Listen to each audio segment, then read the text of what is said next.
What's up, everybody? Welcome to Fskday Day 2021. Yes! We're in the building. Woo! We are live at Comic Town right now. All those woos and excitements are our amazing creative indie all-stars, our guests and stuff. We're still setting up. Don't worry about it. It will be all spick and span by the time you get here, but we're live. We're live right now. I am Mike Watson, the publisher of Freestyle Comics, aka most enthusiastic person in comics. We got Veronica Smith. and Danny Cooper, editor-in-chief of Freestyle Comics, lead letter, writer at Heroes International, and Basement. don't say that yet. What? That's part of the announcements. Everyone knows we've already known. Spoiler. That's not new. That's Spoiler. Not new. That's not new. Veronica, what do you do at FSK? Editor and lead colorist. Yes. So we're very, very happy here. This is our 4th year, and if you're tuning in right now live on all of our social media channels, we are streaming on Twitch, YouTube, Facebook.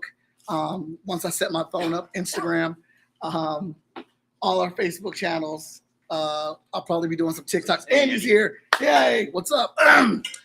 We'll also be streaming from the 5-Star Fridays page. So if you're more of a fan of him and you hate us, watch it over there. We'll still get to see you. We have all of our comics. All of our comics are here set up. We'll be showing you guys the print wall once it's finished. We're still building it. But lots of stuff going on today. Tessa is one of our featured artists here. So if you're in the Columbus, Ohio, please come check her out. She's got a lot of cool stuff. We also have Mason Easley in the building. We've got Fish Lee in the building. Tony Clapper in the building. Andy's in the building. Victor Dandridge will be here in a little bit. And Aftershock Comics will also be down here rocking it out with us very soon. My mom, I'm sorry, she canceled on me. So she won't be here. So anybody that was excited to see my mom, she won't be able to make it today. I'm sorry. But, I know a lot of people are looking forward to that. Yeah. My mom's a hoot. All right. So, FSK Day. What is it about, Danny? What is it about? Well, this year is about family. Oh, That's what it's about. yeah. Yeah. Yeah.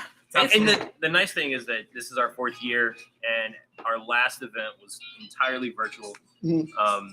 This is the 4th event. We've returned to Comic Town, and we're also combining and kind of having a in-person and hybrid. We had so Yes. much success with the virtual, we decided let's continue doing that and be in person when we can. So it's going to be a very packed day. If you guys watched last night, you saw the Kahoot contest, which was very entertaining. I was up very late lettering pages for Hot Shot number 11, and I entertained myself with last night's live session, the Kahoot trivia, which was really entertaining. And then a really great episode of 5-Star Friday crossover with Agents of Nerdy, and just watched. That was a lot of good back and forth.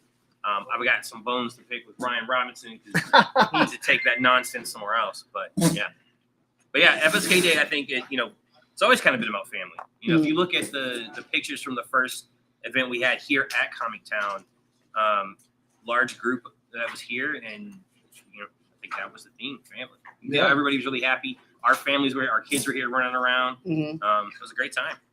Yeah, absolutely. How are you feeling today, Veronica? Pretty good. I feel like it's always about family with FSK. Like, Mhm. we're just celebrating this time. Yeah. When we first started doing FSK Day, it was just mainly just about us and our comic books and trying to reach our Columbus, Ohio audience. And then the more we thought about it, it was like, well, it's not just about us. It's about other indie creatives that are out here putting out the same quality of work that we're doing, that's out here busting their butts to make things happen, to help people see them. So let's invite other people. Let's feature other people that are making comic books. One of those people being Victor Dandridge in the background there, rocking his jacket.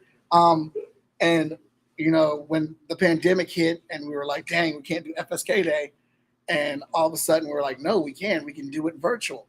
We've been doing a lot of streaming, and I told Danny, like, yeah, we'll have a couple panels. We'll have a couple people guests on there. We'll show all our comics. You got very Mike with it. Yeah, and then the next day it turned into over 50 guests in a 12-hour stream. And that, like, to reiterate, 50 guests. I mean, the amount of indie talent and support that participated in the last event. It's just ridiculous. Yes, absolutely. Yeah, cancellations. Yeah. You know, so Yeah. it was. I was really at how smooth it ran, with all of the people that we had participating. It was a good event. Absolutely. Yeah. So, and then now that the world is starting to open back up, it's like, what can we do now? What can we still do the virtual? We're excited to do physical, in person. I'm like, let's do them both. Let's see what both look like. As a matter of fact, let's tell them a couple more days. Let's expand this bad boy. So every year it gets bigger and better. What should you expect today? Lots of panels. We have about 7 amazing panels today. If you come down, of course, you can get comics and stuff. We have a create a character contest. We have a coloring contest. We also have an online coloring contest for any of those digital artists. I will be posting up later.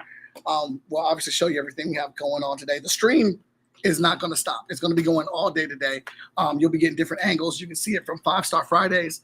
And we have camera angles that will switch up here throughout the day. We're also going to be doing announcements. We will be announcing our production line, what books are coming out in 2022, which Danny Cooper did a great job on that timeline. I gotta say that, I know what we've been working on, but actually seeing it in a timeline was like, damn, that's a lot of books. It is. That's a lot of stuff. Jeez, it's gonna be a busy year. It is. So we will be announcing our timeline, our release schedule. We will be reviewing our brand new comic books, introducing you to our brand new creators on FSK, and we're going to be making book announcements. We're going to be telling you what our next stories are going to be in 2022. So please tune in for that. We'll be closing that night out. We'll be introducing you to the new team of Freestyle Comics, and you know what? We're just gonna have a great time today. So I want to thank you guys for kicking it with us. We are about to finish getting set up. The cameras will constantly be rolling, and check out our website. If you can't come down here, go to fsknow.com. We have new merch and everything, so you can order from the website, and I'll have that up as well. Two sites you want to bookmark: fsknow.com and fskgo.com. fskgo.com is our quick link that will always link you to our next upcoming or currently running Kickstarter. Yes, and our next Kickstarter is 5 Star, which will be dropping in January. Katie, yes. No, I'm the spoiler. I'm the one doing spoilers? Oh, did I say that? You're the one doing spoilers. Yeah, you said it. It's all right. Hey, It's erase that from your memory. We'll edit that out. We'll edit that out of the line. It's all right. We'll edit it out in Photoshop. All right, yes, Katie. Actually, I can show that now. Let me see here. We will be doing a contest, and I got to get the link. But this is what we're coloring. I got the samples already up. It is Marky from Emerald Quest, Titan from Heroes International, and Vigilance. I got the inks and I got the reference in a Google Drive folder, so I will be posting that later on today. And we're doing a coloring contest. And for our online colorers, it is $1. It is cash prize. Win. So whoever gets the best coloring decided amongst us, you will be getting a cash prize. All right, so I'm gonna turn on the music. We're gonna get some lo-fi going on here. And boom. There we go. There we go. I'm gonna switch up this angle for y'all. We're gonna get back to it, and we're gonna catch you for our first panel at 11. Yes, I believe that was our first panel. I'll be checking back in with you guys. Don't worry, I won't leave you hanging at all. We got the music going. All right, so let's get back to it.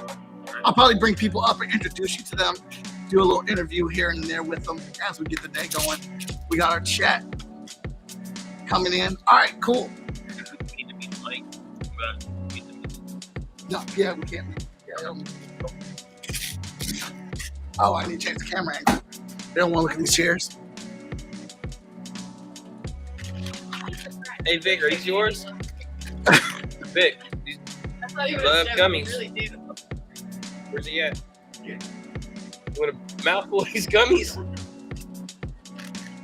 See these? Oh, yeah. Yeah, Oh, those are Vicks. God. I just saw what those were. Yeah, it's like, Vic, you want a mouthful of these gummies?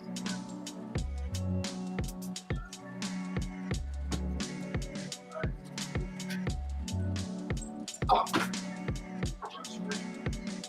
You guys record. They can go over to the kids.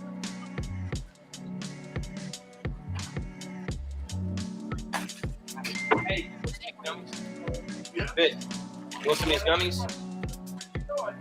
Yeah, I know you do. Mouth full of them. Let me get all of them. No. I realized, like, wow, as soon as we were done live, I was like, oh, yeah, that's right.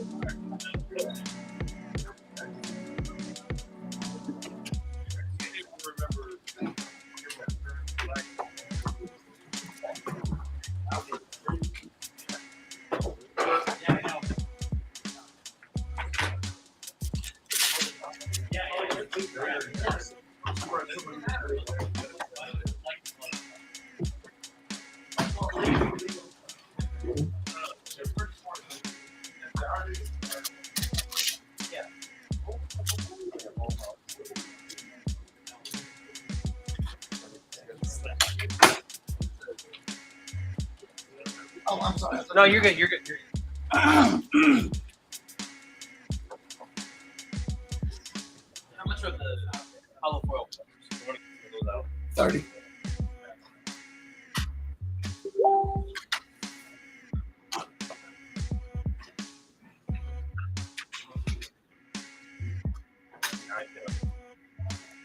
You got a spot for Andy to squeeze in here? I don't know what the plan was or who's going where. Oh, we're just.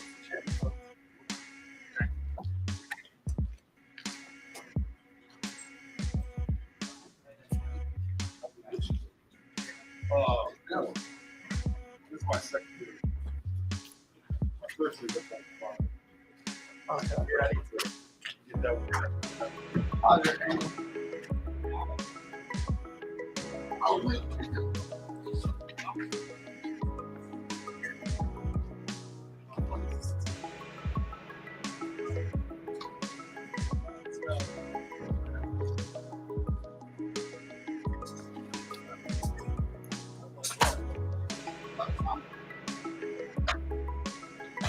This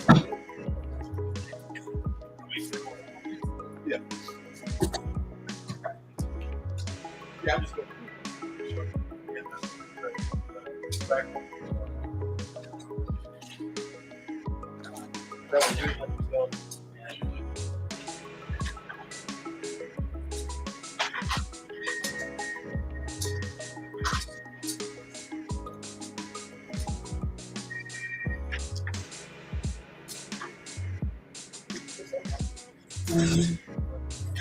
sounds good. Not good.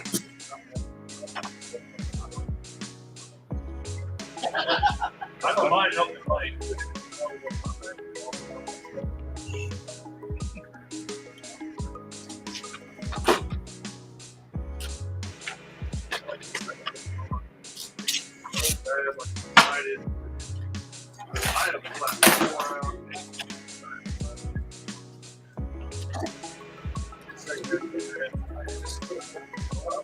I'm seriously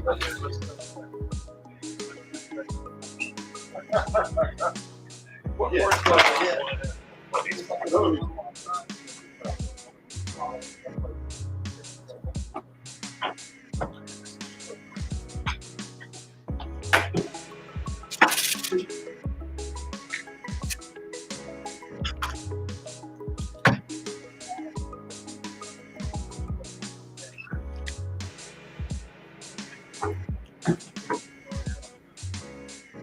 passions for it, but like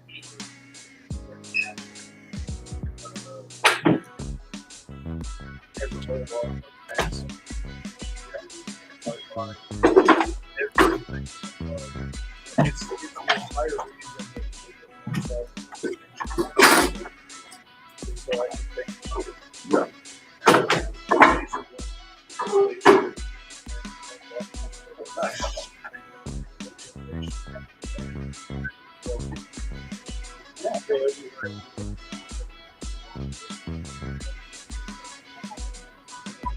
Hello. Hi.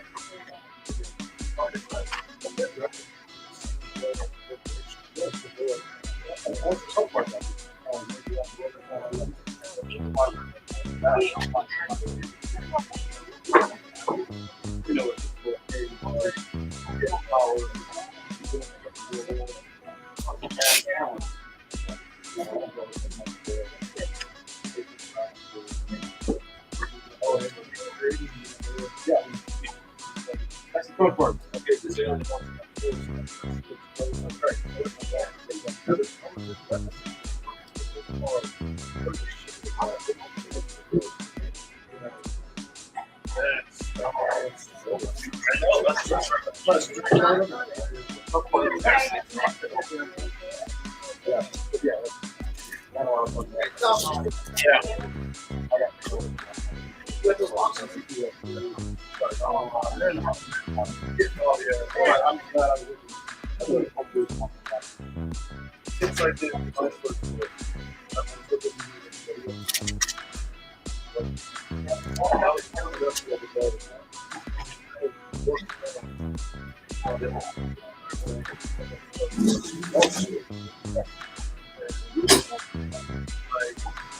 What's wrong?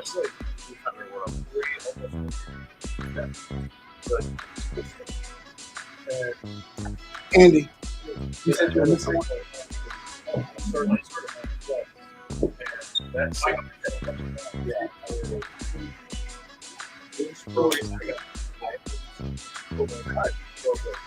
It's a whole lot of fun.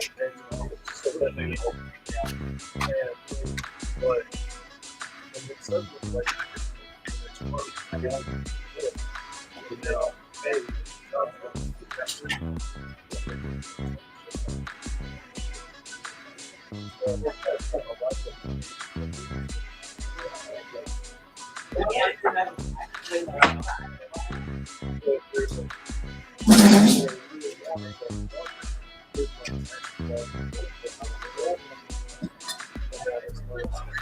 finally decided to eat.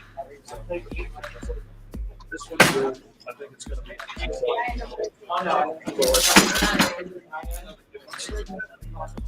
I need to be able to do that.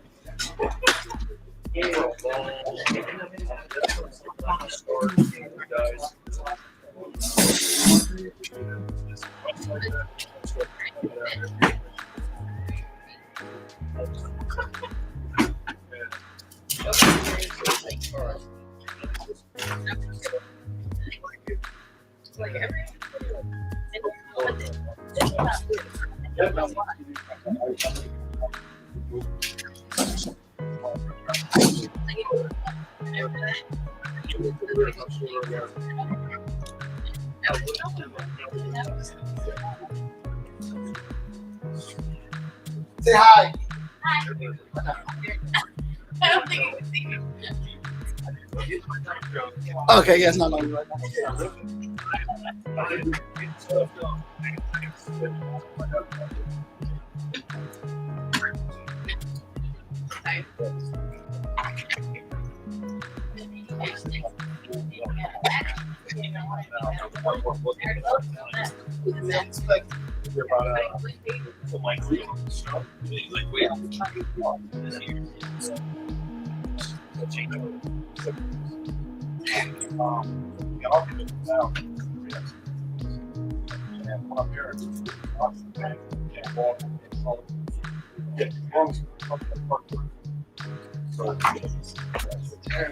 What's up?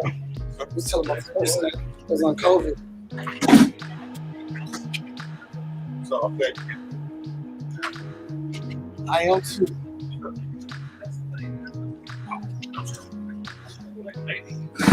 Yeah, that COVID is no joke. It will put you down. Did you guys see the first, was it Omni? Is that what the news ran? Omicron. Yeah, the first Omni person was admitted.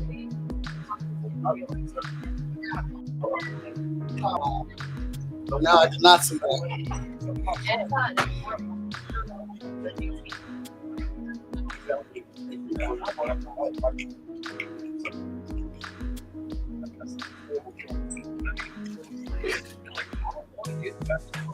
And That's it.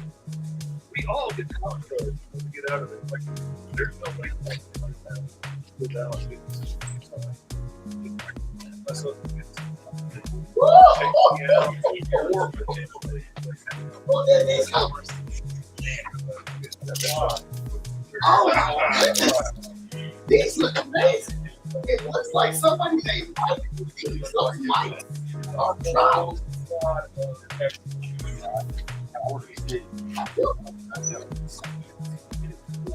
In your face. Oh,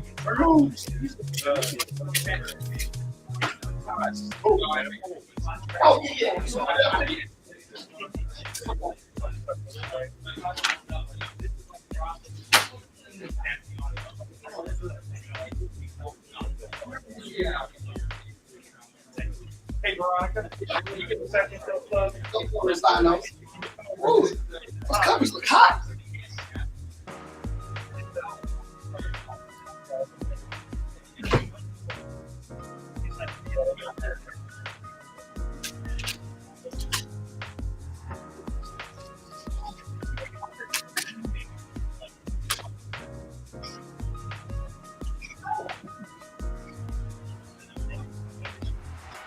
What up, Ryan? How you doing?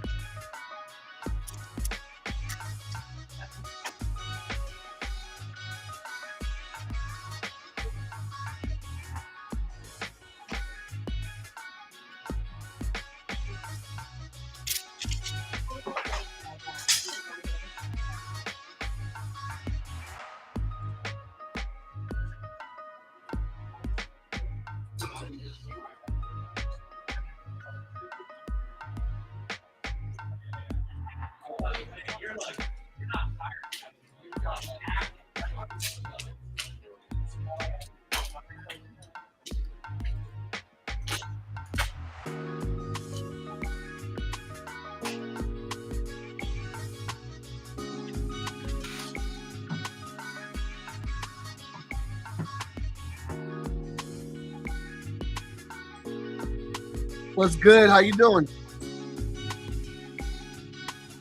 Coloring contest is now live for digital artists. I just provided the link for that coloring contest. The reference is in the Google Drive folder. It is Titan, Markey, and Vigilance. Let's see what you can do. Man, I'm doing great. We at the FSK Day. Doing awesome, man. Hopefully you can kick it with us today. We got a lot of panels going on right now. Our first panel starts at 11 a.m. Eastern time, and we're going to get into some good stuff. That link ready.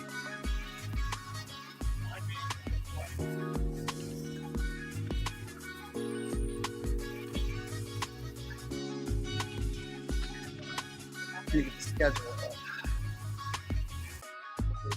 up. Thank you. I believe so.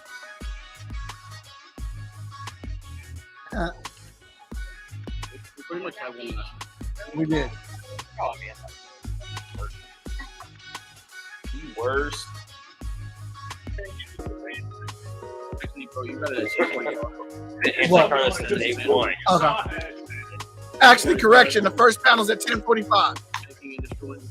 Making and destroying worlds. Yep.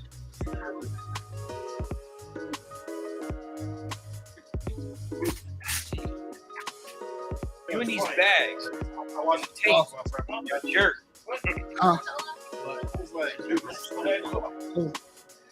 So now you're just putting everything in. I have to open the bag.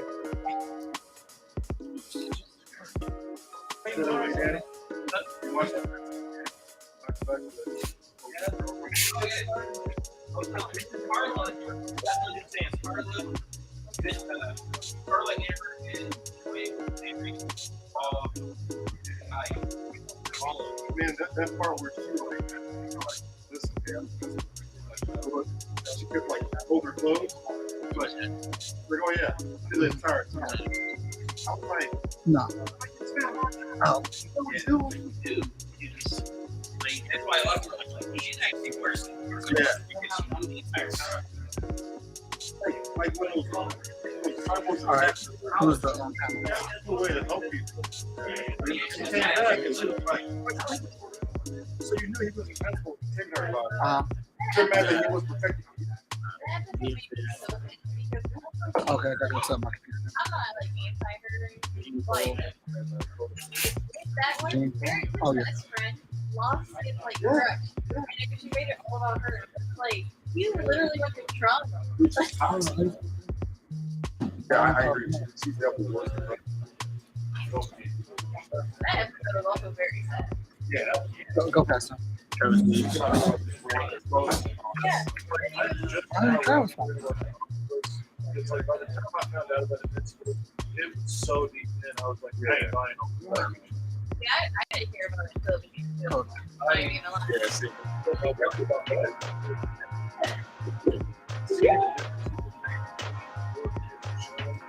And then you said Travis.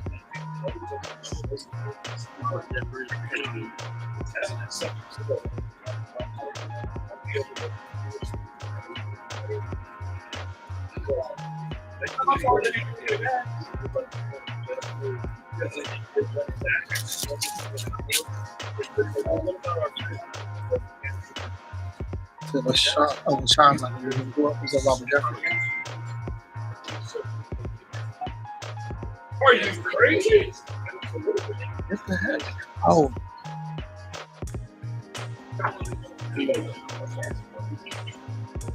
that's me.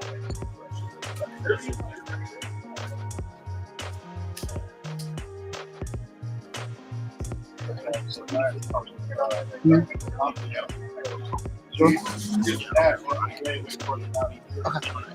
me get the laptop set up. Yeah.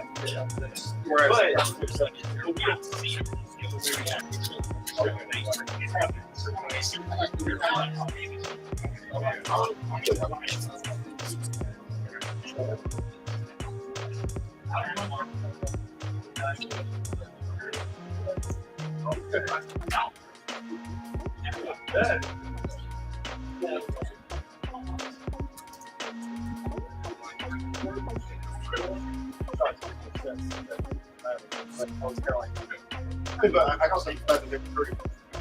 That was good. Speed Slip. I was like, yeah, go Speed Slip. I'll be big Speed Slip. I was happy to see that.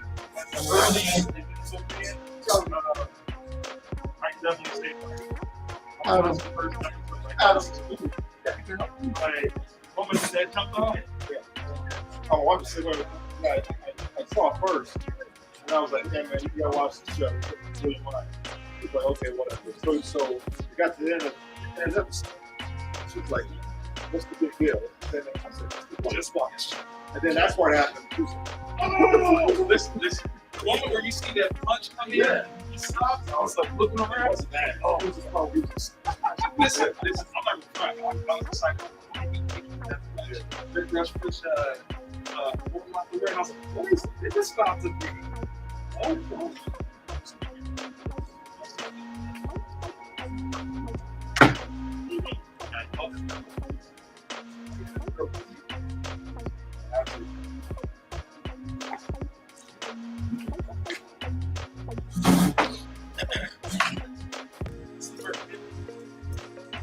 Destroying building and destroying worlds. 10:45.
What happened? We did it. Beth's arm. Did she lose it in zero event? No, she doesn't in issue 1. I think Mike wants her to lose it. Okay. Okay. So I started like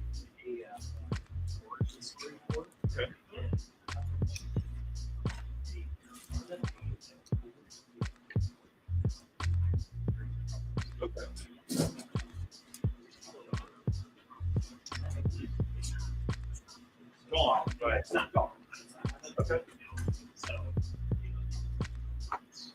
I haven't started that part, so never mind.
I don't actually. Let's look at that.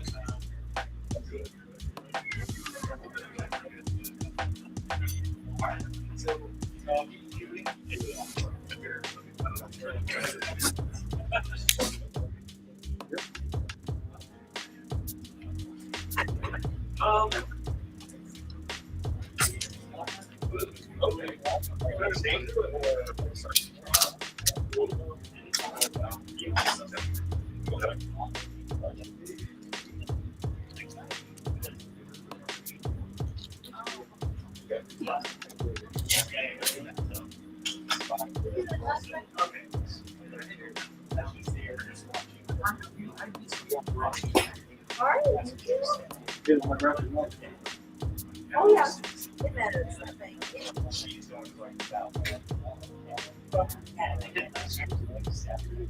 Oh man.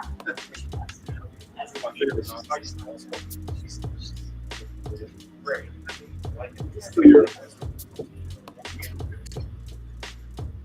So I will. Yes.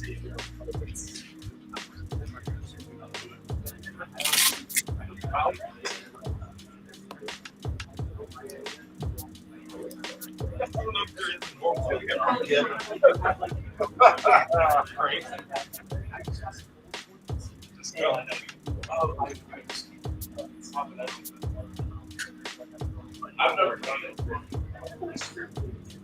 Oh,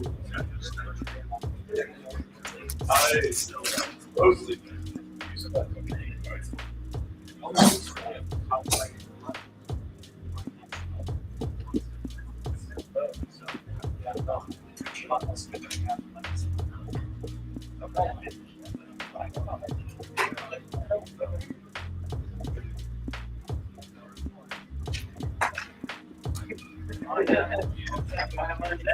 use that.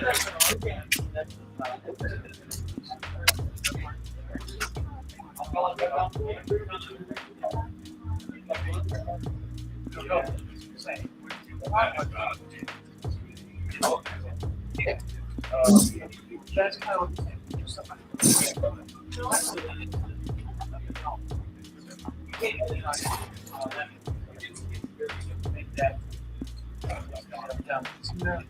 let's do something. You know what I mean? It's like, you get this girl.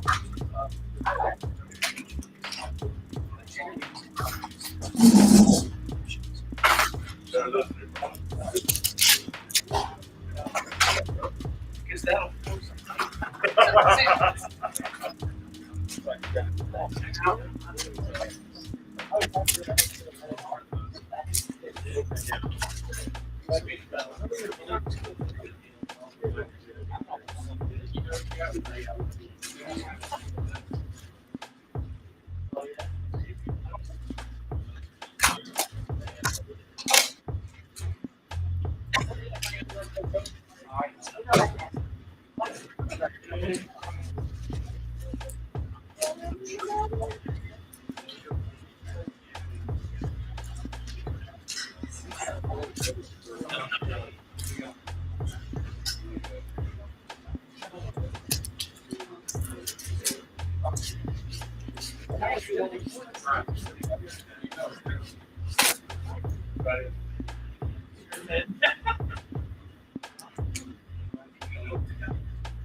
Yes.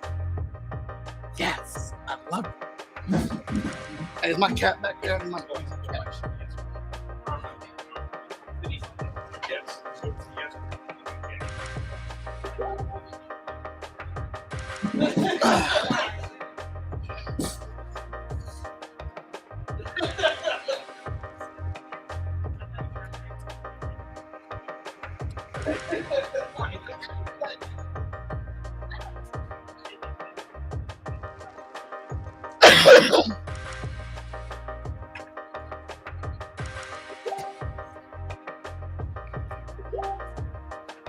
What's up, everybody? Mike Watson, one of your hosts today.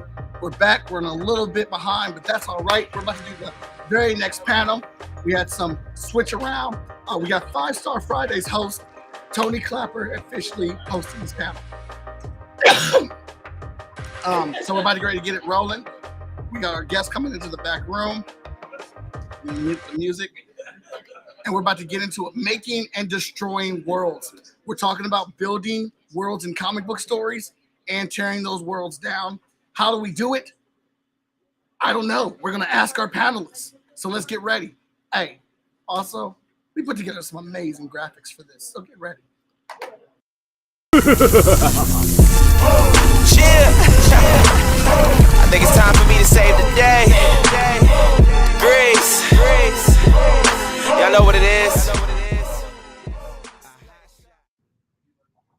Hey, what is up, everybody? It is your boys, Tony Clapper, and What's up? It's Mountainous Uncle Fish here in the building. We're here for FSK Day in Columbus, Ohio at Comic Town, repping the FSK shirts. We're having a big time, man. Y'all have got to come out to this show. You do not want to miss out on it. It is awesome. We got our friends in here with us. Introduce them, Tony, because your eyes are better than mine. we got Robert J. What's up, Robert J? What's going on, bro? What's going on, y'all? Good, man. We in here. Travis Gibb, what's happening? Hey, how are ya? What is happening? All right. I think we're waiting on a few more people to hop in here. But so far, man, Fish, FSK Day's been. Oh man, it has been off the hook. I don't know if y'all got to watch the live show last night. Man, I thought Victor Danvers was gonna have his head was just gonna pop. He was so red faced, getting all fired up about stuff. It has been so much fun getting to be here with all these different creators, seeing all the awesome stuff that's going on at FSK. This has been an exciting show, and I'm excited for these panels because, like, the whole idea, like world building and destroying, man, that's one of my favorite subjects. That's where I get really excited. That's one of the reasons I love like sci-fi stories and stuff so much, because you can build entire new worlds that work in completely different ways and figure out how everything works. Oh, I love this stuff. So I'm excited to get to talk with this and get to talk with y'all about it.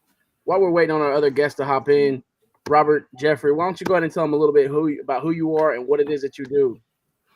Yeah, I'm a comic book writer. Got 17 years of experience in indie comics. I'm a graduate of the 2017 DC Comics Writers Workshop. So I had a chance to actually write a short story featuring John Stewart of the Green Lantern Corps. I worked for publishers like 133 Art, Subsume Media, Ray Comics, Smith Division, the now defunct Terminus Media, and but I'm working now actually not just in comics but on video games. I'm working with Bullfish Studios on their newly announced Phantom Galaxies. It's like a mech sci-fi space opera game, which is pretty huge. And I've also done client work for the Centers for Disease Control. So I'm your dude if you ever need something written. So that's but that's me. And I'm a huge space opera fan, like you mentioned, like sci-fi and growing and creating these worlds. So I'm happy to be here, and thanks for the invite. Oh, no doubt, no doubt. Travis Gibb, man, tell them who you are, what you do. You can't have me go after the guy who was at DC. That's fucking bullshit. I swear I heard it, so I guess it doesn't matter. We're all I'm going in order of how I'm seeing you on the. I'm just saying, like, all right. So I'm an indie guy. I've created Broke Down and 4 Dead Bodies, Voodoo Nations, Cthulhu Invades Odds, Expired, all sorts of really cool stuff. I have worked for SourcePoint, and I do have a little bit of image work. Nice. But I don't have a DC credit, so whatever. They didn't let me back in. I'll see you guys later. Because I got your books, so I'm just saying. Yeah. Nah. It's all good. It's all good. All love. Hey, so this world building thing, I guess we're just gonna go ahead and start because not everybody's on the ball like you two and hopping in on time, and that's okay. So we're just gonna get it rolling, bro. We'll keep it going. We love world building. Oh, trust me, I can talk on this subject for a long time. So whether it's like sci-fi opera or just building like a real world and building like, even when the world is just like a family in a house. That's what I love about comics is you can do so many different things with it, and I love it. Like from the world that you're building with Broke Down 4 Dead Bodies in the Trunk to building like alien opera, space opera. Just I love it all, man. So. All right, I'm gonna ask this. I'm gonna go with Travis. Travis, what goes into building a world, man? Like, where do you, like somebody who's new, where do you start? Like, where do you start? Yeah, it's tough, and there's a lot of different train of thoughts on how to do this. So I follow the Neil Gaiman way. So Neil Gaiman, like everything happens in the same universe for Neil Gaiman. I don't know if you know this, but if you ever ask him in an interview, like everything he creates, like fits in his logical head and connects in some level. So I kind of do the same thing, just I do it in 2 ways. Like, so if it's regular, like people with no powers, like that's the Broke Down world, right? Like the crime and all that. And then for all my things that have supernatural, like that's all in a different universe. But what I think is important is you've got to have rules on the way your world works, your universe and the character. Yeah. It can't be just about what your characters are going through. What's the outside stuff that affects them? Because that's what makes it more real, right? When we go through real life, yes, our family's super important, but you know what? That boss who pissed us off also really affected everything on that day. And you've got to add those extra elements to make a reader understand and feel and relate. Yeah, totally agree. I always look at it, for me personally, like we're all the main characters in our own stories, right? and just thinking of all the supporting people that you see daily, and then you're trying to get that into something that you're trying to show other people. So Robert, man, what's your thoughts on that? It's for me, it might be kind of a little backwards, but uh, character determines what my world's going to look like. Sure. So that's kind of a huge component for me, because their character conflict is key for me when I'm when I'm writing these stories. And I want to see, and it's like, sort of like how Travis said, how they're going to interact with the world at large. So one of the things that I always use examples, like I have a book called Route 3, and it was written within the midst of, I don't want to say the height of, like, the war on terrorism. So you remember watching CNN and, I mean, Fox News if you do that, but just all these news sources about the different how the country was changing in terms of taking these what lengths was the government going to win this war. So in my mind, I wanted to throw a kid with super abilities into the midst of that. A kid who had just suffered a loss, his mom passing away from cancer. So you give, so with using that as my template, the world, this paranoia, or this world of paranoia, kind of grew out of that, because I wanted to put my character through the ringer. So that's kind of one thing. And the funny thing is, I'm actually now developing a space opera where I'm having to do it I'm having to adjust it, because this thing is like massive in scope. So I have to give like back history. I have to give, just everything about this world, so that it seems well developed. And that's something that's, for that grand in scope, that's something that's new for me. But for me, character determines what your world is going to look like, for at least in, the way I work it. And see, that's the interesting thing to me, because like the world building can start from very different kernels. Like sometimes it could be, this is my idea for a character, and then it grows from there. Like, what does this world look like that he lives in? If this character has superpowers, is he the only person in the world? Are there a handful of people? Does everybody have superpowers? Like it can spread out of that, and then all these things start to take shape. And how do they affect each other? What would politics be like? Like, in my Green Zone book that I'm writing now, like if it's a world where just about anybody can randomly be born with powers, what would that look like? And personally, I don't think society would be very accepting of that. I think those people would get relegated, and then all this other stuff just starts to spring out of that. Like, and it became this very dense, complicated system that grew out of this idea of, what if people just randomly had powers like the mutants in, X-Men.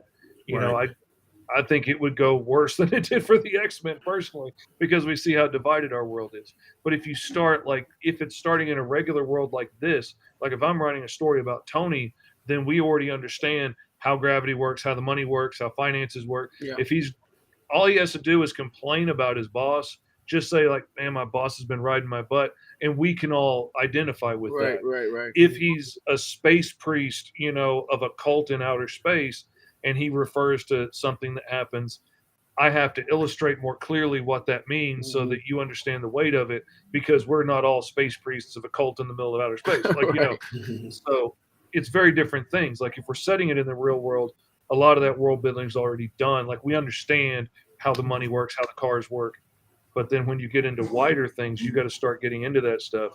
But it's also easy sometimes, I think we've all probably seen people that got lost in the world building. Thank you. All about how the finances work, and how the chain works when you buy something, and how the cars work.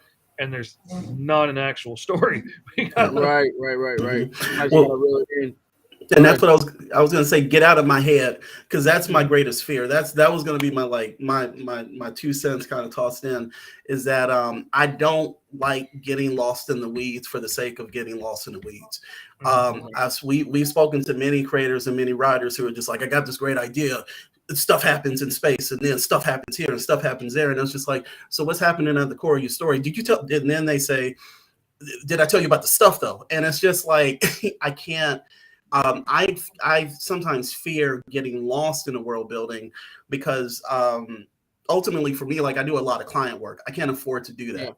Yeah. And even for personal projects, I don't like seeing like Evernote notes, stacking up or Steno notebooks of ideas, building up because I'm continuing to build worlds. So it's like you have to know when your cutoff point is going to be. But that's a personal fear of mine of just getting too lost in the weeds. Oh yeah, and from the other side, like I do writing on my own, but I'm also an illustrator for other people's books. Mhm. And like there are those clients that are like give you very short descriptions, like this happens, go nuts, do 4 pages of action. Right. And like, okay, yeah, I'm gonna have fun. And then there's other people that like I've got one guy that I worked with that has very detailed notes because his world is very well planned out. Mm. He's a map maker by trade. So like everything is laid out. He knows what region it's in. Like when dude buys a basket of apples, he told me what kind of apples these were, like what breed it was. And so like I looked it up and these are like long, like soda can shaped apples. But having that information helped me make this world look the way he wanted it to look. Right. And he was super happy with it because he gave me enough details to make it shine and I had enough room to still be creative. And then there's other people, everything is spelled out and you can tell like they have got so lost in the weeds on like how the costume works. But there's nothing in the script that's going to let me tell people how that works, you know? But it's easy to get lost in too much details. It's got to be a fine balance. All right, so Travis, this is for you. Supporting characters. How important are they and how much time should a writer spend on really developing those supporting characters? I think it's super important. As you're building a universe, those supporting characters, sometimes take legs, right? Everyone, not my favorite, but everyone's favorite Deadpool, was just, he was not the main star of that. If you read Deadpool's first appearance, Gideon was supposed to be the main bad guy there, and nobody cares about Gideon. And I love Gideon's first appearance, which happens to have Deadpool in it. He was just like a backup henchman.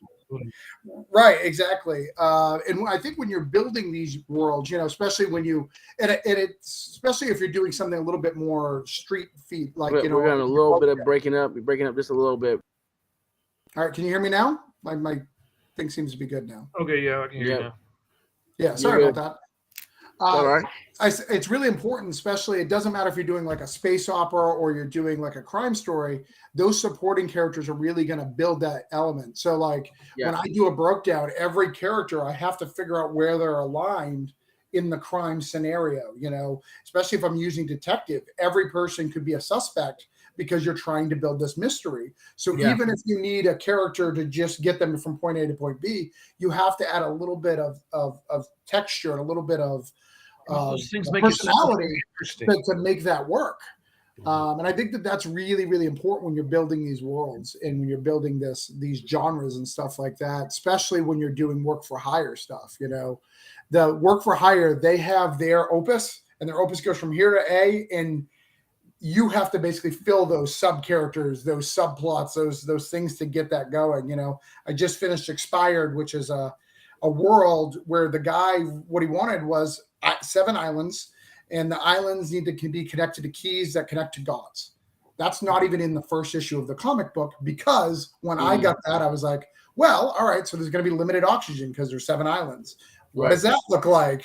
So now the world has this metaphor of by the breath. So everybody who speaks, they talk about by the breath.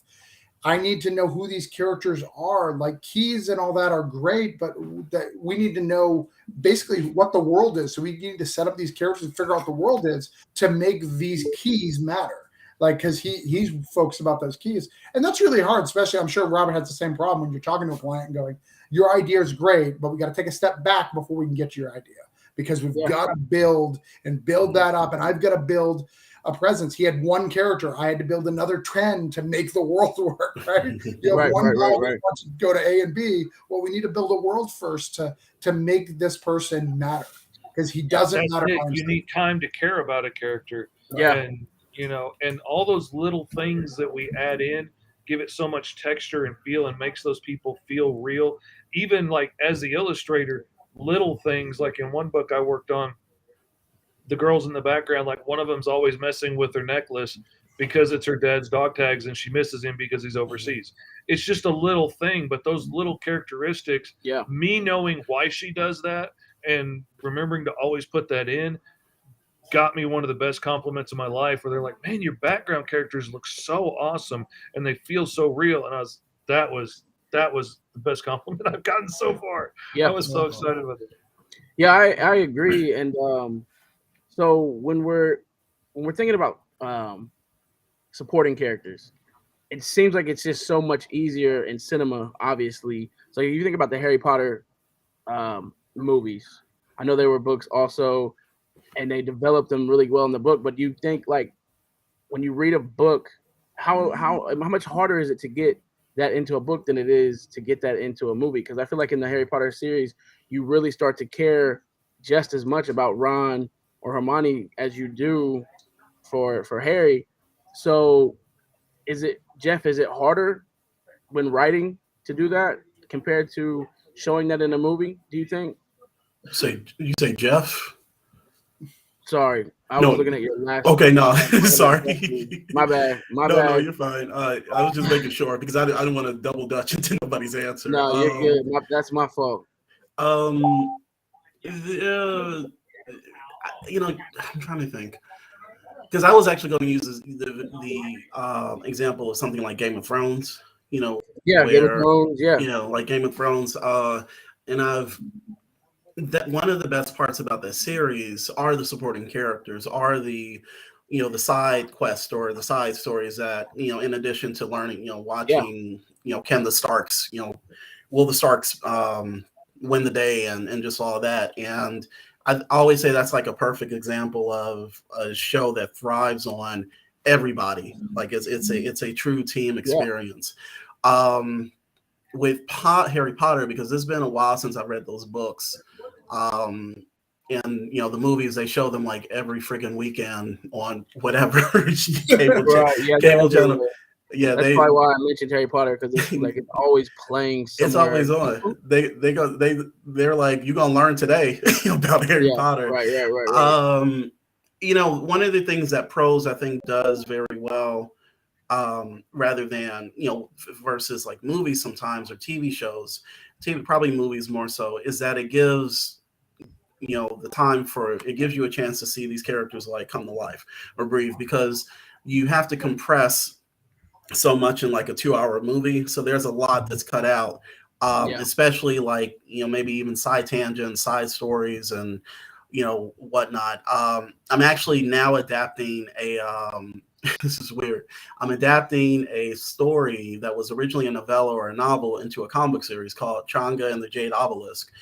We actually have a Kickstarter going for the second issue right now. And so, check it out, support us. We got 7 days left. And for me, Milton Davis, the author of the original work, had this world and these, like, you want to talk about world building, he's a dude to also talk to, but the side characters, I wanted to do justice to them with adapting them to a comic book world, because he had breathed so much awesome life into them in the like a prose book. So in the book, you're able to kind of mentally get inside their heads and hear, see their motivations and their desires and this, and we're trying our best to reflect that in the world of comic books over 2 issues, and so far so good. But that's kind of one example with the supporting characters specifically, where I wanted to give them their shine time, but also make it seem like we understand their motivations, and it's not just I didn't want the only thing from that adaptation to be like, let's bring these characters to life with art and awesome, action scenes. You want to kind of flesh out your supporting cast so that your story can be the best that it can be. If that, if any of that makes any sense. No, yeah, for sure. Actually, let me add to that. I think you could see when it's done well, like in a Star Wars, right, where all the characters have it stuff. But then think about like the Matrix, right? Neo, Morpheus, and Trinity. Yeah. That's it. Like there's 4 other guys on that journey. In fact, one of them turns on him and is a huge part of the plot. I can't name that guy for the life of me. Yeah. But, like so it's important when you do it well, you'll notice and it'll make an impact. Yeah, I agree. So I'll just throw this question up. Anybody can answer it. As a writer, we sometimes do get focused on, especially in like the superhero genre, we get focused on promoting our main guy. Like for instance, 5-star, 5-star, 5-star. I'm getting in your face with 5-star. As a writer, should you be discouraged if one of those supporting characters ends up becoming more popular I wonder than? who he's talking about. No, I mean, I'm not.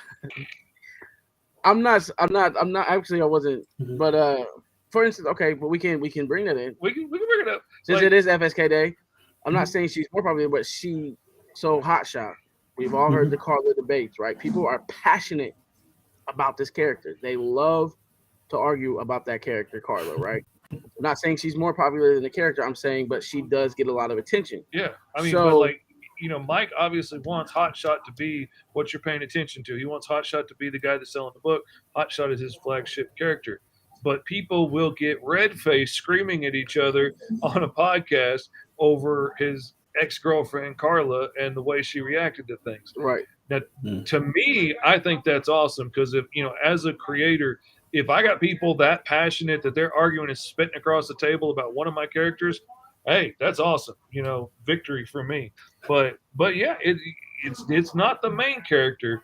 It would be awesome if people were screaming at each other about Hotshot and how awesome he is. Yeah. I mean, it's cool. So yeah, my question was, I mean, as a writer, do you feel like you struck gold with that, or do you feel like some kind of discouragement, mainly for people who are watching who maybe are just kind of coming into this?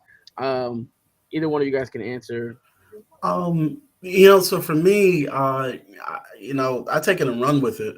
If somebody comes to my table and is just like, yo, this character who is not the central figure on the cover of the book, I flock to them more, then I'm great. I'm fine with that because it's shown that they still connected with the work. Now, if they came over and it was just like, well, you're just gonna do a Deadpool pinup, and it's just like, well, shit, I don't draw first of all, but it means that they took something of work from the book. So I'm fine with that. There have been a couple of cases actually as a fan where I've been there. We mentioned Harry Potter. Harry Potter annoyed the F out of me for a large majority of the books, and I was hoping that the focus would turn to Neville Longbottom.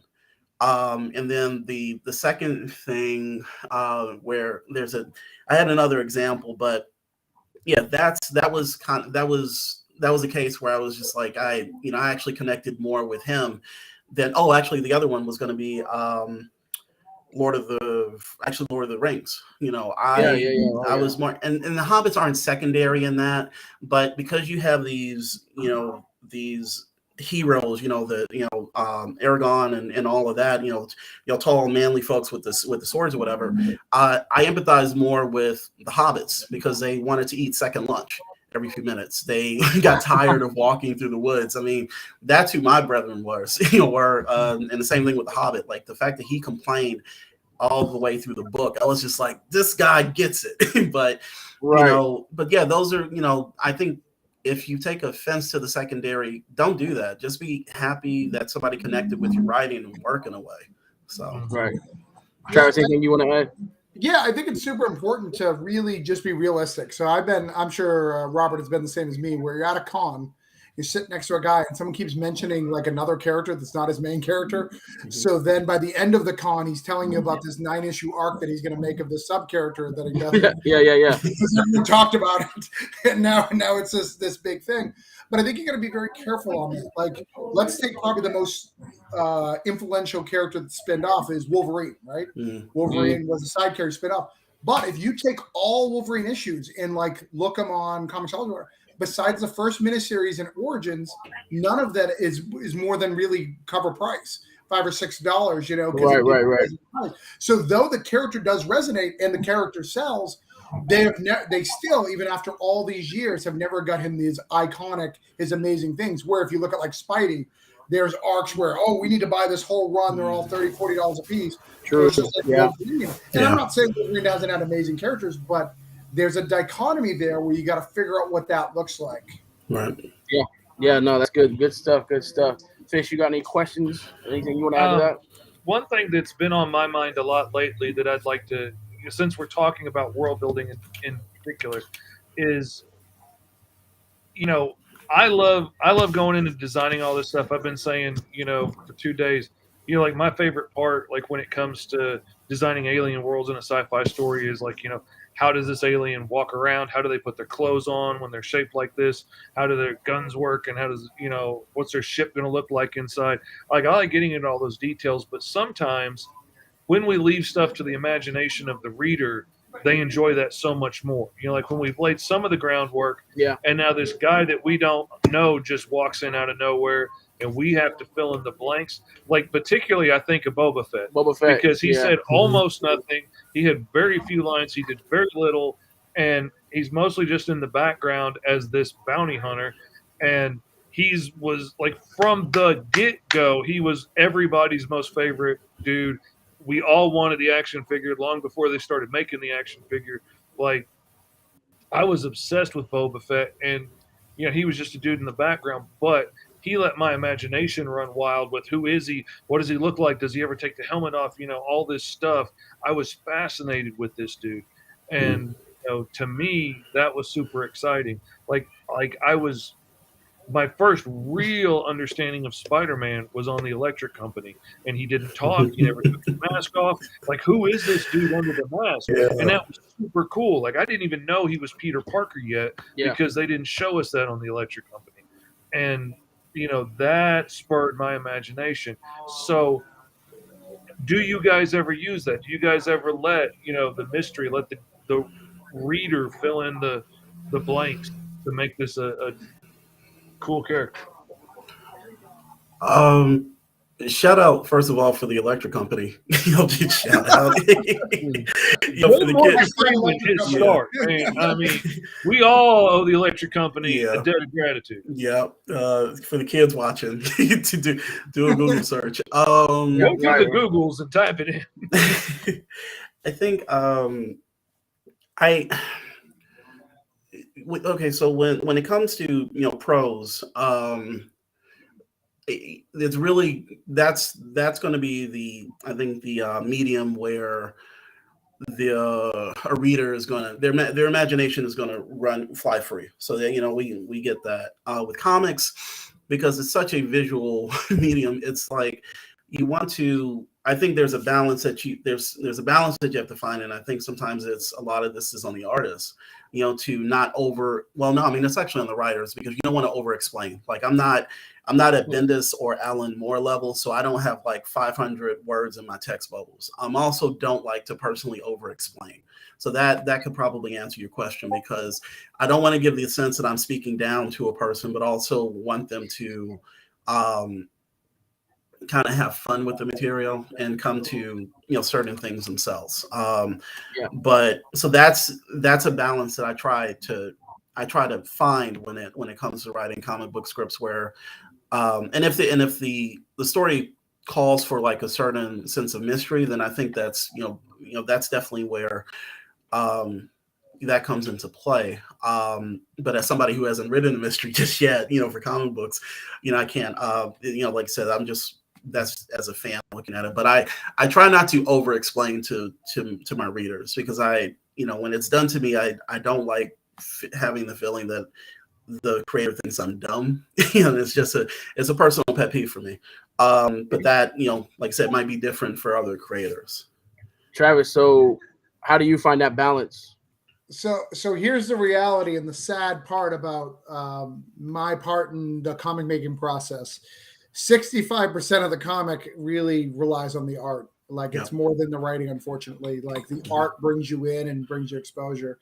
And when you're doing a character that's going to draw attention, that's really and I'm bad at it. I'll be honest. Like all my stuff, like I have some cool characters, but they're cool because I writ them well, but not because I was like, hey, I've got this cool design. Like, let's look at Department of Truth.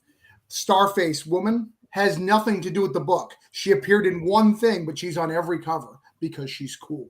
Something's killing the children. That mask is really cool. Not explained till issue like 14, and like then they got a spinoff because he came up with it later. I don't care what he tells you. So finding someone who does that, it's that old motto from Todd McFarlane: kids love chains, right? Figuring out what that cool thing is that draws the attention, like a Boba Fett, that allows you to to give its focus, and then allow the audience to tell you. That's why I get really frustrated when I hear a writer go, when they're doing one of these podcasts, oh, I'm on issue 24 of this book. I know issue 1 just came out. I'm on 24. Well, that means you have no interest in what the fans have to say. You have no interest in changing your work because you've already pre-written it out. And I'm not saying write ahead, always write ahead, but I adjust every book based on feedback. If I get some stuff, Oh yeah, be it open may to not be what the fans love. And it may not be a drastic plot switch, but you guys really dig this character? Cool. I'm gonna see if I can add another scene or two to make that work as I go through. And I think that's important to, as we're building this medium. That's the greatest thing about comics is we can put them out there pretty fast, so we can listen to the audience and adjust accordingly to make that work. As creators, especially new, I feel like sometimes we can get in our own way with that though, because we have a good idea. Like we in our minds, this character is gold. This character is gold. So I think, especially new writers, be cautious of that, because you don't want to be so prideful that you're like, nah, you're gonna like 5. Like for me, you're gonna like 5-star. You're gonna like him, and you think that character is cool, but in my mind, that character is nothing. This is the character you need to. So I think definitely need to. You don't want to get in your way and miss out on your Deadpool side character becoming a worldwide phenomenon. Because no, he's not the lead of my book. Right. Well, same thing. There's a comic that I read the writer kept hounding me. He's like, I want some feedback. And I was like, I'm on issue 3 and I don't know what's going on. He's like, oh, we explain in issue 4. Well, you're never going to get an issue 4. Right. I have no idea what's going on. And you're telling me, in a couple issues, I'll get it. Like, why is there a dragon here? Why is there this? Like, I don't understand. Oh, he's like, I'll explain in the next issue. Like, we just want some mystery. No, like, you've got to give something. Give something to your reader. Right. And go ahead. Finish. I was going to say, like, that's the other side of it. Like,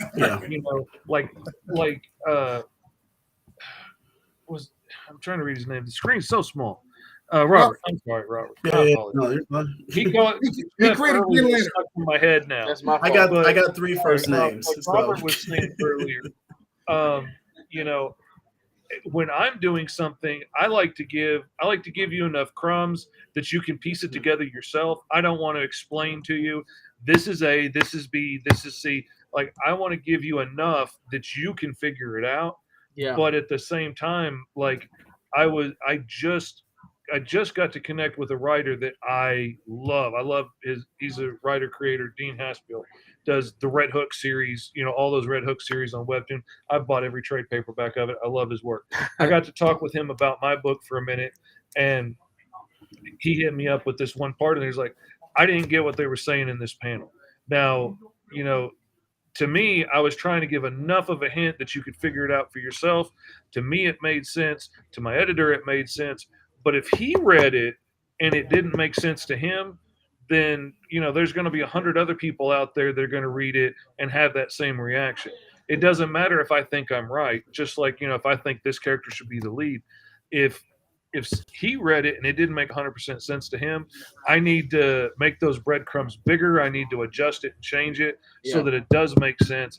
I want you to be able to follow the trail. I don't want you to get lost because I hid the crumbs so well, and you've got to walk that balance. If I can't see where the next crumb is from here, I'm not going to your second book, but if I can follow the trail and be like, oh, there it is. Oh, there it is. And follow it, you're going to have me hooked forever. And I'm going to keep following. Yeah, for sure. You got any anything else? Any other questions you want to? Anything on your mind? The name of the panel was World Building and Destroying. So, what are we going to address about destroying worlds? Like, I don't know. I don't understand that. You haven't tried to do that yet. You haven't tried. Yeah, I want to do that. I haven't got there. I do think, at what point do you analyze what you've done? And this is like Travis was saying. You can go ahead and pre-write 25 issues, but you do need to listen to feedback, because there might be certain elements that you thought were like, oh yeah, this little side piece is gold, where people just aren't really caring about. And I don't. So as far as destroying like the whole world, maybe not, but destroying parts of it that you're like, maybe we can just Editing, pulling feed out, that, and get that crap out of pruning it here, to be the best it can be. you know, and adding other things into it. I mean, I think that just plays into what we've been talking about, really, um, listening and finding balance. I mean, them are two key things in world building. You got to find the balance of, do I tell too much? Do I tell not enough? And it's harder, I think, for the comic book. It's harder in a comic book because we have in an issue, you know, so little in one issue that we can show. So we Mhm. have to find like some kind of perfect balance. Oh, a novel could be 300 pages, easy, no problem. But you can't do that in a comic book. I mean, you could, but that's a gigantic comic book, and we got so much space to work in, and it's an interesting medium because like I could write an entire book, you will buy that whole book. I write one comic book. I'm hoping you like it enough that you're going to come back for the next chapter and the next chapter and the next chapter. It may not make it that far. That's a tough It is tough. that's It a is tough hard. balance that we have that other media may not have so much. TV, yeah. So one of the things that I see is, especially in the indie community, superhero community. Oh, we should cross over. We should cross over. Let's do a crossover. Let's have your characters and my characters mash up and do this thing. And I know for me personally, I want the story to make sense, right? Like I don't like it when it's just like, let's just throw everything together and it doesn't tie. I mean, you can do that. Like when Superman and Spider-Man crossover and they just acted like, oh, Metropolis is just over there and New York's is over here, and they just happen to run into each other all of a sudden when these have been separate universes all along. That bugged me in that book.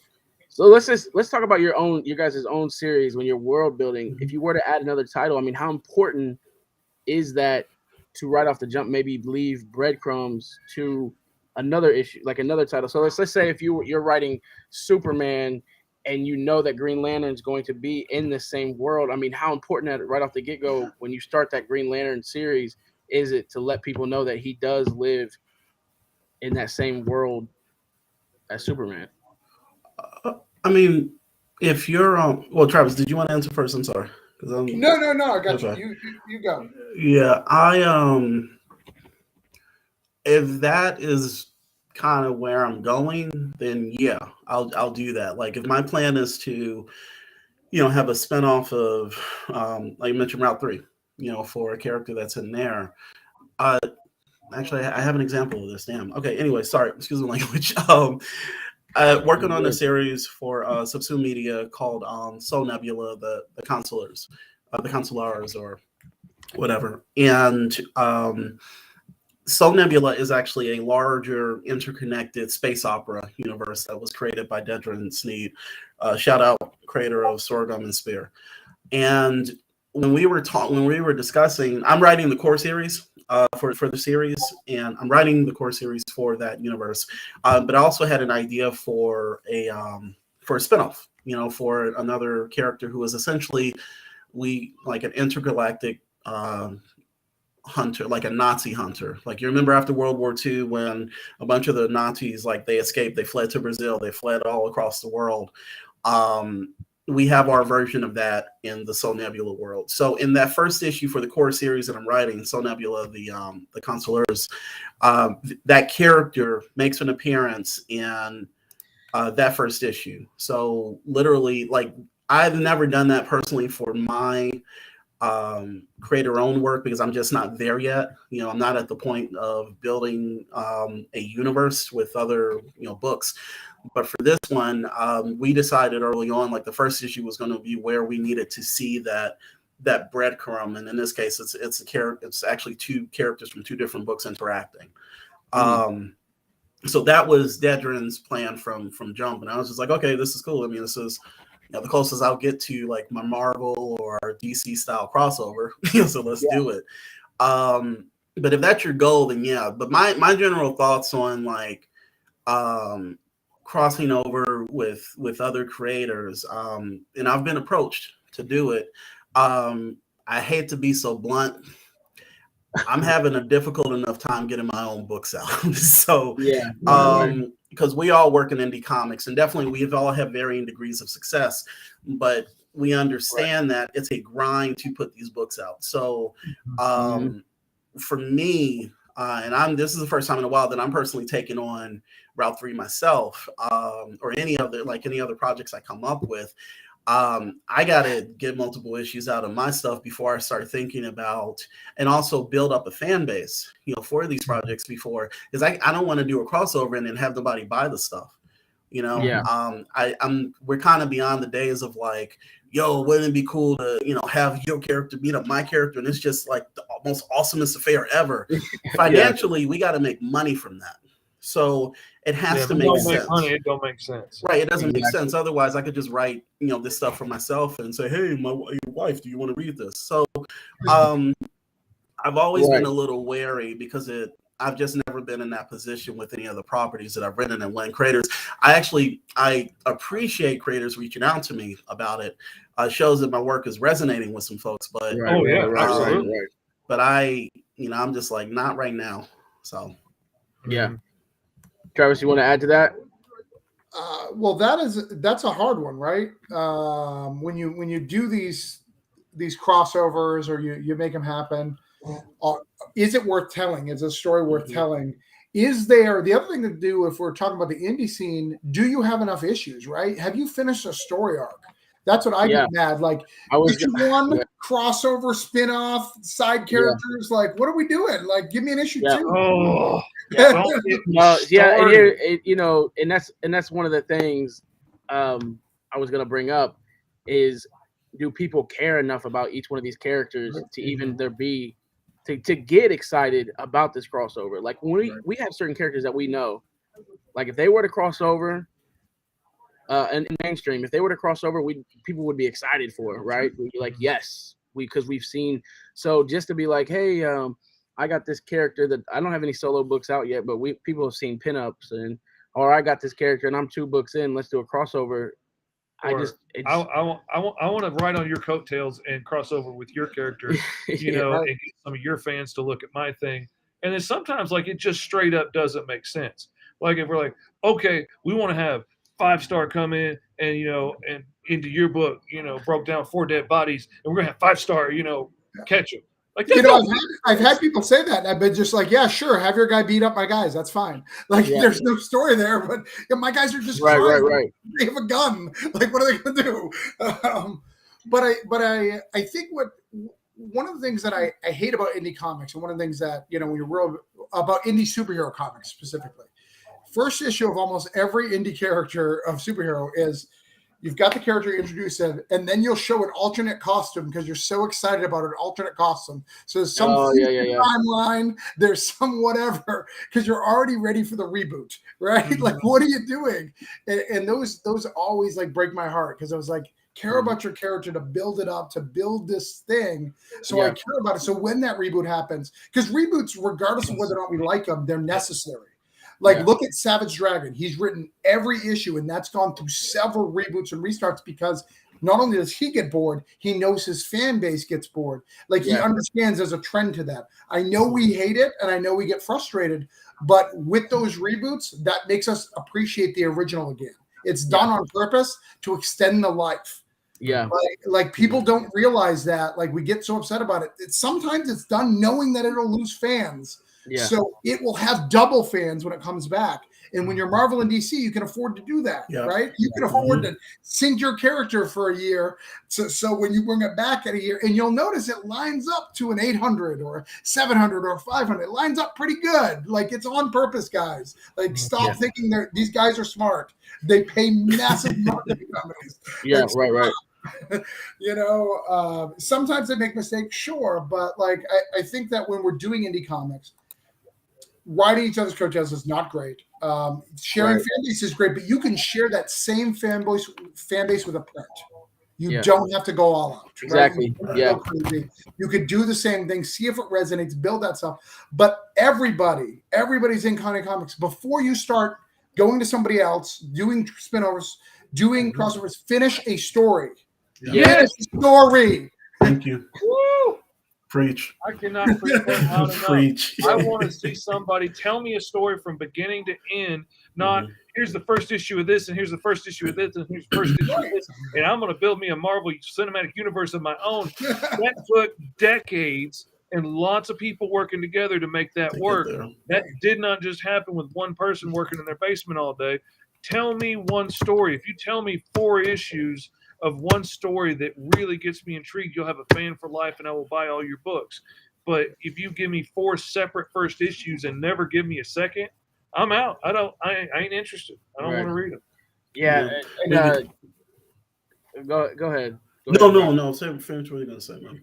That was really important. It was really important for me because I started my 5-star book, and then we decided I linked up with FSK, and we decided we're gonna put 5-star into the Hot Shot universe. Okay. Could have kept it separate. We had the option to keep it separate. It could have done its own thing, and we didn't want to do it to where it was like it's not gonna make sense. Mike has all this stuff that's building up to. You have Vigilance, you have lore, everything that's you have these superhero teams that are already in here. 5-star is 3 issues in. We haven't made any kind of mention of any of those things. We've kind of already started to build our own world in. So we sat down because there was people who was like, just throw him in there. It's like, no, you just can't throw him in there. It's got to make sense. It's gotta feel flawless. It's got to feel like it's just a natural fit. And that's one of the biggest reasons why we decided, you know what? It's been almost a year and a half at this point since there's been a 5-star book out. Let's just relaunch 5-star issue 1. Keep some of the same story elements that work, and then add in some different story elements to make it that fit. Add in those layers that help you fit into the world and make this tie together and be one cohesive place. And that. So ultimately, for the fans who have been reading FSK books and love Hot Shot, love Vigilance, love Heroes International, this is just a new chapter for them. So 5-star now is like just a flawless transition, new chapter, and it's not this jumbled mess of, oh well, that doesn't make sense that they've never heard of any of this stuff going on around the world. Still 5-star. But he's not a Hot Shot side character. He's still 5-star. Yeah. He's still everything that he used to be. He's still got all his own awesomeness, but now he melds seamlessly into this world, and we get to build off of the history that Mike's been building for all this time, and now Mike has this that he can build off of too, and it's yeah.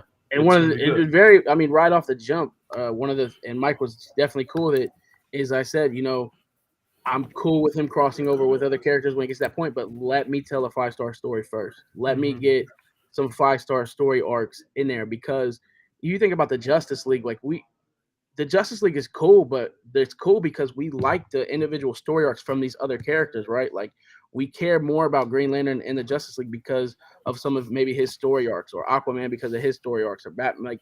Batman and Justice League is cool, but Batman's got those Batman story arcs that make him. So it's almost like when you are world building on a grand scale, yes, you have this big world, but you have to break that up into individual worlds. Yeah. Superman's got his own world inside this big world. Batman's got his own world inside this big world, right? So that's important when you get into world building, I feel like. Well, I think that's why DC has this. I know that's why DC has the cities, right? Every superhero who's an all-star has their own city: Metropolis, Gotham, Star City. Yeah. Right. Go ahead, Robert. No, I was going to say, and one of the things that we've all grown up in comics. Like, literally, y'all have you're at a comic book store with long boxes behind you. So after being inundated with that, that culture or whatever,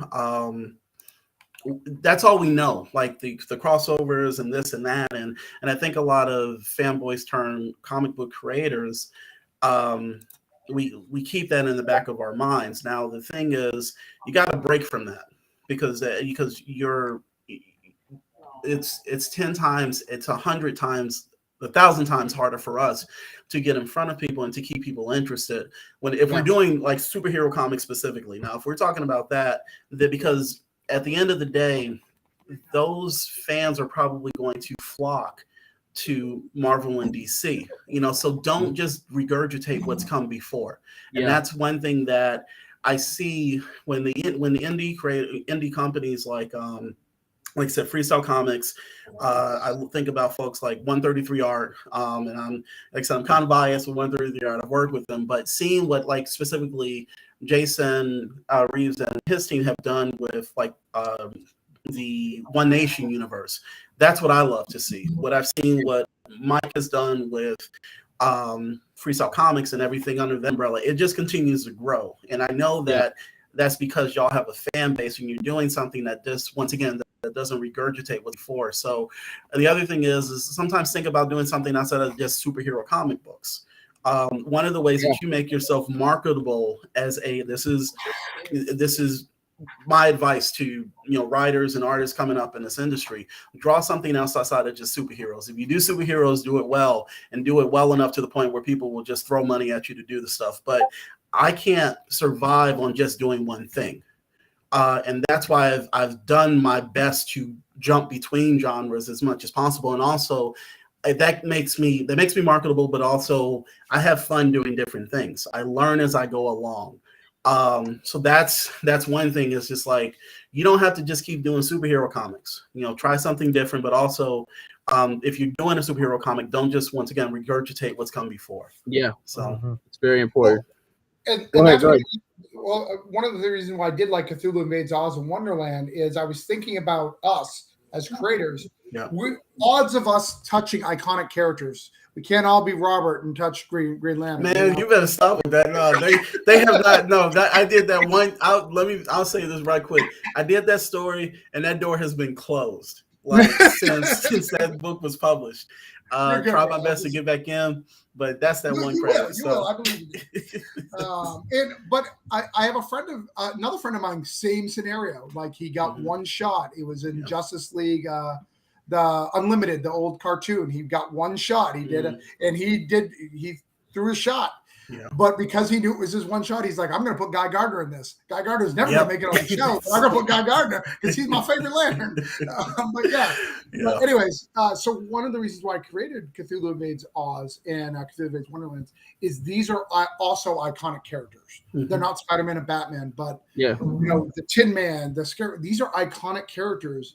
And it gave creators opportunities to write iconic characters. And for most of us in those books, that's going to be as iconic as we get to touching like the greatness of a character that has inspired generations. When I talk about Spider-Man, not only Spider-Man has lived with me weekly almost my entire life. He's going to outlive me. He's gonna, he's was here before me. He has friends. I can tell you his friends. I can tell you their motivations. He's let them down, hurt them. Like, Spider-Man is more real than most of my real friends, right? Like, It's true, though. And he's gonna be here longer. So how do you get to that? And when you talk about destroying worlds, that's why you can't destroy Spider-Man, right? You can beat him up, you can clone him, you can replace him with Doc Ock, but at the end of the day, Peter Parker is going to come back because you can't destroy that world, right? Spider-Man is iconic and he's special and important. And a lot of these Marvel and DC, regardless of how much you hate them, they're special and important. And they're important to the zeitgeist of mainstream media and geek fandom. Right. All right, fellas. So, man, good stuff. Good shit. Some good juicy juice for those tuning in. I think we were the first panel of the day. So, hey, we did it justice. Real quick, you guys want to give out your social media tags? Tell people where they can find you at, Robert. My Instagram handle is on the page. On the page or the screen. Robert K. Jeffrey, and website is robertkjeffrey.com. And like I said, check out Kickstarter, Chang and the Jade Obelisk. Number 2, we have 7 days left to raise like $2,000. So whatever you can do. But I appreciate y'all for having me. No, we appreciate you, man. It was a lot of fun.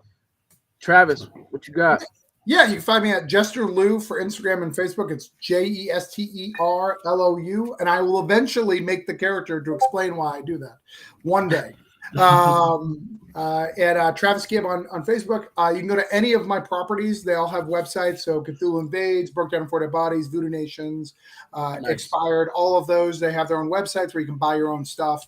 If you're interested in any of my stuff, we just finished Holiday Spirits, and then coming in January, it's Cthulhu Invades Wonderland, the sequel. Awesome. Nice. Good deal, guys. Fish. I am on Mr. Fish Comics on everything: Facebook, Instagram, TikTok, the Twitters, all of that. So you can find me there, follow along. I'm always sharing the books that I'm working on and what's coming up. Tony? I am the 5-Star Fam everywhere, and you can catch the 5-Star Fridays everywhere as well. So Tony Clapper on Facebook, check us out. Mike, do we turn this over to you, or do I do the outro, or what? I see you in here, Mike. This is supposed to be a 5-Star Fridays takeover, and you're jumping in. What's up, everybody? I want to thank our panelists for being on the panel with us. Really appreciate you guys. Big fans of the work, and work with each one of you. And hopefully we're going to work together again real soon. I hope you guys enjoyed the panel. We're going to be hearing for our first commercial sponsor today, and it's China. So check back, look at this video, and go pledge to this Kickstarter. I mean, Chunga be like, bam, wham, thank you, ma'am. Good Lord, sweet Jesus. What? I know they didn't do that. And a whole lot more, guys. Check out that Kickstarter for Changa and the Jade Obelisk. It's a lot of fun. Issue 1 was great. Issue 2 about to be more greater. Peace.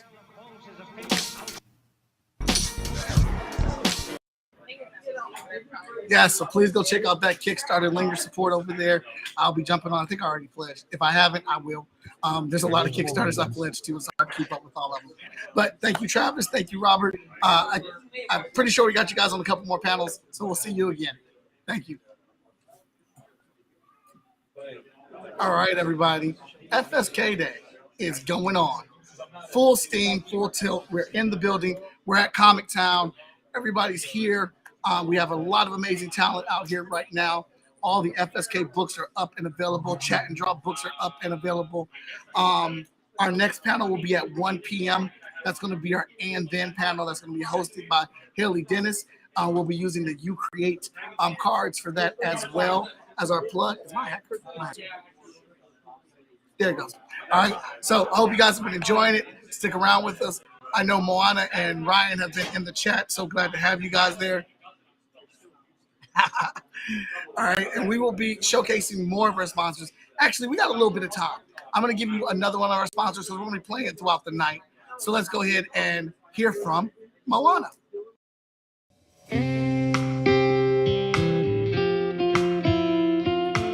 Aloha mai kākou e nei komo mai o Moana ko'ui noa he kākau molelo au. Aloha and welcome everyone. My name is Moana and I'm a children's book author, creator, and writer. Welcome to the Adventures of Nakoa and Nohea, Shadows of the Ancient Kickstarter campaign.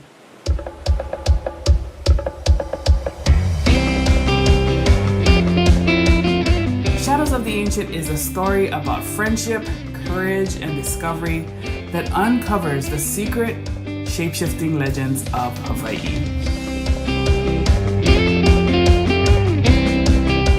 Often we see stories that incorporate Hawaii as a setting, but the narrative is not authentic, nor does it center on the native people of the island living there. The essence and the mana of these islands is missing.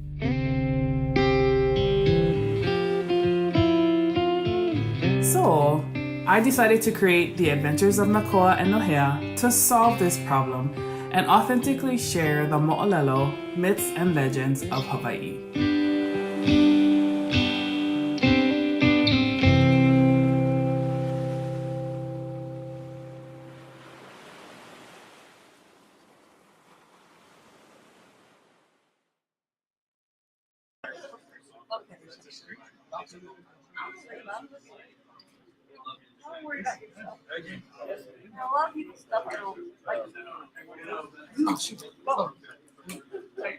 Oh, that clicked off before I realized. Welcome back. We got one more that we're going to preview. This one is from a close personal friend. He was just on the show. Let's check him out and see what he has to say. I'm Tony Clapper, writer and creator at Freestyle Comics, and I have something awesome and amazing to share with you today. January 3rd, that's right, you heard it, January 3rd, Kevin Terry is 5-star, issue 1 is hitting Kickstarter. Wow. Now you might be thinking, what does that mean to me? How will that help me? Well, I can tell you. Do you ever have fits of boredom? Do you ever think to yourself, what am I going to do and look forward to? Or simply, what do I do with my hands? Well, cheer up, Buttercup. January 3rd, the 5-star Kickstarter is packed full with awesome rewards, stuff that everyone can enjoy. No more being bored because, bam, you're going to have something in your hands that you can read that's going to be another chapter in the Hot Shot universe. That's right. 5-star joins the Hot Shot universe. Who is excited? I know I am. Wow, that's awesome, Freestyle Comics, but what do I do in the meantime? Well, little Sally, I'm glad you asked, because FSK has a full library of other books that you can read in the meantime. Like this one here. Hot Shot Volume 1. You can easily read this and many more books on FSK to prepare you for the January release. Here, try it out. Wow, thanks, Freestyle Comics. No, little Sally. Thank you for your support, and we hope to see you January 3rd backing and sharing the 5-star Kickstarter. You have a wonderful day. Head over to fskgo.com now to be notified. Also check out fsknow.com. You are a sleeping giant.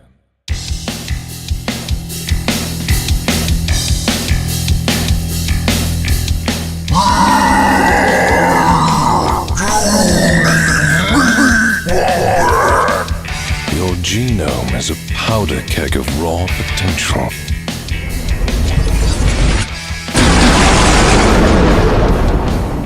A simple swab is all it takes to pull back the curtain and unlock the true power encoded within you. Enough games, Mason. Time to spike! Not so fast, Seaver! Don't wait for greatness. Superpowers are now approved for human use. Power brokering goes public with Pinnacle Laboratories in it. That was tricky. Gonna cost you. We can make you super.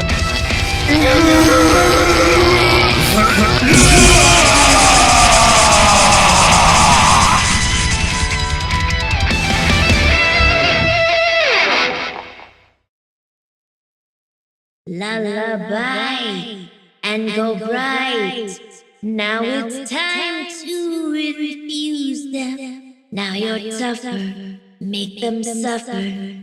For the agent must pay. Let your powers unfurl. Kill them all and the girl.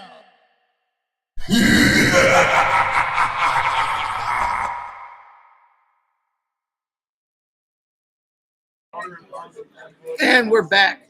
Those are just some of our friends and sponsors of some really dope projects that we really love and we think you should check out. Not just today on FSK Day, but any day that an indie's making comic books. All right, that's up. All right, cool.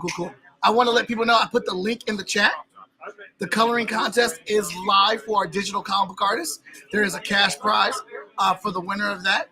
And it will, look, my pockets ain't deep, but I can toss out $30 to the winner of this contest, all right? Keep it 100% real. My pockets ain't deep. But whoever does this the best, and we're going to vote on it, $30 to the winner. Have your Cash Apps and your PayPals ready. The link is in the comments. I'm actually going to put that link back in there again. Once I think I grabbed it already. Let me see. Yes, it did. So I'm going to put it in the chat. Ryan said, give it. There is the link. Mars, I need to know who the homie in the front was with the dreads and the tats. In the front of where? And Lori's. Oh, and Lori's Kickstarter. The video. Oh, that's so dope, Ma. Moana said she's gonna add $10 to our prize bucket to our coloring contest winner. 5-Star Fridays. Huh? 5-Star Fridays. So it's up to $50. 5-Star Fridays. We're coming together. 5-Star Fridays, the Moana Nui podcast, FSK total combined will give $50 to the winner of our digital coloring contest. That's what's up, y'all. That's what's up. Good stuff here. Thank you, Moana. All right, so there'll be plenty of opportunities today to check out. I'm probably going to do some interviews with some people from our panelists, from our creatives that are here tonight for you to check out. But we're going to get back to the show. Actually, we're not. I lied. Let me share my screen with you.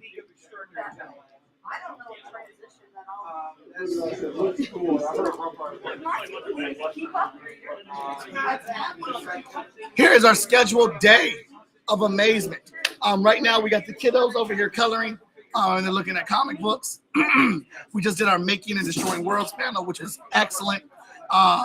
We did not have the Guess Who game. I'm sorry. I just got too much stuff going on. Was not able to get to it. We'll have it next year. And we're getting ready for our And Then panel. So that's at 1 p.m. That's a half an hour. And we got some pretty cool people in there for that as well. So I'm going to let you guys get back to it. We're going to put the camera back on the floor to see what kind of activity we got going on here. And we'll see you in a little bit. Or, here, because we're still streaming.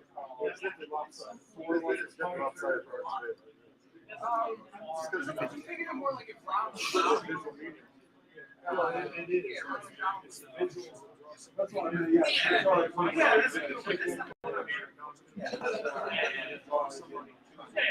right.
And also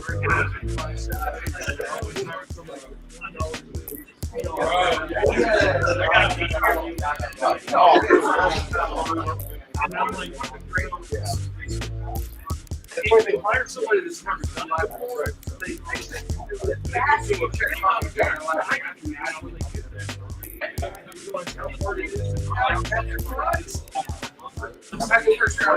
that's hard. Of course.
I did not think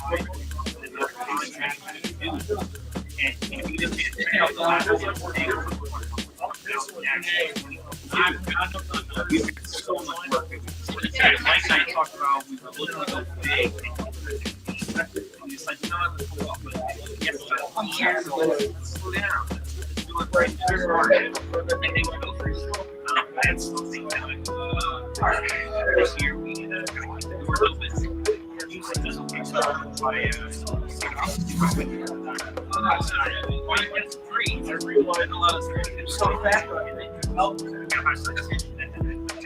I don't see someone's wrapping it up. I've got 1 week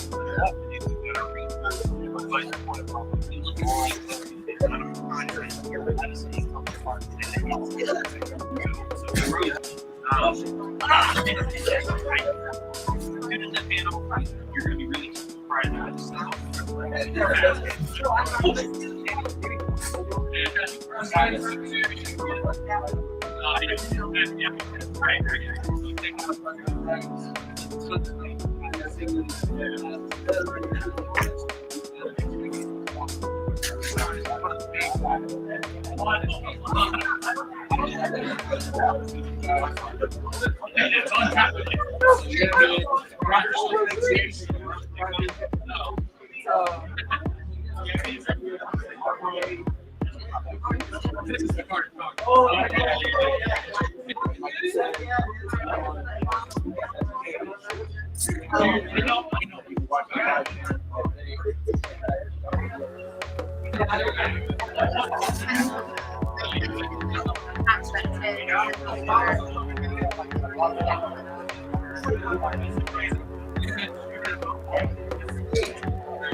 Yeah, man.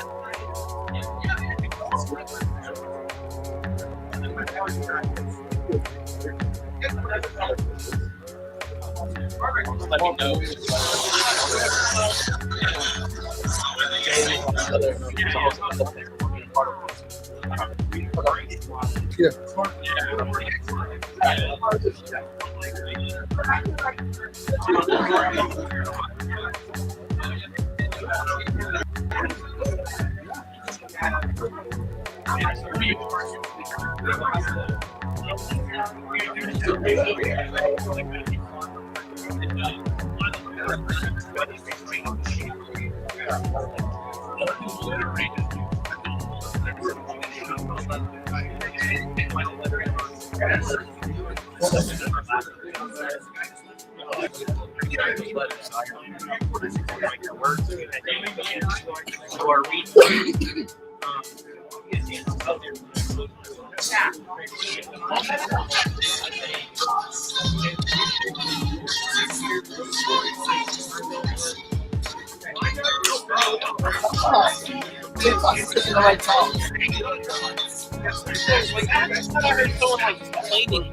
Like artists were mad because they weren't making any money off the songs.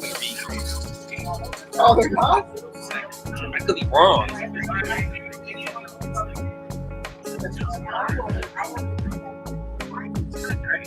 Some of those like millions.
Is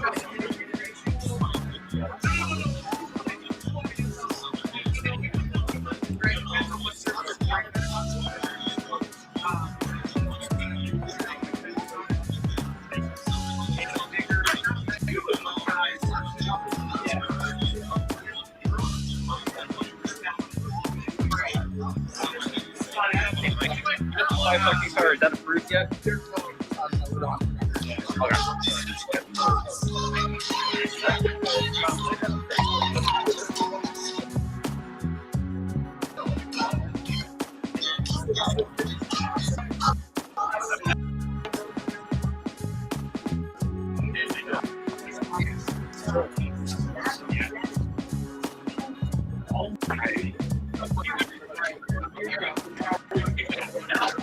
Hey, Mike.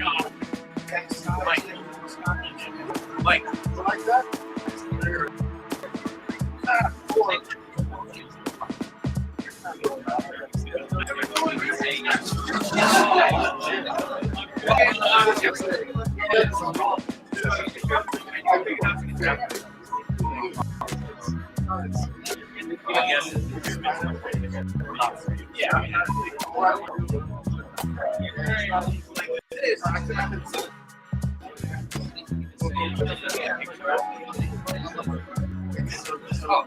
What's up, dude?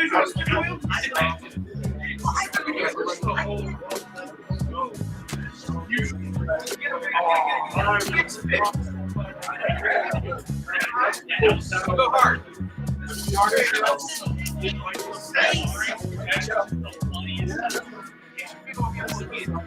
That's him. If we say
Yeah, they last longer.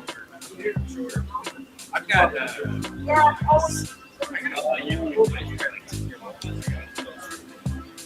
Hey,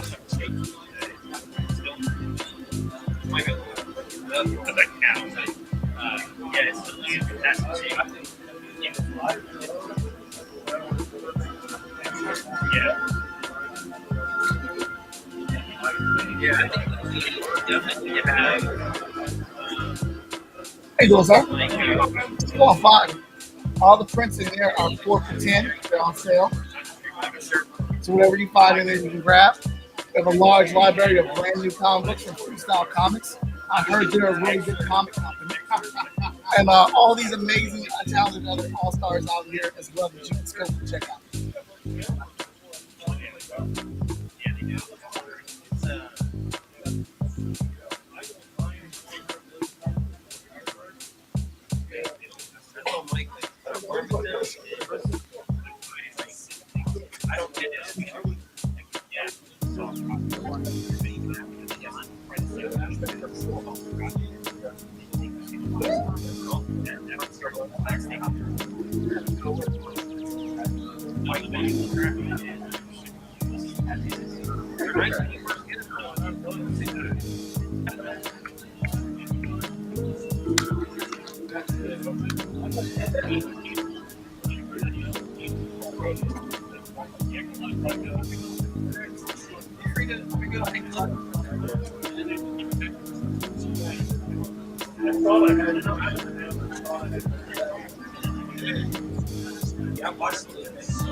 I didn't go that short on that anything. Just write it down, take it off, go to the next page. Because that's what you're breaking through. No problem. I got 4. That's what the state club is. She has 12 by 2 practice. This is yeah, I'm like measuring, like side, making sure it's all perfect.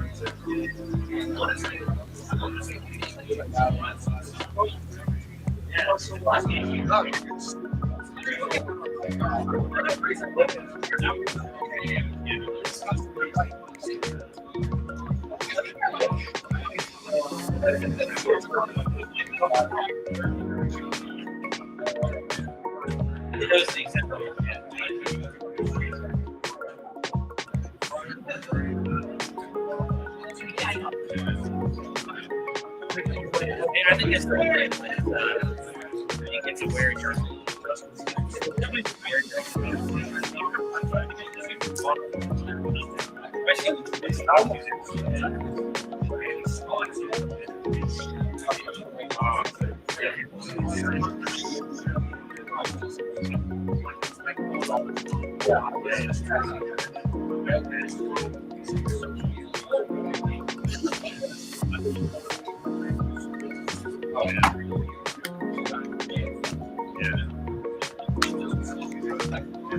Mike said well done.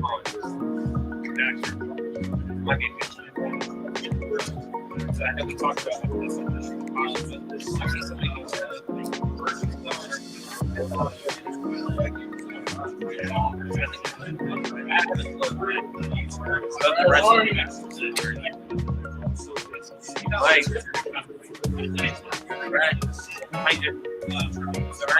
Oh, wow. Hey, everybody, Red Art. We made it down. What's up?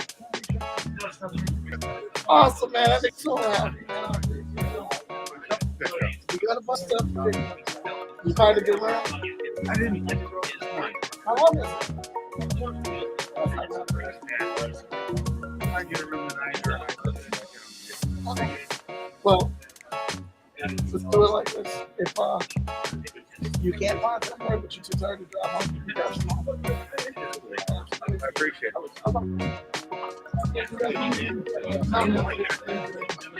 Yeah.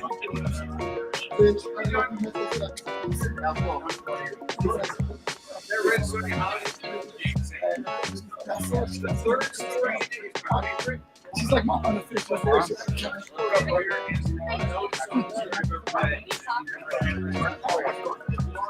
And, we're stocked up on everything. The only thing that we're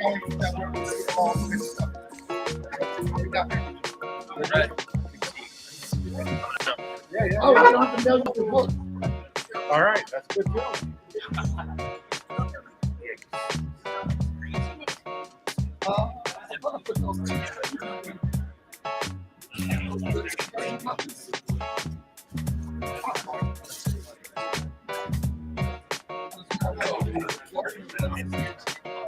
Which one do you want? You want volume 1 or volume 2? Doesn't matter. Whatever. You know what I don't like?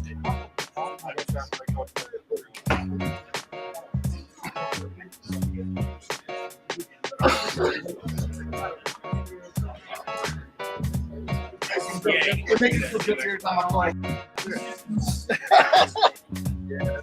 Oh.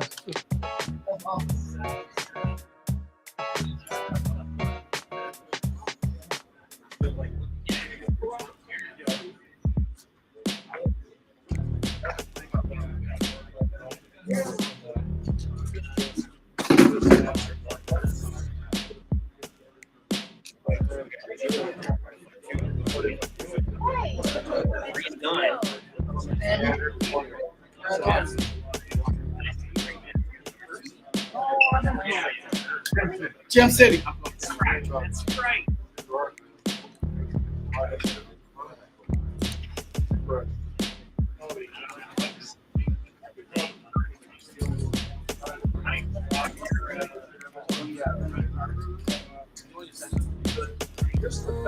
Hey, card. Yes. Yes. Card.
What cover do you want, Brad?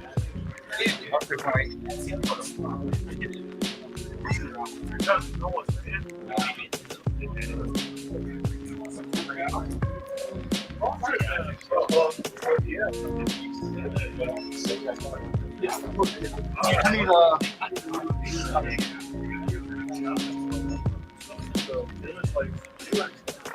and vigilance. Never mind. I got it.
What version of the trade? Sorry? What version of the trade you want to use?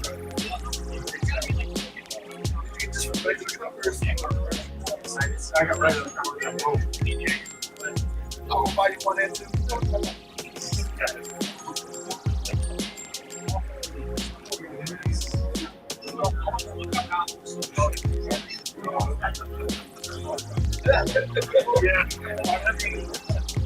Yeah, I know. I saw that. What's this stuff about?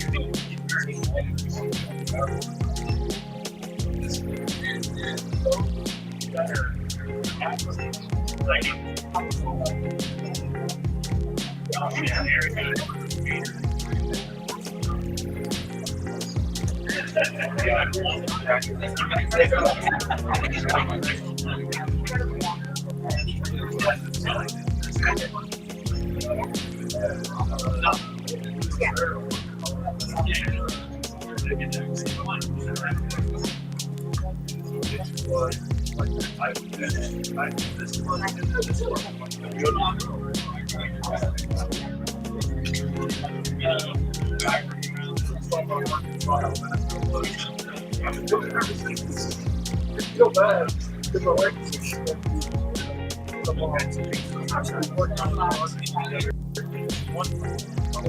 It's all Brad.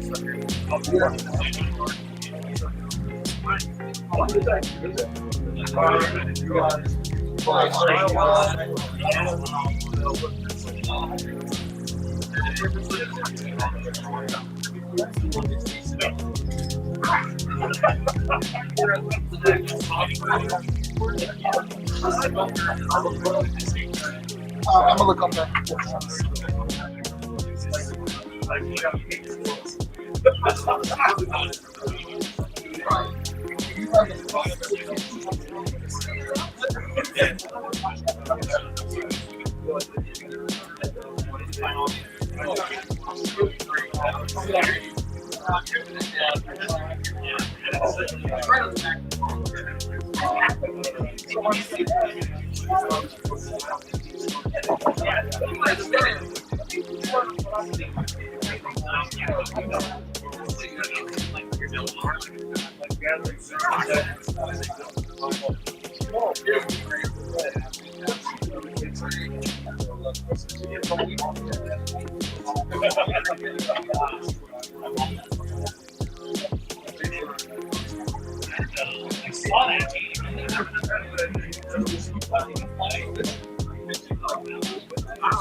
Spin it now, make your way around. Spin it again.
You know what I mean? I got one.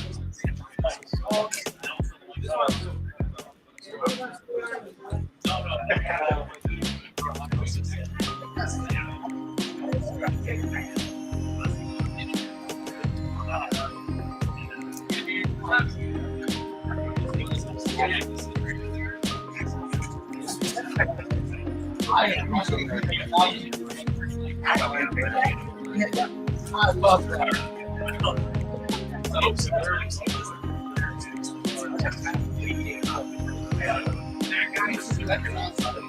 Too many.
Hey, Mike.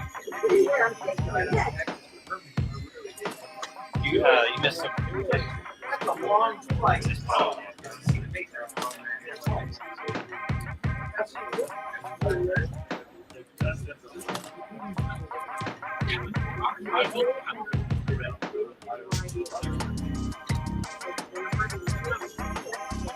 Damon. Yes. What? Red.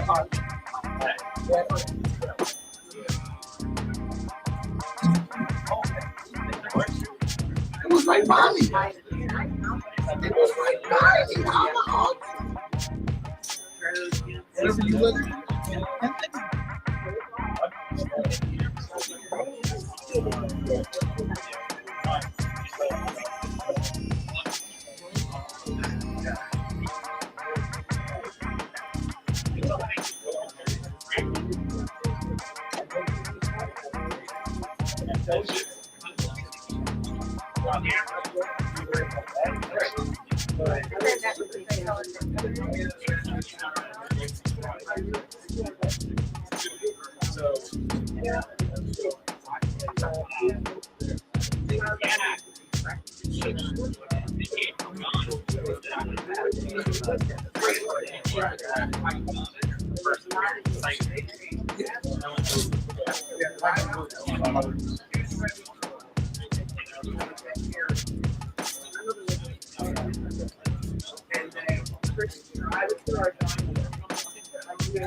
Business in the building.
Oh, we got it out here, Dan.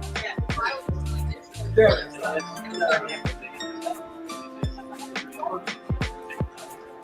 Hey, what's up? How are you? You too.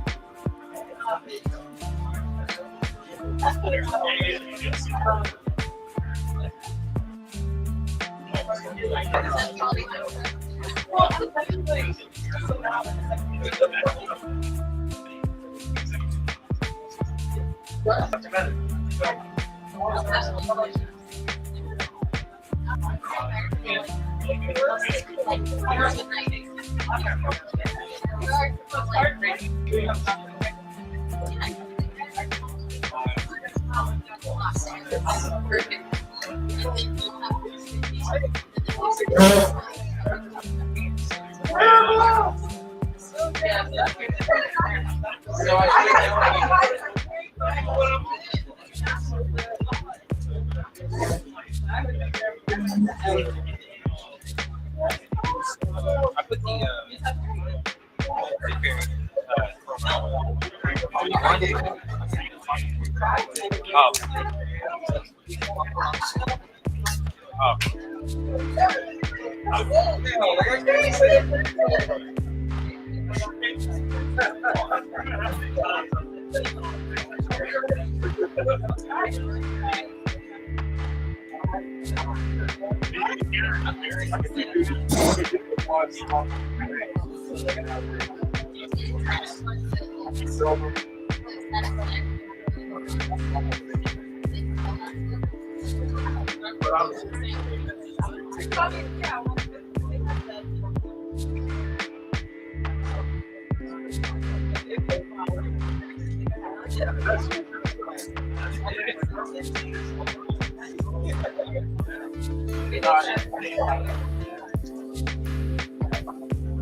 Needless to say, I'm just happy. Like this,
All right, Brad's all paid for.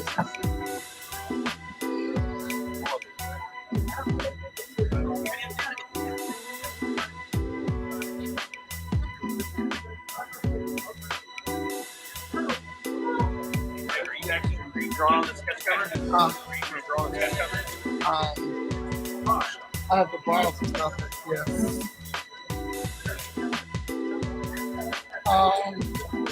Adam.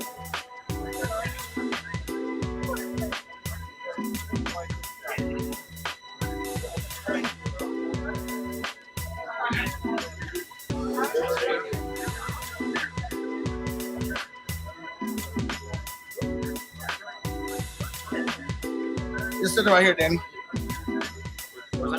Right here.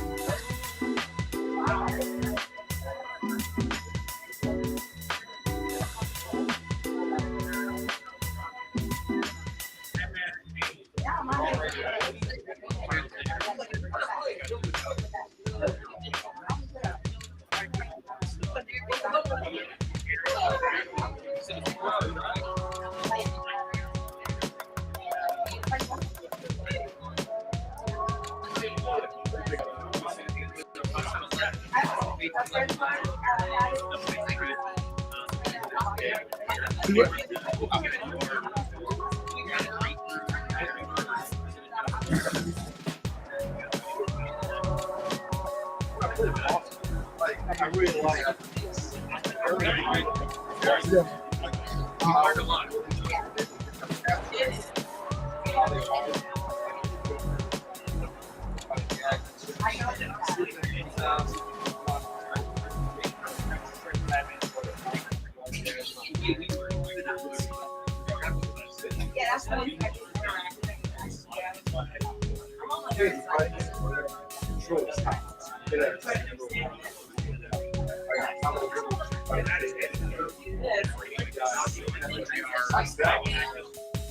Adam, I need your help.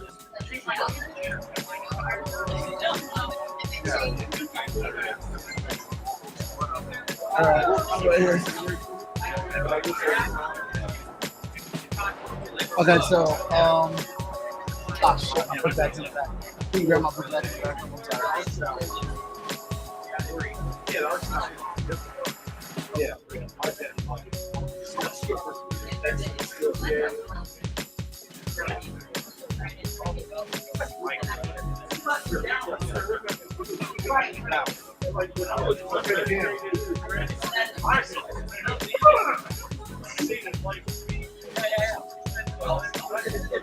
Vigilance. Vigilance. You're on this panel. You're I'm at you sitting.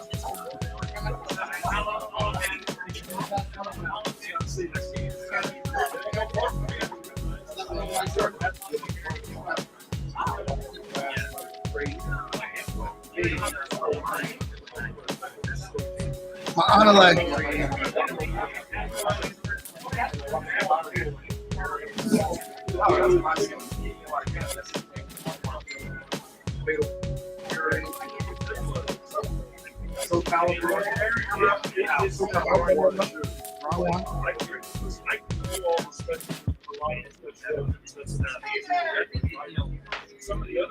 Come on, Lauren.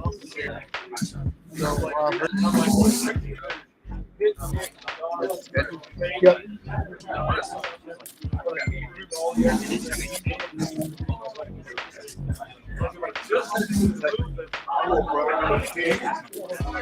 All right. They're in that room. No, she's packing up. We thought she was back. All right. So they're going to be the dealer, and then you don't have to. All you have to do is set people cards as they hold it up. So you're going to shuffle these for every person that goes. The game is called and then it's storytelling, and when the person says and then, the turn is usually over to the person. So you, for that person, before they tell their story, you'll shuffle the cards, and then you pull it up, and it says a stranger watches. And you put it up to the camera, and that's what it means to tell them.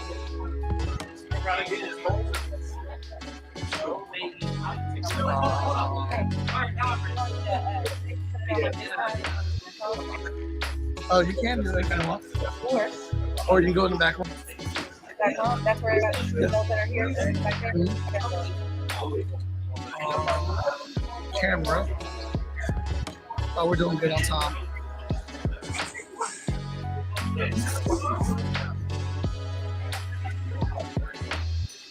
What's up, everybody? How you doing? Multitasking right here. All right, checking. We already had a commercial ran.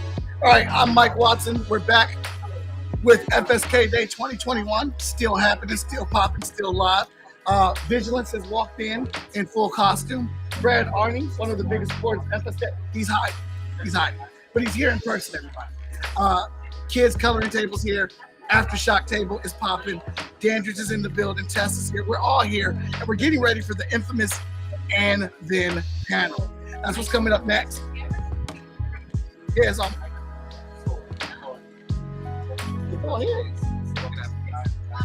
Huh? No, it's on us. It's definitely on us over here. That's crazy. Oh, okay. All right, so and then will be hosted by Haley Dennis. And what this thing is we did it last year. Everybody had a blast with it. So you're going to make up a story. But to make up that story, you're using FSK characters, and we're using the Vantage in-house You Create cards, the idea cards. We're going to have Adam shuffle the cards up. He's going to give each person their subject that they have to use in their story. But the moment they say, and then, their time is up. It's done. They passed the stick. We've got a half an hour with this, and we got such a ridiculous character from the last time that we did this.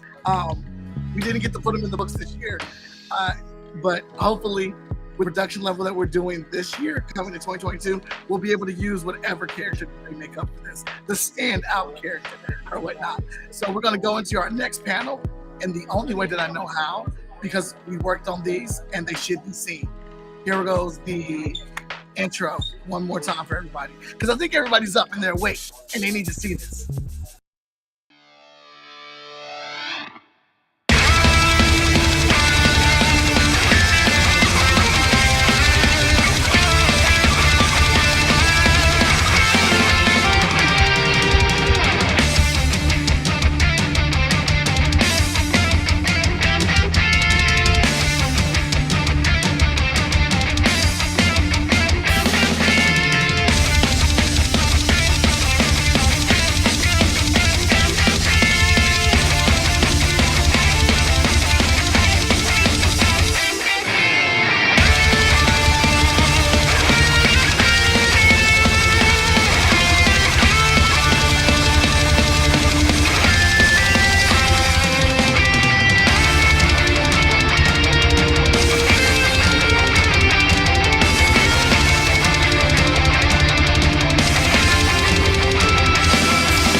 I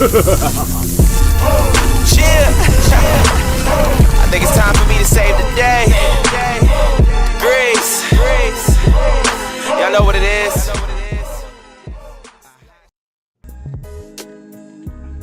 All right, I'm bringing in Haley. She's going to introduce herself, and she's taking over on this panel, and we are out. Not yet. Now I am. So I'm Haley, and that was an awesome intro. Loved that. Do we have everyone who's going to be taking part in our game? Sure. Cool. We're here. Cool. All right. Can't see Constant Hustle. Is there no image for them, or? See me? Nope. It's a total blackout. It's pure hustle mode. Lawrence, you got a weak signal connection on our end. You might want to back out. Let me move where I'm at. All right. Yeah. I'll do that.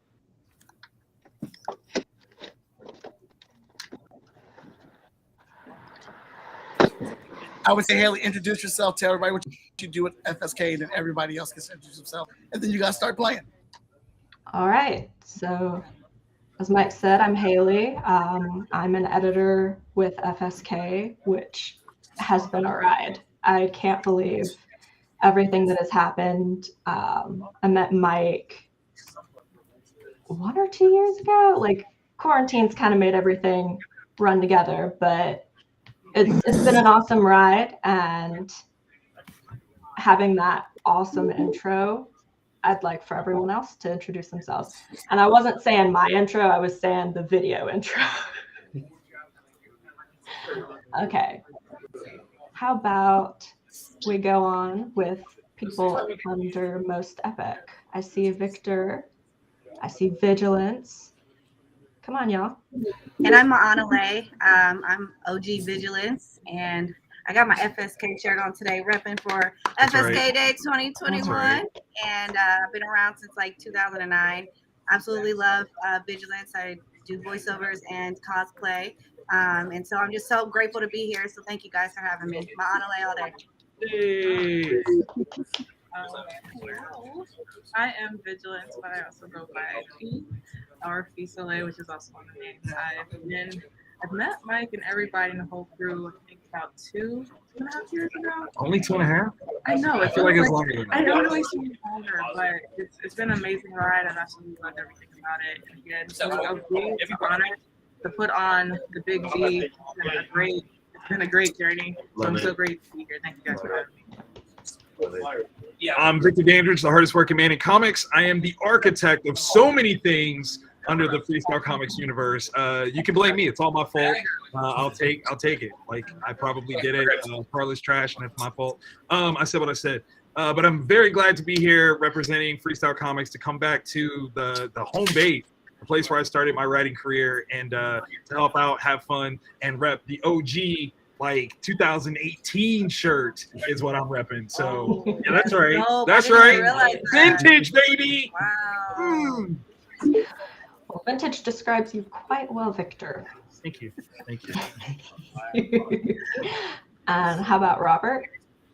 Hey, my name is Robert Jeffrey, a freelance writer, creator of Route 3, Mind to Avenge, and current writer of Retcon, and a bunch of other stuff. And just happy to be here. And second panel of the day, let's get it. Yep. And looks like we lost somebody. We lost Constant Hustle. Yeah, Constant Hustle. Yeah, he's hustling. That's what it is. Signal can't keep up with him. He's hustling too hard. Yeah. A lot of people hustling out here. Right. And Adam, do you want to introduce yourself? You're doing the cards. Sure. I'm Adam. I met Mike a year ago. He through Tessa. I draw sometimes.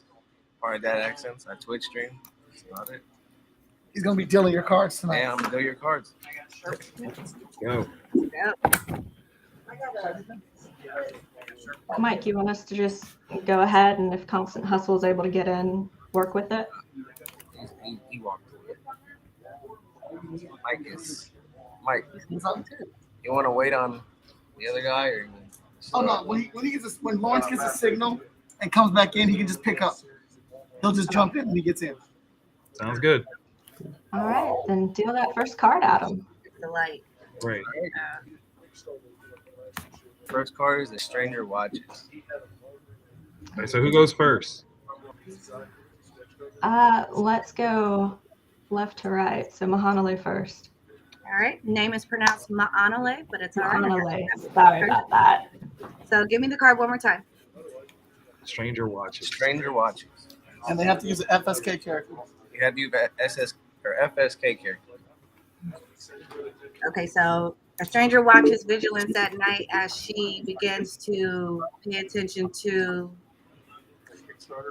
the federal government's line of communication, camera screens, looking to see if there's anything going on around the world, nationally mostly. And no, she did it. Next card. I didn't say the other word. That's true. That's true. Oh wait, I didn't Yeah, say you both can't. words. Once you say "and then," it's no longer your turn. But it's not. That's right. Right. So you didn't give up yet. So You stopped yourself just in time. And Justice League.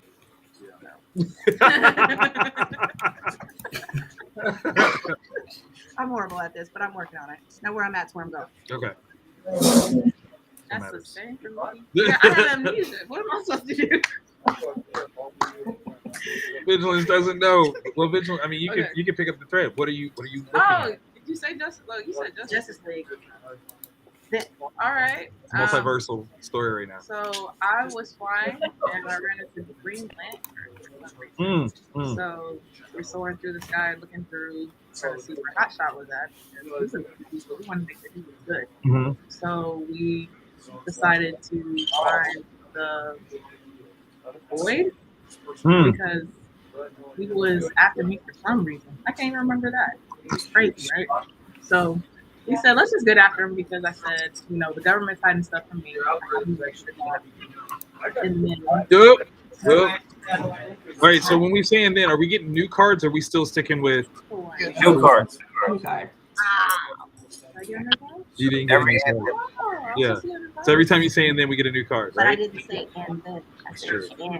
That's true. Right. Right. And So remember. what's my card? Take a flight. Take a flight. Wow, that's easy. All right, so Vigilance and Green Lantern are looking for the Void. Obviously, this is a battle of light and dark, where Green Lantern clearly has a sensitivity to the darkness of the Void. As they search around for them, or for it, that darkness, they become beset upon by a brand new villain, unbeknownst to everyone, right? It's not Void. It is the dark side of Vigilance. Oh my goodness. Vigilance's dark side takes over an emotional snap, ends up attacking Green Lantern uncontrollably, leeching off of that energy, and then New card. Oh, I like Monster. it. Okay, I see it Thank you. now. You see? You I see? see You it. see how we Oh, do this it? is good. All right, Monsters. Robert, monsters. Wow, that's perfect. Thank you. Thank you. Robert, you do it. Oh, okay. So what was Monsters. monsters? Okay, I'm still rolling with that thread that we just had. Yeah, keep going with it. Okay. So Vigilance and Green Lantern, if I remember correctly, wind up finding that the void is filled with 10,000 Cthulhu creatures. Oh, that's a lot of darkness. Yeah. So there's becomes a battle of wills, a lot of tentacles being thrown around, blood and guts, and then Hey! Okay. Another Let's card. introduce our last contestant. A weakness. A hidden weakness. Perfect. Lawrence is Hidden weakness. That's all right. Can you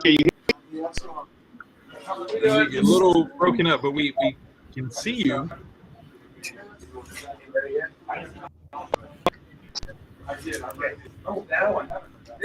Roboting out. An embodiment of a hidden weakness right here. This signal is. This is 4D storytelling, y'all. Everybody's hidden weakness. Technology. Right. Oh. Ooh. Hidden weakness kicked him out of the stream.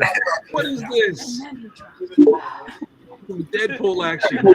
Spotty the spotty internet connection is a weakness, I guess. You know it. Yep. Yeah. Yep. And because it's Wi-Fi, it's hidden. There you go. Hey, that works. Oh, wait, he's back. He's back. There we go. Can you hear me? There we go. Yes. Yep. Mm-hmm. Okay. So a hidden weakness with what I got, right? Yep. Mm-hmm. I want to thank Mr. Jeffrey for that great setup he just gave me. I try. So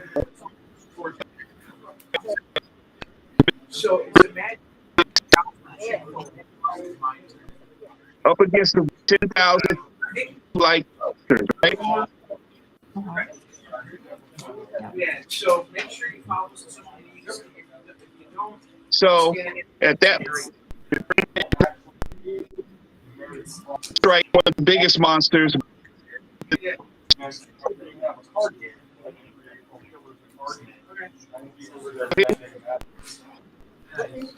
Well, I'm noticing. Yeah, we're losing you. It's kind of breaking up a little. So on the edge of my seat right now. I'm trying to see where the story going.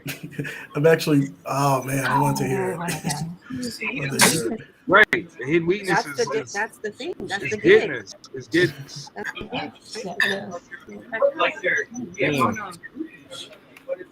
Well, as much as I would like to hear his answer, we do kind of have to keep things rolling. So, Adam, can we have another card?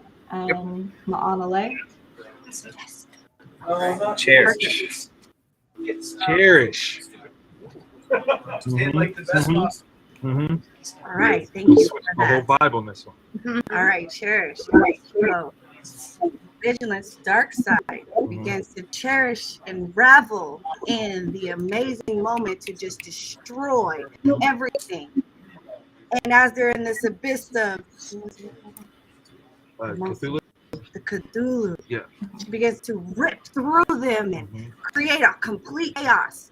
And Green Lantern stands aside because he's confused and bewildered by how she's going crazy and doesn't understand or recognize this person. And then, Okay, another card. Fun when you're part of the story, man. That's right. Head over heels. Head over heels. Because I was cherishing the fact that I was just raging over chaos was happening. I was head over heels over the fact that blood was just running through my fingers. Violent. Why am I in the most dangerous room right now? It got dark. It just got very dark. Right. I'm going through it and I see the shock in the eyes of Green Lantern, and yet the energy continues to surge and I feed off of that, and you continue to go through more of the Cthulhu, more and more to realize this evil that we found out that wasn't even the boy. I just became thirsty to keep fighting and trying to see exactly how much I could kill, and then All right. See if I can pick up this thread. What the baby? What the baby? Oh Lord! Oh Lord! Vigilant, bloodthirsty, mind raging, rips open the broken Cthulhu body to reveal a baby Cthulhu. oh my gosh! Wow. Pregnant the whole time. Pregnant with what? Opportunity. Because this baby, now free of its mother's hold, starts to grow, building upon itself, using the broken entrails of the forebear to add onto itself, growing in its tentacle mass. It begins to consume the earth itself, reaching towards everything around it. The light Green Lantern shines brightly, trying to dispel and discourage, but it just consumes it as well. It is the living embodiment of darkness. And then, Oh, what has happened? thank you. What happened? If I had a mic invasion, Thank you. mic pin drop Thank you. Thank you. Very good. invasion. I don't know how to follow that up. Come on. Come on, we gotta keep going. Okay, so at that very moment, the skies parted to reveal an invasion of multiple watchers, followed by Disney Plus executives who were like, yo, how much money can we make off of this epic crossover? And then everybody's minds were blown because of the opportunities. You said it then. The story opportunities. Yeah, there you go. It came from space. It came from space. Come on. Here you go.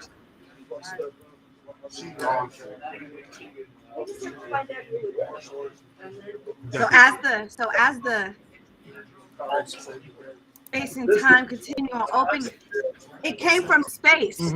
It was Hotshot. Oh! It was the Samaritan. Yes. It was. I'm so excited. I don't know. Route 3. I don't know. Route 3. Here you go, Route 3. Yes. 3. Route John 3. Anderson. Ladies up, baby. They came in and they grabbed Vigilance and they pulled her back and they told her, "Stop her! Wake up! Wake up! It's not the void! It's not the blackness!" And then, whoa! Hero versus hero. yeah. Oh, that's so That good. works. So That good. works. How did we do this? Who pulled these cards? Oh boy. Oh man. I was just somehow I woke up. It took a lot of slaps for them to wake me up.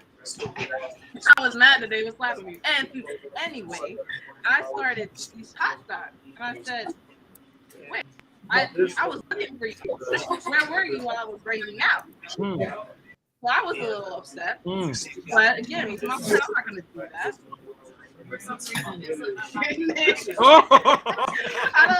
Okay.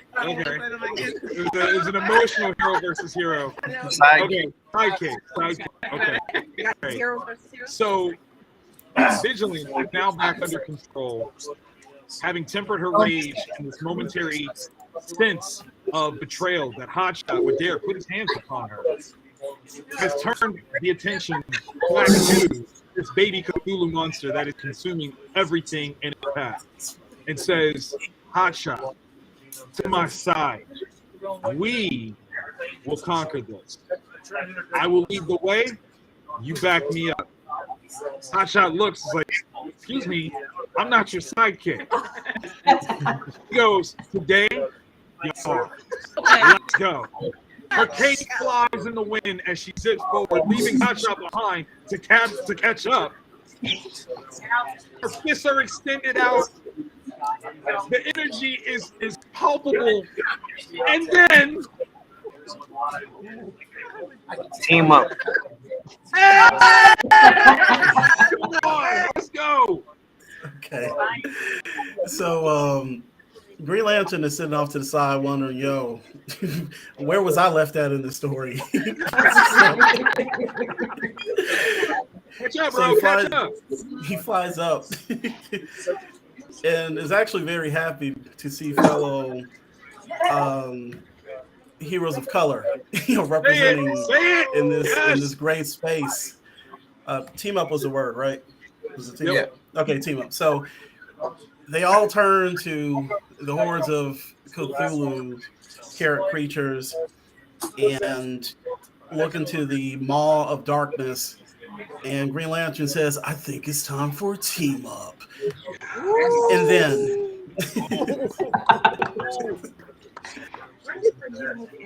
Yeah. What you got? Lost. Ooh. In a moment of excitement, Vigilance becomes lost and consumed with the energy and the drive to tear and rip through so many new Cthulhus that are just coming through that space and time continuum that's been open. They're just invading, and then Just slipped out. You did it. Time travel. Oh, time travel. Let's go. Okay. Here we go. I was still raging, and I was going through Cthulhu's, and I was just flying through so fast that I actually started. I didn't know I was this fast. Then I realized Green Lantern and the whole team here, we had to figure out where we were. So I looked around, and I noticed that baby Cthulhu was now a mother of its own. Oh. That's powerful. And it was expecting its own. And I had to start it all over again, but I knew I had people with me. And then Okay. Secret order. Secret order. okay. Vigilance turns to the collection of heroes alongside her, Hotshot, the Samaritan, Route 3, Green Lantern, and says, we must stop this. We must stay ever vigilant against this darkness. We must be something. We must blind the wall that shall not crumble, that shall not fall. We will create a secret order to guard against this invasion of darkness, this invasion from space, this invasion from time. Will you stand with me? Will you be my team? Squad up. And then Underground. come on, Robert, you got this. Come on, bring it home, baby. Bring it home. Bring it home. the other heroes and heroines answer, yes, we will stand with you in this underground cabal of greatness. They fly to the heavens, which are reigning with Cthulhu, and all of a sudden, Dr. Manhattan shows up and says, I got this. Snaps his finger, but before he does that, he says, Vigilance, actually, you handle this. and then she eradicates everybody. So and then right, well, before the and then, Dr. Manhattan thereby recognizing that Vigilance is the most powerful superheroine in the universe. And then, Nice. I like it. Come on, so perfect, so perfect. Vigilance reunites with her team.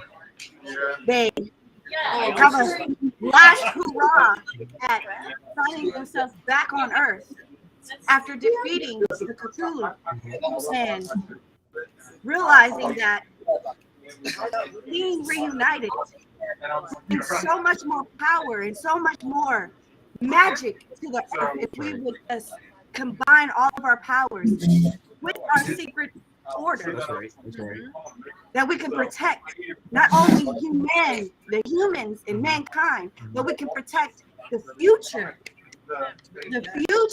Vigilances and the future Samaritans from ever having to deal with invasion from space again. And then. Come on now. Come on now. Come on now. Wow. Oh, there's the saga continues. Let's go. Let's go. Oh, Let's go.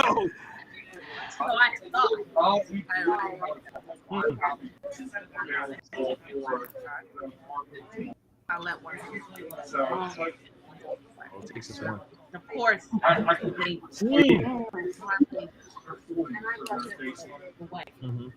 Now, I have to we got to work together. We got to figure out for this problem. It's mankind. We got to make sure, because if not, Earth is going to be doomed. No, not Earth. It's always Earth. It's always Earth. Always. So we have to find a way to band together, make sure that it doesn't find a way to avoid, and then mix together and become this great evil that consumes everyone. Right. I was into it. Yes. Caper. Okay.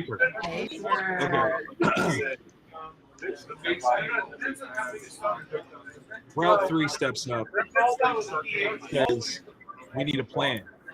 We have to recapture this. Not to destroy it, but to potentially sway it to our side. The Samaritan, I agree. If we can master the dark within it, perhaps we can change its effect on the world. Hotshot's like, can we get a burrito after though? Because I'm hungry. Green Lantern uses his ring, creates a light burrito, and Hotshot eats it and finds it fulfilling. Strangely fulfilling. Vigilance says, okay, let's go get it. We fly off into the dark. Just on the horizon, they see the baby Cthulhu flying its own path, trying to find its own way, and they surround it, encircling it. They collect hands, they hold hands, and they begin to chant. And then And then to be continued, maybe. Yes. I'm sorry, everybody. That story was awesome, but it's time to wrap it up. What? That's it?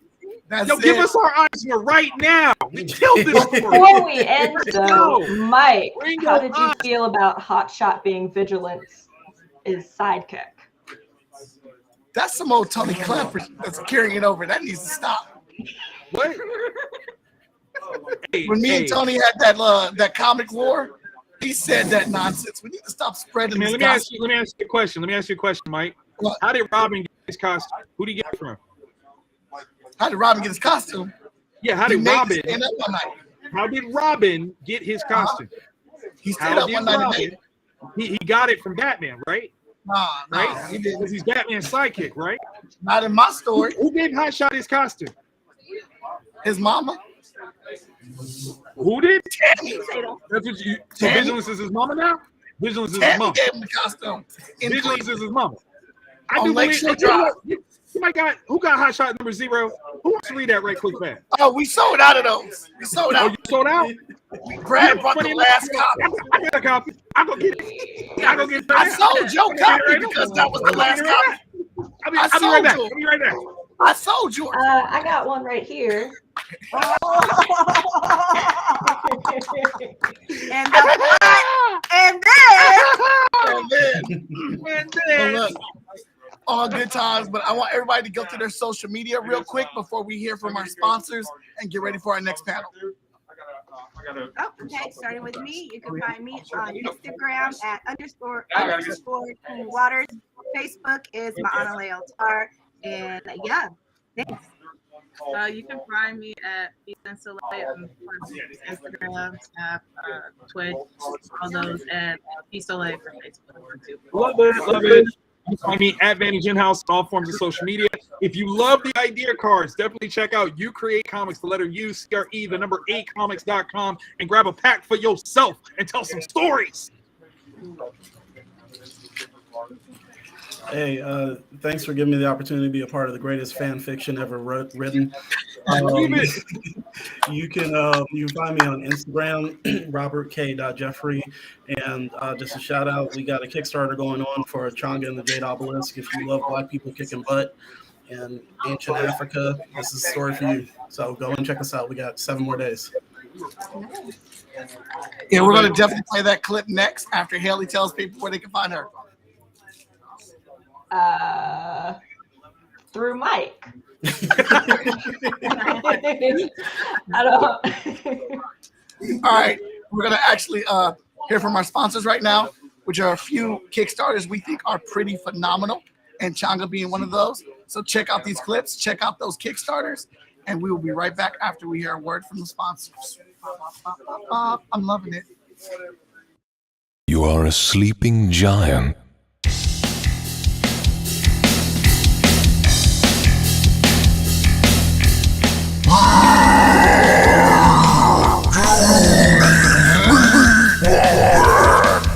Your genome is a powder keg of raw potential.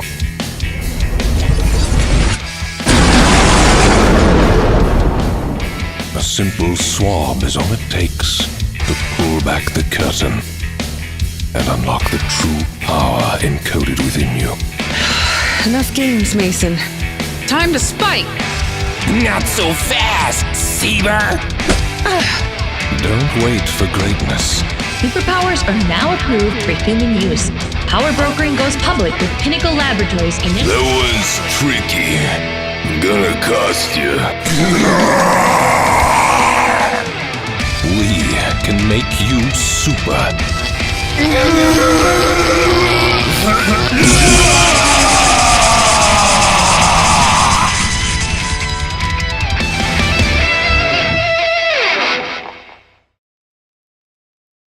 Lullaby and go bright.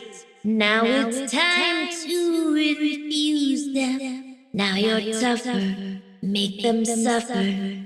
For the agent must pay.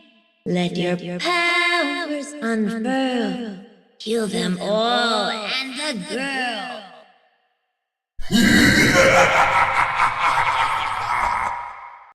Yo, I mean, Changa be like, bam, blam, thank you, ma'am. Good Lord, sweet Jesus. What? I know they didn't do that. And a whole lot more, guys. Check out that Kickstarter for Changa and the Jade Obelisk. It's a lot of fun. Issue 1 was great. Issue 2 about to be more greater. Peace. I'm Tony Clapper, writer and creator at Freestyle Comics, and I have something awesome and amazing to share with you today. January 3rd, that's right, you heard it, January 3rd, Kevin Terry is 5-star, issue 1 is hitting Kickstarter. Wow. Now you might be thinking, what does that mean to me? How will that help me? Well, I can tell you. Do you ever have fits of boredom? Do you ever think to yourself, what am I going to do and look forward to? Or simply, What do I do with my hands? Well, cheer up, Buttercup. January 3rd, the 5-star Kickstarter is packed full with awesome rewards, stuff that everyone can enjoy. No more being bored because bam, you're gonna have something in your hands that you can read that's going to be another chapter in the Hot Shot universe. That's right, 5-star joins the Hot Shot universe.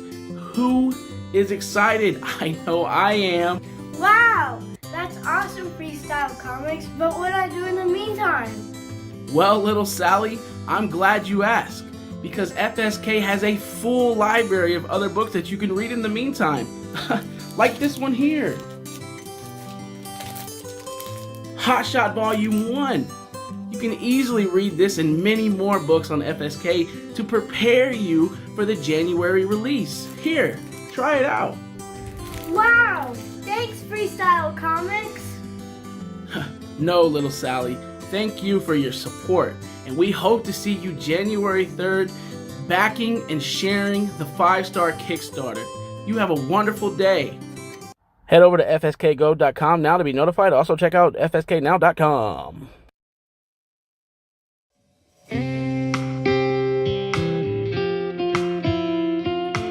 Aloha mai kākou e ne komo mai o moana ko ui noa he kākou molelo au. Aloha and welcome everyone. My name is Moana and I'm a children's book author, creator, and writer. Welcome to the Adventures of Nakoa and Nohea, Shadows of the Ancient Kickstarter campaign.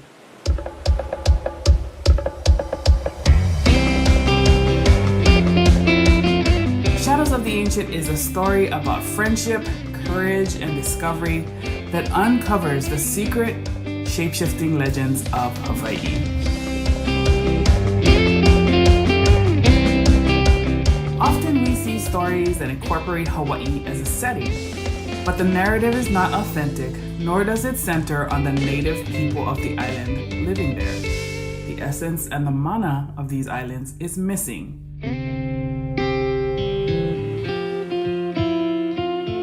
So, I decided to create The Adventures of Nakoa and Nohea to solve this problem and authentically share the mo'olelo, myths, and legends of Hawaii.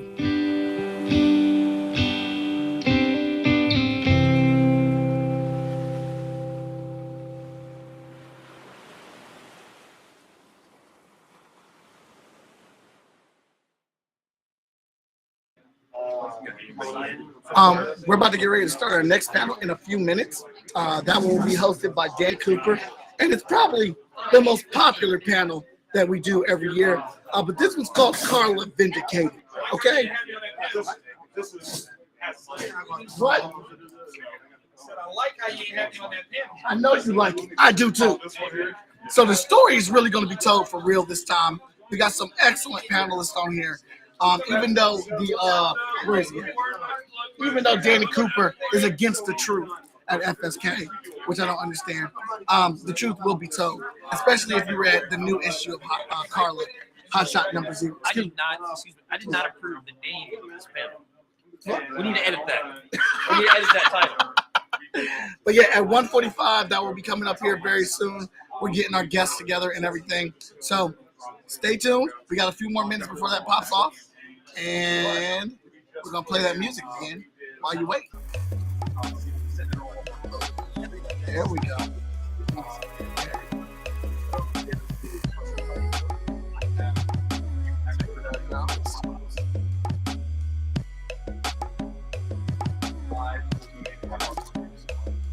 All right, then.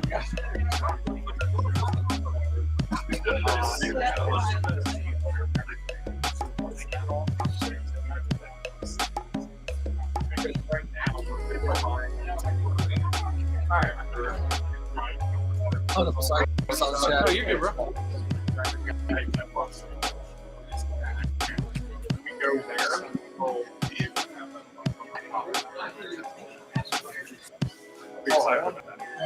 But it's yeah. So a lot of we have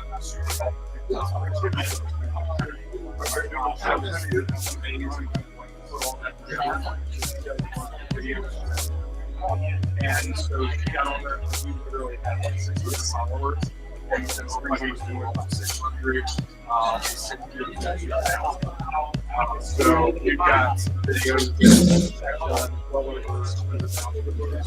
And I'm like, okay, so we can make this happen. So it's like we made us come into the workshop. That is a lot.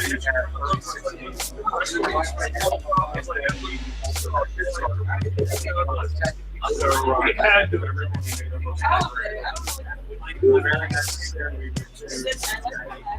No one's in the room yet.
Yeah, the Albert Fish shirt is there.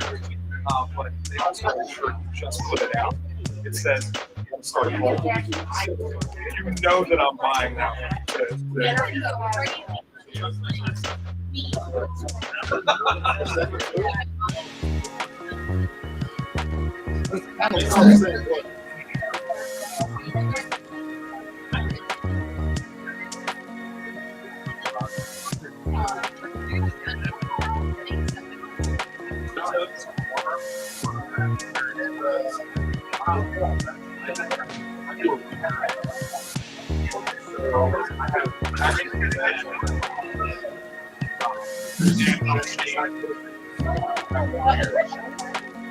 Oh,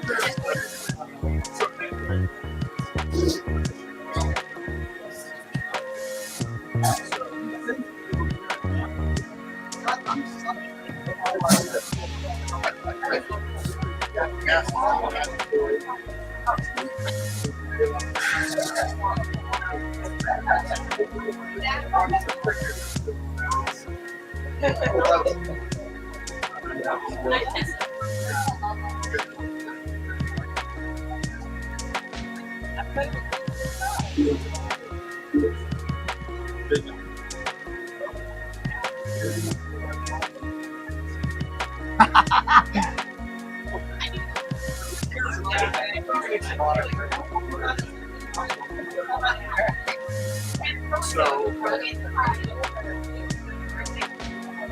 maybe like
Oh, yeah. I'm not done already.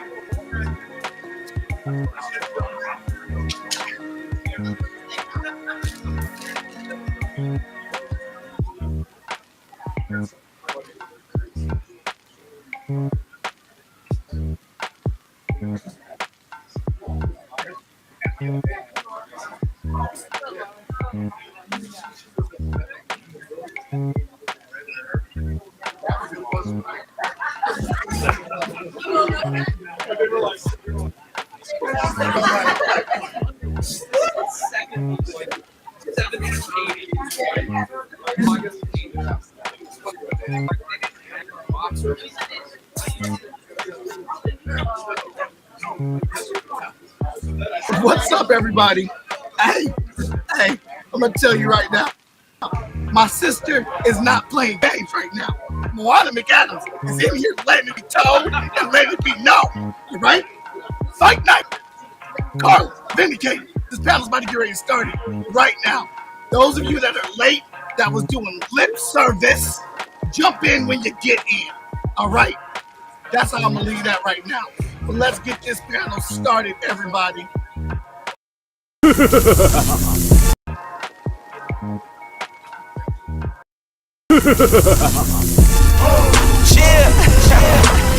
I think it's time for me to save the day. Grace. Y'all know what it is.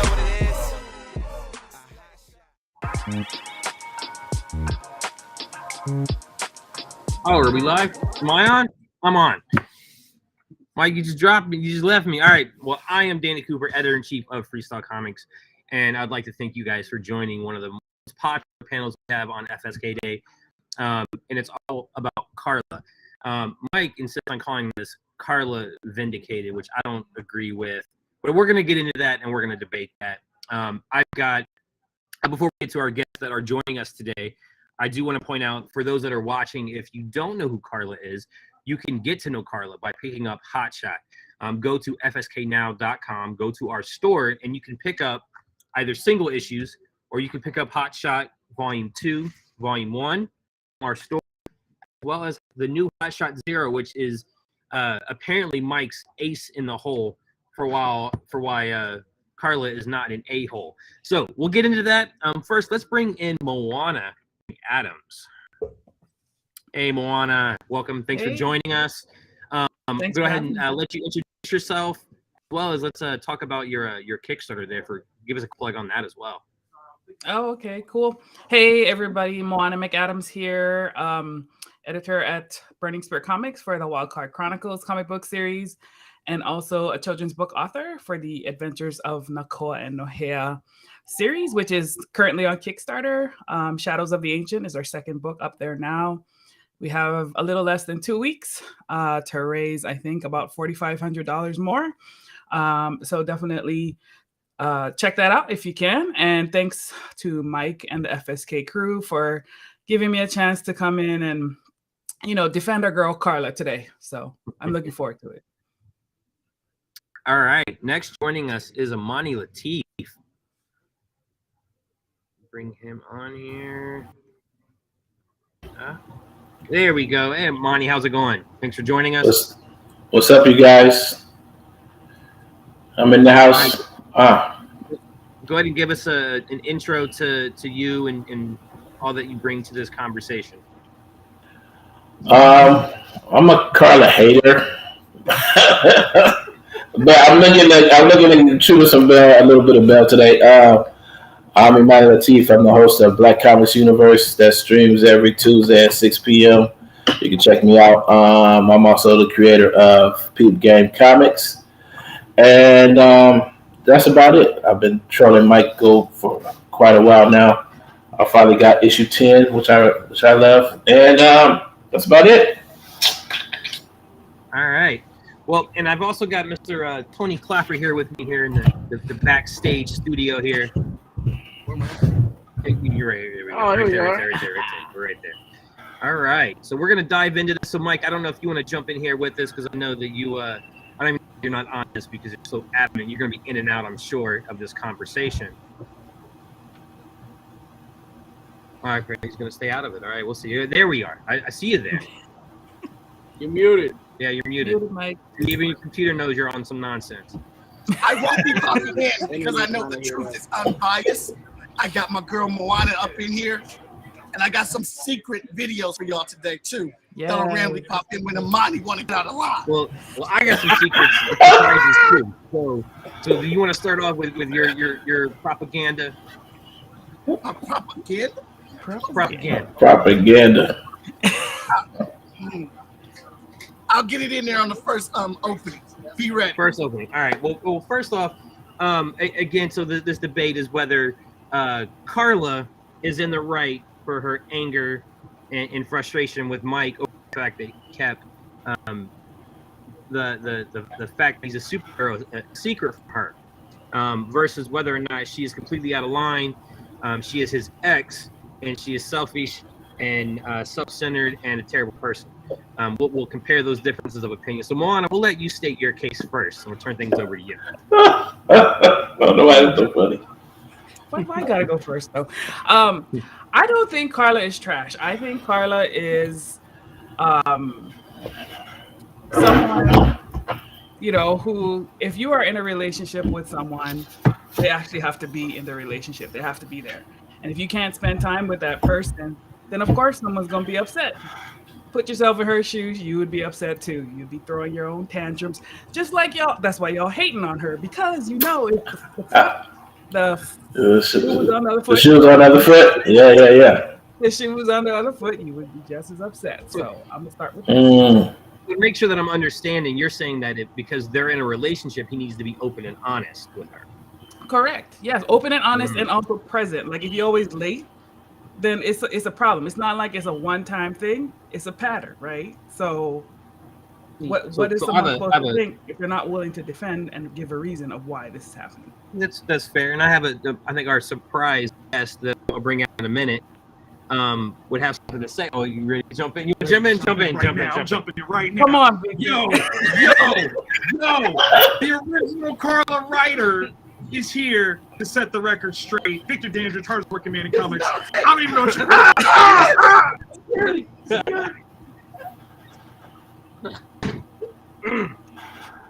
Put him out. Terrible.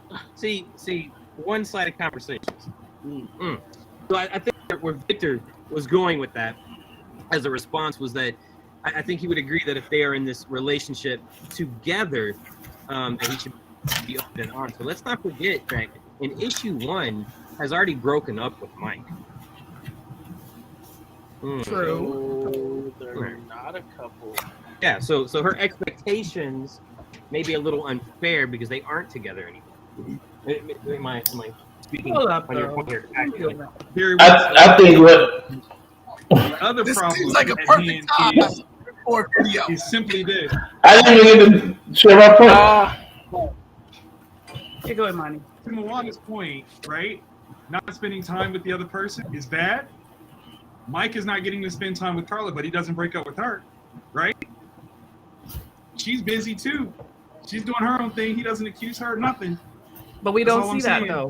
We don't see that. Exactly. We don't see him accuse her of anything. She's the Oh, only but we don't actress see to what you're the saying. whole Carla thing. is busy, but we don't see any of that in the comics. So that's not, neither here nor there. We don't see any what? of Carla, like what's keeping her busy. You're saying that Mike's not breaking up with her because we totally see what keeps busy. Carla busy. What keeps Carla busy is waiting on Mike, as though she doesn't have anything else to do. Even though she's a law student, she's doing all this wonderful stuff, waiting on him because he's got his own life. He's trying to. He's just mad because she didn't get to be a part of it like she thought she should. Super entitled. Terrible. Let my man live. No, that is entitled though. My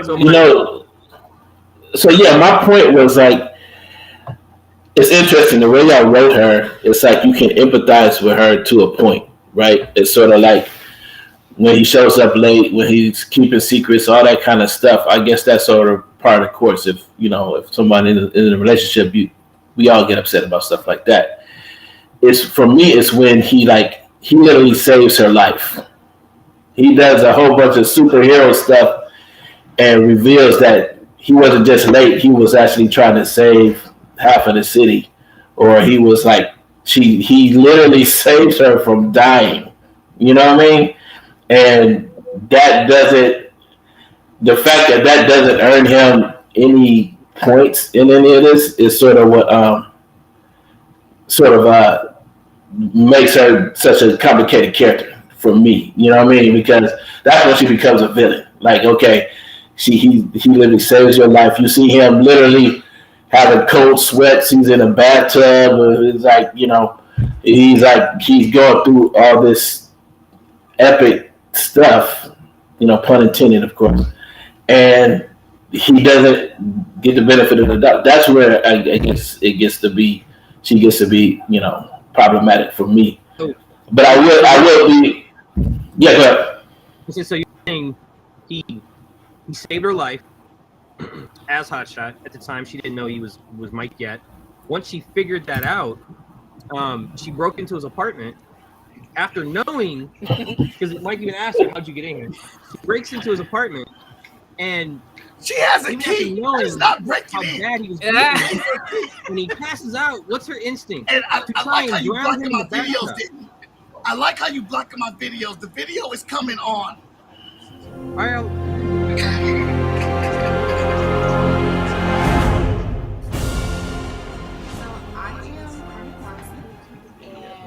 Me and Mike, we go way back. Like, we Can y'all see it? No, just audio. Oh, we're married. See, because the internet knows you lying. Yeah. Why is this going up? Was this supposed to be the real life color? Is this supposed to be the real life color? And let me try one more. These were supposed to be the game changers. Supposed to be the game changer, just like you said. That better not be the real life color. The real life Carla, yeah, right.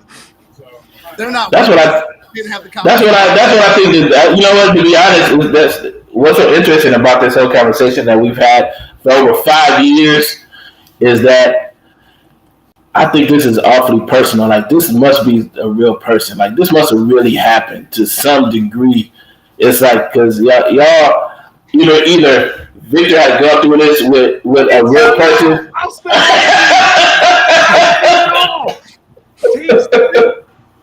Say less. I got you. I like the tell-all book. Why? But I think this is a real person walking around on the face of the earth, and but that's you saying Mike has some guilt that he's carrying? I think when Mike gets defensive, I think Mike has some guilt there, and when Victor goes so hard, I think he has like a personal vendetta. So it's like if it's really it's like it goes beyond just the what's on the page. To me, it really does. It's like I've been thinking about this all day. It's like because they could have written her to be more supportive, right? Like I was watching Hawkeye, and if you remember that scene where he calls his wife and said, "Yo, I gotta stay in New York. I'm not gonna be home for Christmas yet." And she's just like, "Okay, so what are you gonna do? What's the plan? Where are you gonna, how are you gonna get these guys?" Like she's a part of the whole. That's a part. His being a superhero is a part of their relationship. So she's actually you know, not necessarily enjoying it, but she's actually engaging him in what he does. And I think that's what everybody wishes that Carla would do, or that's what, ironically, that's what they created Maria for. Which I just think he just might as well just. I don't understand why he's stalking Carla. Why don't he just go ahead and shoot a shot with what's her name, Maria? But Maria. that's neither. Well, That's neither here nor part of the there. issue, though. That's a big part of the issue, though. It's like why he couldn't tell her, but Maria knows the entire time. That's the issue. Like, who is you in a relationship with? I know they're friends, right? But like, maybe the relationship is not that deep. I don't know. I'm reading a lot into this, right? But Well, if I'm in a relationship, I would feel some kind of way if there was something that was important to my man that he couldn't tell me, but he could tell his friend, who is also another female. So I do have a question for both of you, and I'm curious to see what your thoughts are. We don't know how long Hotshot or Mike and Carla have been dating. Right. So what if you were a superhero with a secret identity and you are dating someone? How long should you be involved before you share that secret with them?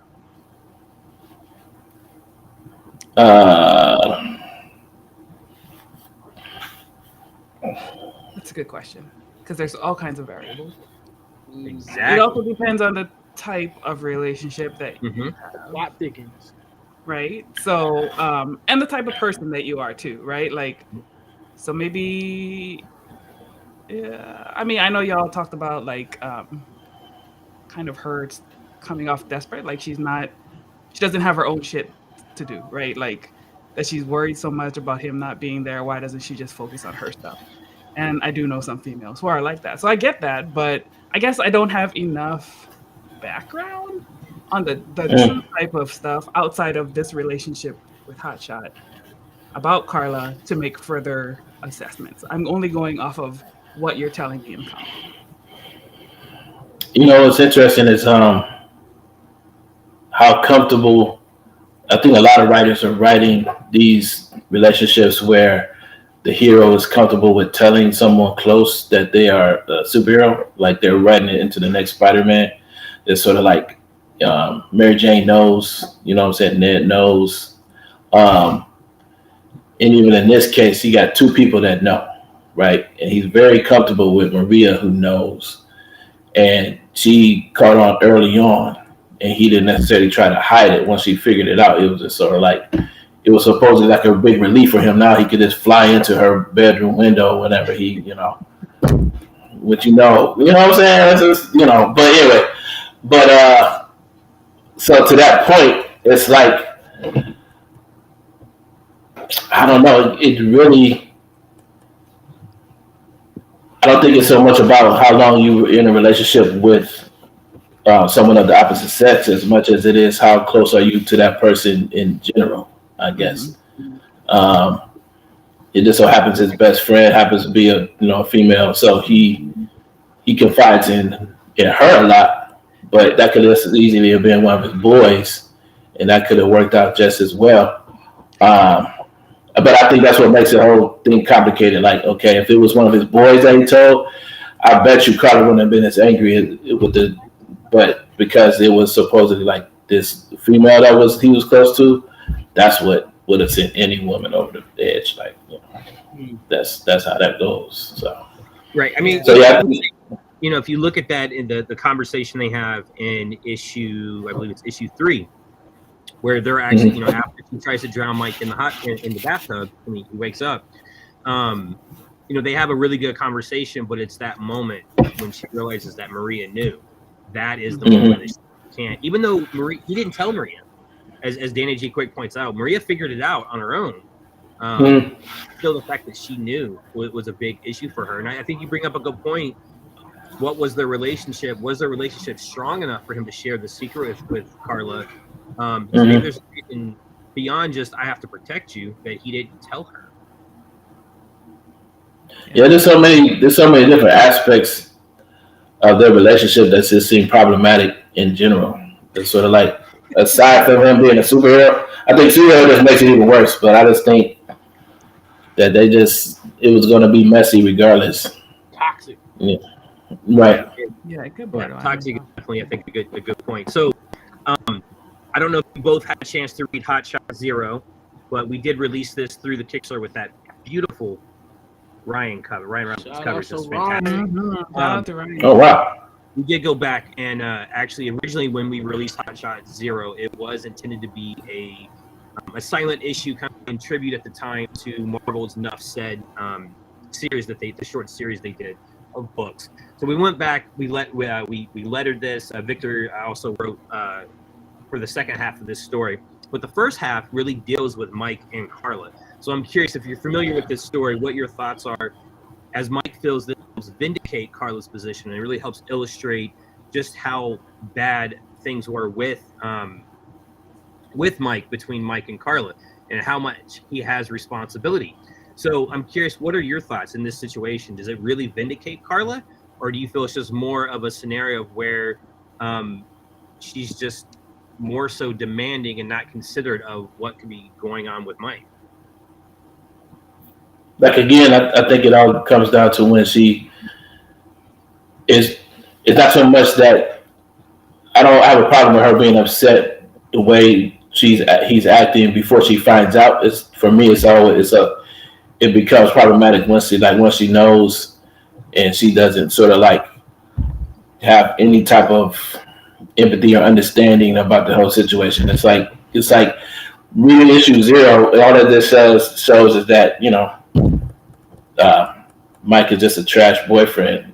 That's all it shows. It's like, all of this shows is him showing up late or him not doing this and not doing that. It's sort of like he's just the worst, period.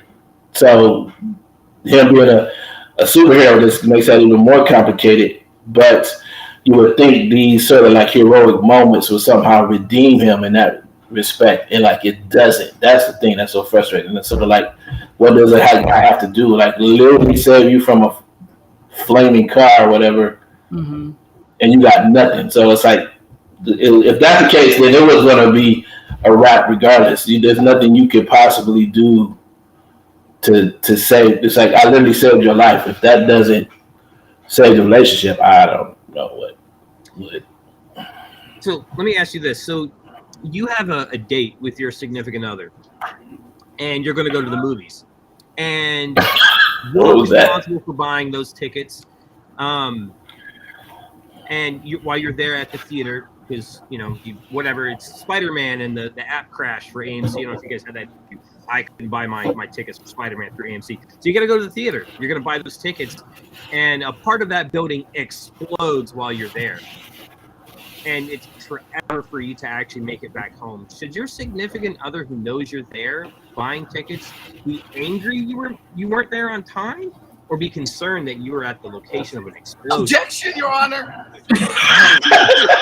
No, that is the movie theater that he went to. So don't try to twist the words. I mean, if any theater in the area blows up, you would be concerned. Why are you lying? Why are you lying? She knows exactly what theater. Look, It doesn't matter. I know What are you talking about? I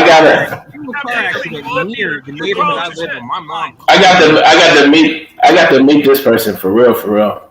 If my mom went to the doctor's office and I see on the news the doctor office in that town blew up, I'm calling my mom to check on it. Period. Exactly. Good man. Yeah. Good man. Absolutely. Yes, I guess it wasn't that clear that was the specific theater, but yes, if I saw that my significant other person, whoever, like somebody who matters to me, I definitely wouldn't be tripping about the lateness. I'd be calling, being like, "Are you okay?" For sure. Yeah. So that's my only counter to it. Does show Mike as a trash boyfriend? Yes. There's an explosion. He looks at his phone. And he could have. It's an old flip phone, so I don't know if he could have texted her, but he could have gave her a quick call to say, "Hey, there's an issue. I'm stuck here. There was an explosion." He could have given her a heads up. So I do agree with that. But her instinct is to just be angry and throw his present at him and not try to understand what happened. She wasn't scared. She didn't go to the scene of the explosion to make sure he wasn't a body laying there dead or anything like that. Yeah. So, I don't know. I think they kind of both have some issues there. Toxic. Yeah, I think more to Imani's point about the relationship and how it's like it's problematic. Yeah, it's problematic regardless. Really, I mean, we're just gonna figure out who did Mike Watson hurt or who hurt Michael Watson. So or Victor Dandridge, man. You got to remember. I don't know that it's Mike. It might not be Mike. It's true. Yeah, that's true. So this woman seems like an amalgam of women that they're still trying to seek revenge on or something. I don't know, man. This is weird. Y'all devoted think about y'all devoted like a whole issue to her. You know what I mean? It's like that's just wild to me. It's like we're still. I was reading the issue 10. I thought it was over. I thought, okay, we can finally move on. And no, he's showing up at his apartment, watching her date some other dude. I'm like, are we still on this? It's like, man, but That's a great segue to my next question, Amani. So, have we seen the last of Carla? No. And if not, what do you think's next? Man, heaven forbid she gets some superpowers. It's a wrap. Like that dude. Oh yeah. Mike, Hotshot is going down. If she gets any type of, I don't know, any type of, because what's interesting, she's like you're always looking like every superhero has a vulnerability or quote unquote kryptonite, and she is definitely it. And it's not so much that she can be in danger or something like that. It will put him at risk. I think it's more so that he devotes too much of his, mental space to this person. And I think if that her use it against them, I think someone else could possibly use that against them. But yeah, if she gets some type of, I don't know, invulnerability or something like that, really do some, she sounds like she wants to hurt him. And it's like, if she's given the power to do that, I hope I'm throwing y'all a layup here. You give her some powers to really go after him, she will probably do it. Interesting. Moan, any thoughts from you on what, if we've seen the last of Carla, and if not, what we may see next? So to be fair, I am freaking missing issue 9. I didn't realize I was missing issue 9. So I'm not caught up all the way to where everyone is. Can you catch me up just briefly on where they're at? So we've seen some subtle hints of Carla over the last couple issues after they really split up in issue 8. Mm-hmm. There are a few spoilers that I don't want to throw out there because I don't know if anyone's really seen it yet or caught on or noticed. Okay. But I think very soon, maybe as soon as issue 11, they may pick up on some of those hints, and they may want to go back and take a closer look at some of those Carla pages and see what they. Well, what I can say is I don't think Carla's going away. I think she's going to be a huge part of the series, for the very fact that the readers react very polarizing to her, right? Like, mm-hmm. So if you can elicit that kind of response from your readers, that is someone you definitely do not want to take out of your series. So, right. So yeah, I think that is. But I think the other thing is really at the end of the day is an internal challenge for Hotshot on, how. Yes, Carla is there and she's doing whatever she's doing. But at the end of the day, it's on Hotshot to decide how much he's going to let this impact, him and where he's going.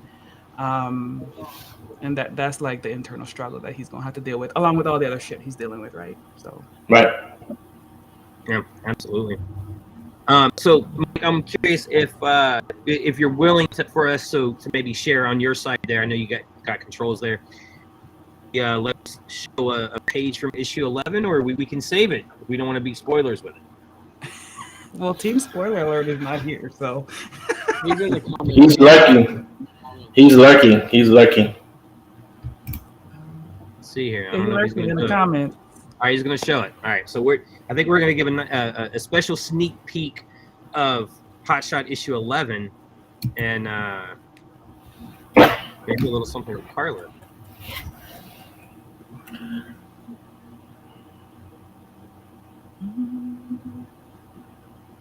So he's looking for is it a cat fight between Maria and Carla? Because that's what we're looking. And I don't want a pulling hair fight. I want let's throw some bows fight. Like, yeah, there you go.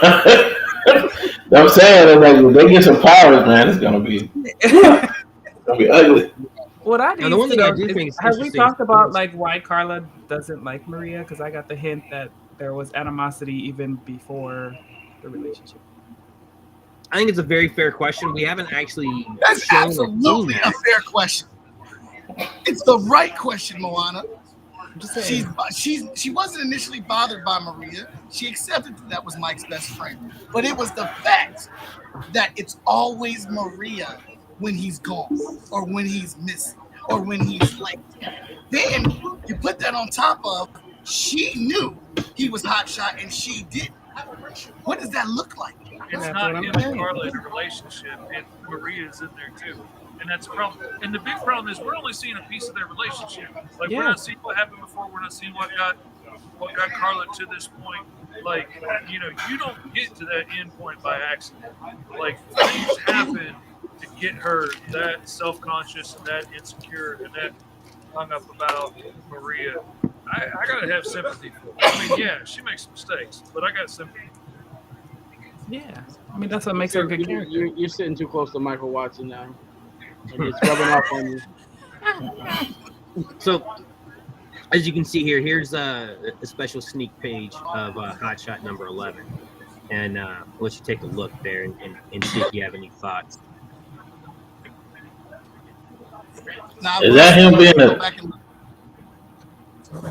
if you go back and look at the books, you can start to put stuff together with this scene. No, it's not Mike in the book being Yeah, we definitely encourage you to go back over the last, I'd say, two issues and take a closer look at issue 10 and 9 and take a closer look there at Carla. So Mike, we got to get Moana issue 9. We got to get that out to her. Yeah, I thought I had it all from the last campaign, so I must have missed something. And I will say one thing I find very interesting. I don't know if you guys missed this. Imani, you talk about Maria. I think Morgan's a big fan of Maria as well.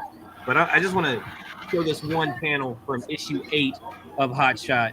Let me get it there straight. Yes, yeah. This is Dinah Girl, the new female that showed up for a bit to help Mike in that big crossover. And I will say, Vigilance was very protective over Mike. So I know we talk about Maria, we talk about Carla, but yeah, there's this little interesting standoff there. So I think whatever it comes to blows, I'd be real curious to see Carla try to step up to Vigilance.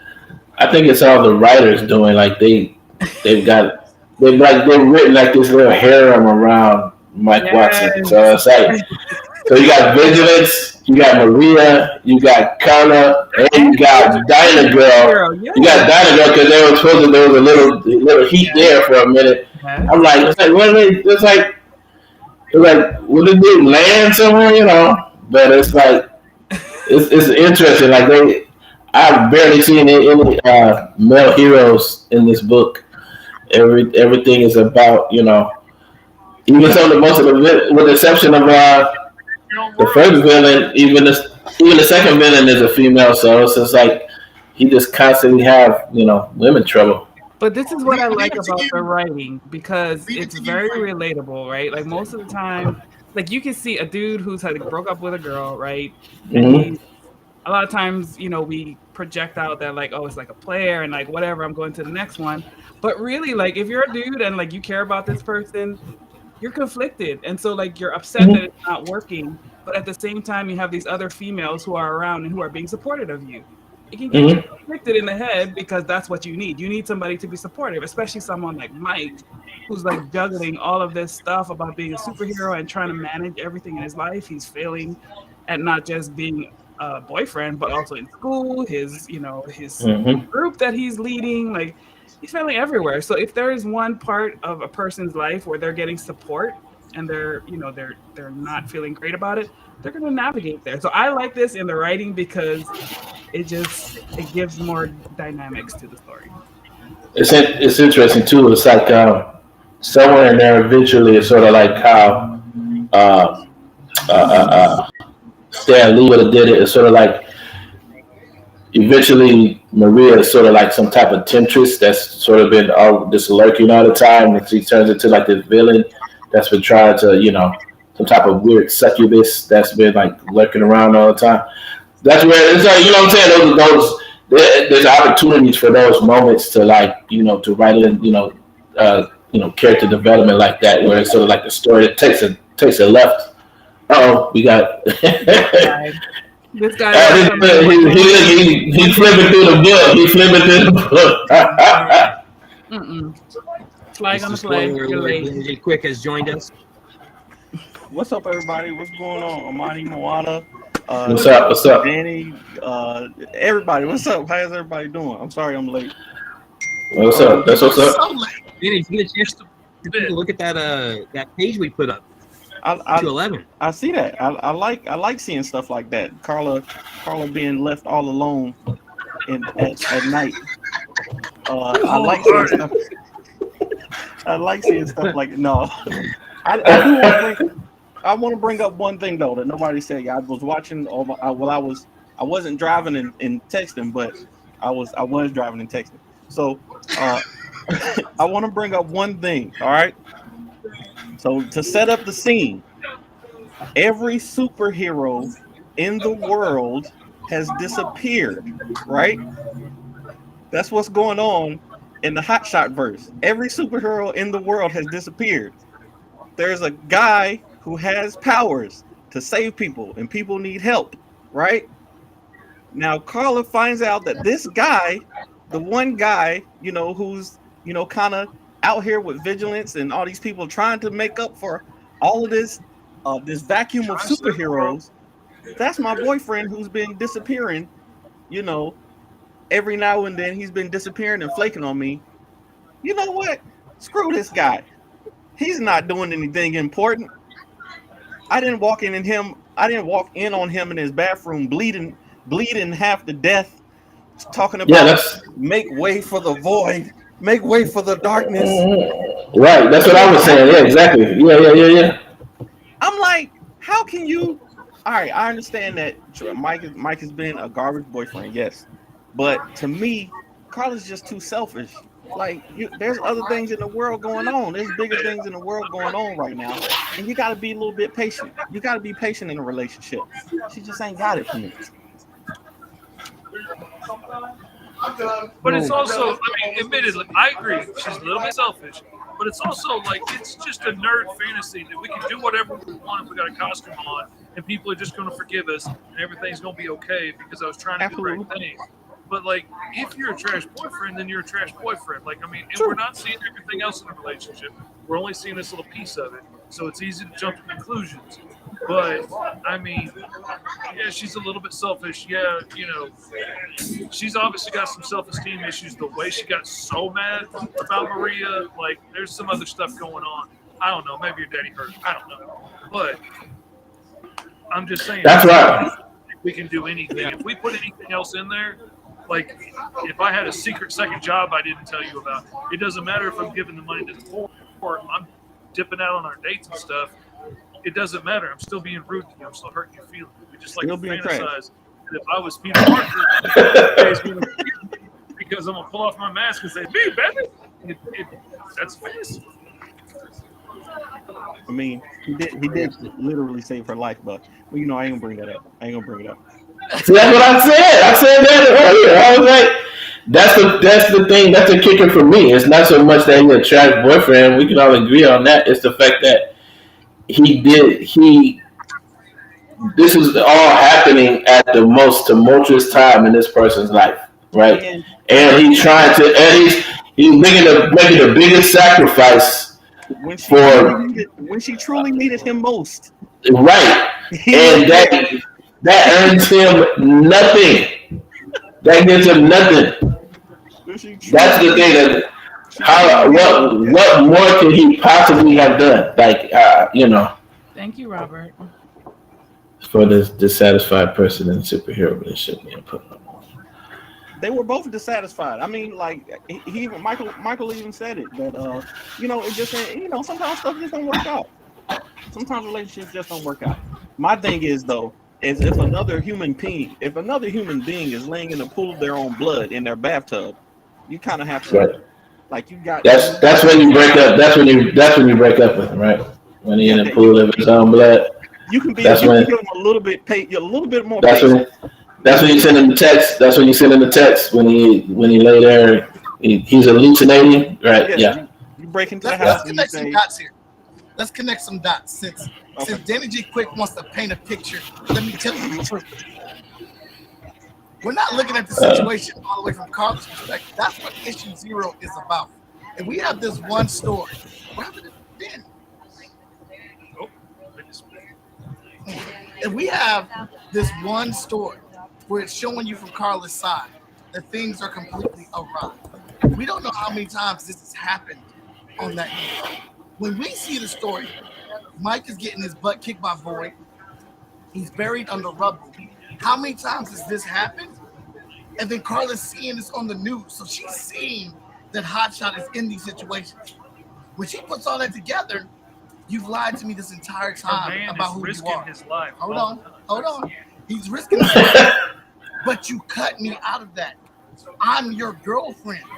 All these times you could have died and you never shared this with me. What if you would have died and they would have revealed your identity on TV? Everything away from her, and she, like, you could have ripped her whole world away at any minute because you could have got killed under this rubble, and that's not fair in a relationship. That's what I'm saying. I don't get Mike, to be a what you just said, though. tell you I'm running into burning buildings every day. That's not exactly. Mike, though, listen to how selfish that is. You could have died, but I would have been mad. Because you didn't tell me that you could have died. Like, you died. Like, why wouldn't I care enough about you to care that you're putting your life on the line every day, and you literally die every day. What Carla cares about, it seems like in the comments, what Carla cares about is her own feelings. She cares about her own feelings more than she cares about Mike's actual situation. But But let's look at it realistically. That's what humans do, I'm gonna ask though. you a question. Yeah. I'm gonna ask you a real question, man to man. If you found out today that your wife was secretly risking her life for the last 2 years and didn't tell you anything about it, any day she could have one of those burning buildings drop on her, and then you and the kids you're on your own without her, would you not be a little salty about that? I would be very upset. I would be absolutely upset. But I'm not gonna divorce her because she. I mean, now if I married a woman that works for the fire department, I know she's going into burning buildings every day. If I marry an accountant and then I find out that she's moonlighting for free on her spare time As an assassin, right? Burning buildings, I'm gonna be mad. At least tell me so I can prepare myself. Let me worry, whatever. But, don't just jump and do It's like the Mr. and Mrs. Smith thing. Yeah. Listen, I can absolutely understand why she's angry. I can absolutely understand her being mad. I can understand that, Michael Watson is a trash boyfriend. I can understand that.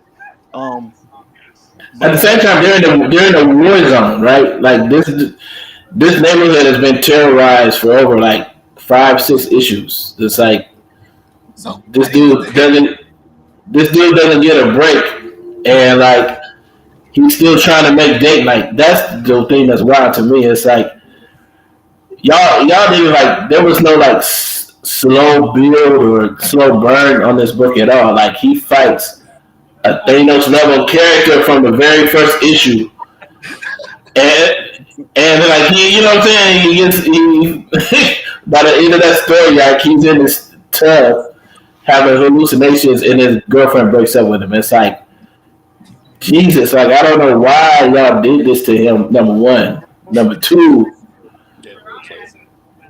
what's weird is now that he's sort of in issue 10, he's sort of redeeming himself, he's getting back in school, he's getting to work at school on time. All of a sudden, he's doing daring dues at a reasonable rate, and he's still obsessed with this person. I don't get it.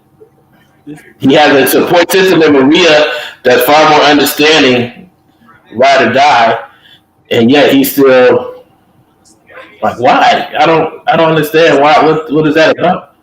Some friends are meant to just stay friends. A friendship is a friendship. It doesn't always have to go romantic. And I didn't get to address Dan. Man, y'all need to go ahead. Y'all need to, whatever, man. You don't pull up. You don't fly into some girl's window and she in her nightgown eating popcorn, talking about we just friends. Y'all playing too many games with this script, man. That's just, I don't like that. Y'all playing with my emotions, Smokey. That ain't, it's not realistic. It'd be different. They're like, oh yeah, we meeting for at the bar every other night. Like you meet with your boys. No, I don't fly into my boy's window while he's sitting in his drawers. You know what I'm saying? And eat cereal at the kitchen table, man. That's not what I do. She is not in her drawers. Number one. Yeah, she is too in it, man. Come on, she in a t-shirt. What issue did you read? Their side group there. I got the book right here, man. I'll break it down for you. Well, let me try the page. I was thinking about it the whole time. I was just like, what are they doing? It's like, yeah, this is my girl. You know what I'm saying? Yeah. Yeah. He is drawing his own pages in the book. No, I'm not. I am not. Hey, Mike, we lost. Yeah, see, like, What you say? We lost your video, Mike. Yo. Yeah, when you answer the door, when a girl answers the door with no bra on, that's, y'all people. She had like a nightgown on. See, she had a. She's got on pants. Where's she at? Yeah. See that? It's a tank top. And It's not that bad, Imani. It's not. Eating chilled fruits. No. eating chilled grapes, man. Get out of here, man. Nah, yeah. I'm about to go hang with my boy Daddy. We're about to eat some chilled grapes and man, come on, man. Hey, please. That was the quickest thing I could draw from that page. I'll give Carl this one thing though. This line right here. This you told Maria and you didn't tell me. All right, even though Maria found out, okay.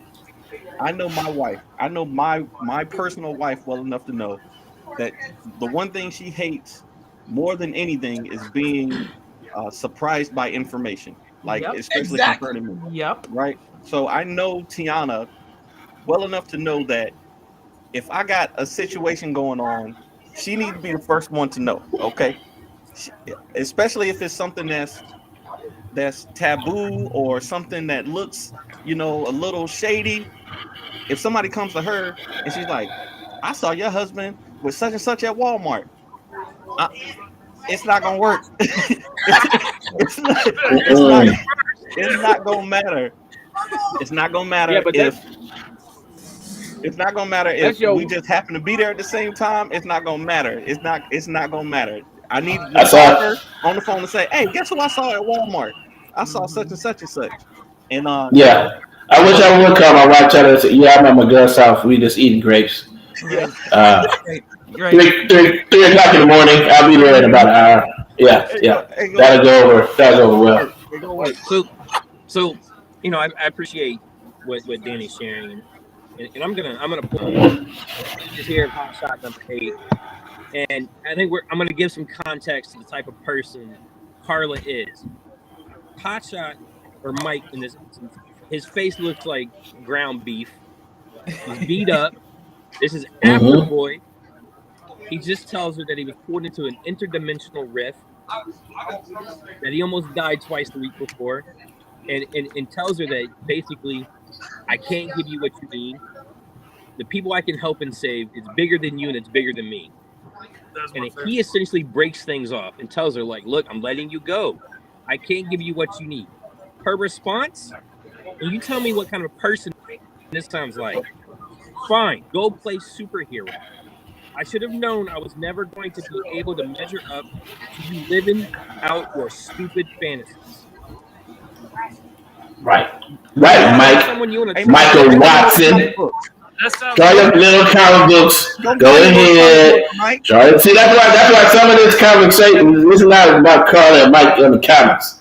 We're talking about there's some real people stuff, man, happening here, man. Because it's like, do your little superhero thing. It's like, nah, man. wasn't like, But okay, that's how go people try your little be when they be speaking out of their emotions. Like when you're emotional about something, That's an angry woman. do we always say the stuff that we really mean? Nah. I say like you hurting me right now and I'm lashing out. I want to make you hurt the way I'm hurt. That's what you Exactly. say. It's an ugly thing. You're missing the fact that she's Go hurt. play with your little friends. She's hurt right now because instead of just including her in this and bringing her in, he chose to put her out. How He am I chose include not you? You ain't to got no bring her- superpowers. How am I gonna include you? The Neither same does way he- Maria. the same way he Neither does included- Maria. That's true. That's true. Look. That's true. There you Yeah. go. What you got now, Danny? What you got? I got that. I got that. Since Danny wants to pull out that issue, what is 7? When he comes back to go meet her at the dorm, Carla is waiting for him at the dormitory again. They were getting back together. She was waiting for him, and then she looks on the news, and he's at New York sipping on a box of juice with another chick. Yeah. The fighting was clearly done. He That could was have Dinah called girl, her and though. been like, "Hey, I'm on my way. You know, I just fought the dragon." I know you Not with a flip phone. He would have needed a call collector on that one back then. He can't just pick up his phone. Back then, man, he would have had to like send a telegram or something. He had to That wait. would- He had to wait till nights and weekends. He had to wait for the nights. Yeah, he would have had to wait nights and weekends. He wouldn't have been able to just pick up his phone. And then like the phone didn't keep a battery charge. Yeah, you know, and that phone didn't keep a battery charge at all. Yeah, all that fighting and stuff, man. It wasn't. That phone was- wasn't a Y'all just trying Nokia. to make it fit y'all there. That phone was a wrap. That phone was a wrap. Now that He was that box of juice was a bad look. I ain't gonna lie. That box of juice was a bad look. he had to keep hydrated, man. Right. Y'all weird for that one though. It's like what, a juice box. That's all they got. A juice box. He had a juice box with grapes. Juice box with grapes. He carried a little Bento box with him every time he does a little superhero stuff. He got something. Couches for the juice box. That's what he did. Absolutely. But like, Right. that kind of thing where So what she you're saying accepts it, and is, she's like, I'm gonna work with you on it, but then you still play me again for another chick in a costume. Again. or It's what only you're saying you. is like, oh, you fought a dragon? How dare you take a drink? Yeah, I'm like, what are we talking about? Like, not to mention the fact he made it all the way to New York City. It's like, I like that. it's like, golly. You're like, Carla can't catch a break with some of y'all, man. Hey, And I see, like, Hey, Mike. I admit she's Man, got how fun. dangerous, I how think scared were you it's a fighting that problem, dragon? but, like, it's not 100% right. We just gotta be honest about it. That's all. That's all. Maria wouldn't have yeah, I'm being honest. It's like I empathize with her a lot up to a point. Like until when she knows this is what he is and what he's doing, you would think, okay, if this is who you want to be with, okay, I'm going to have to give quite a bit to be with this person. It's not going to just be your typical relationship. It's like, how is it that you're looking at this sort of like, you know, once you know that this is who he is and what he's capable of and what he's responsible What's a for. typical relationship with a superhero?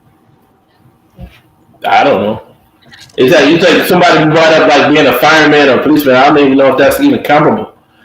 Yeah. I'm saying that's as close as we got to go off of in our real lives. You know? Yeah. True.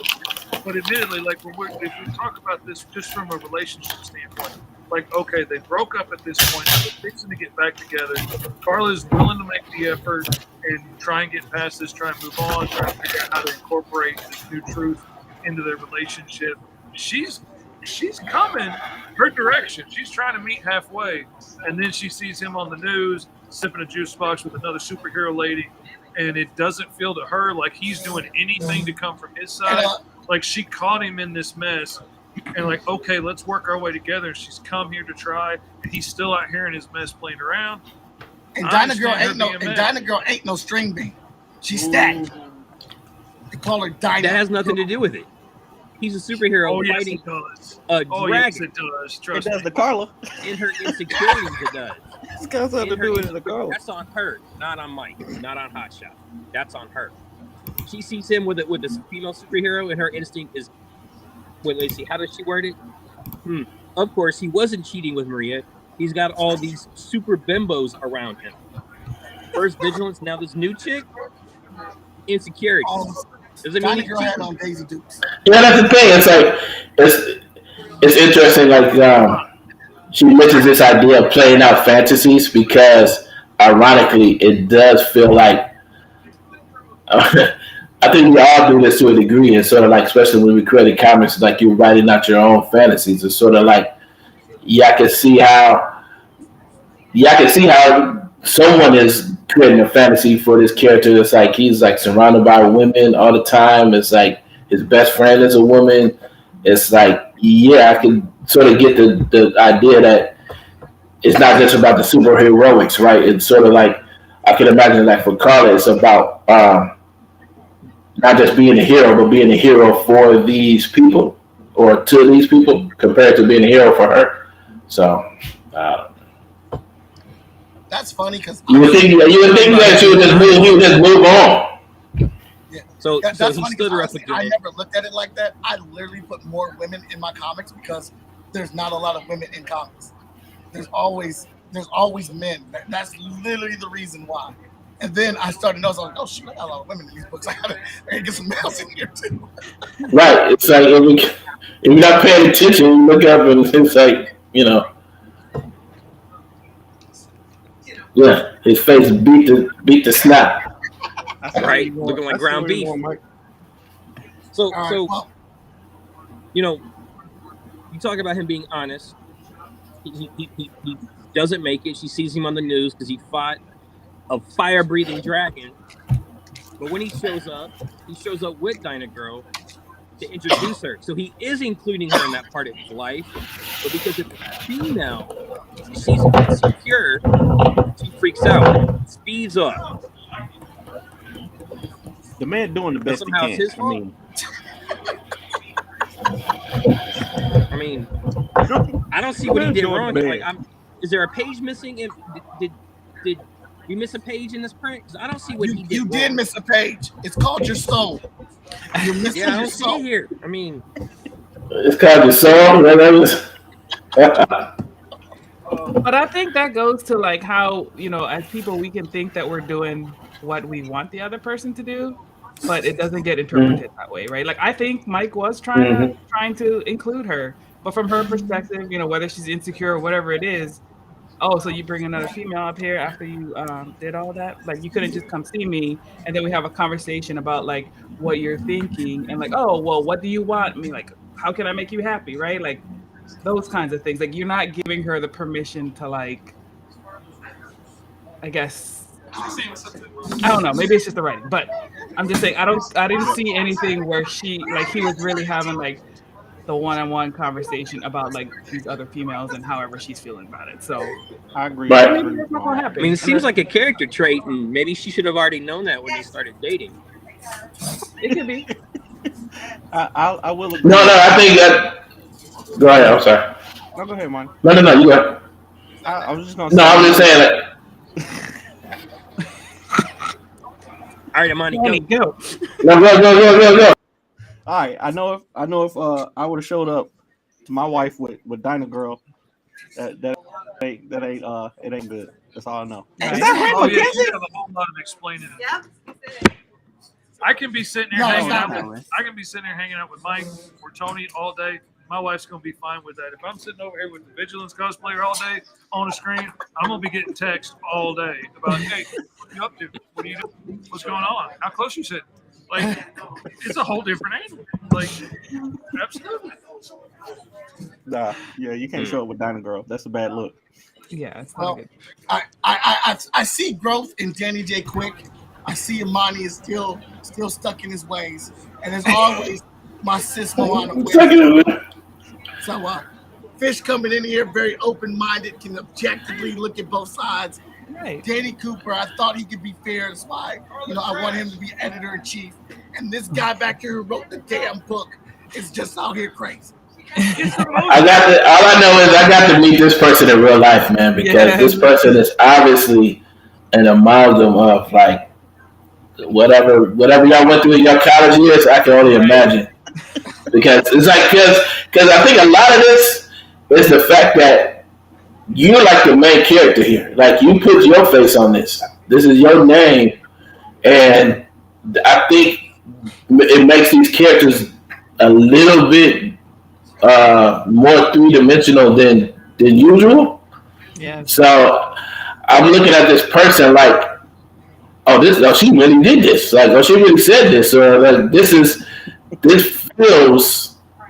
hits hard because for no other reason than the fact that this is taking place on a CCAD campus. This is in Columbus, Ohio. This is there's something about that just feels like she could be in that room right now for all I know. Just, she could be at a table or something back there. I mean, that's why that's what makes the story so good. That it's like you put in real life into the art. So that's Yep. She said, "What did he say? She went to Ohio State." Through on the pages. Did he say she went to Ohio State? Yeah. Oh, that means she bougie. See, that's part of it too. Them Buckeyes, man. Yeah, them Buckeyes. Them bougie girls. I'm gonna start with Moana. Did you guys give them everybody your social media? Oh, okay. You can find me on Instagram at The Real Life Moana, Moana Nui Podcast on YouTube, Twitch, and Facebook. And of course, I have to plug my book, Adventures of Nakoa and Nohea, Shadows of the Ancient, on Kickstarter right now. We got less than 2 weeks, and appreciate y'all support at moanatheauthor.com.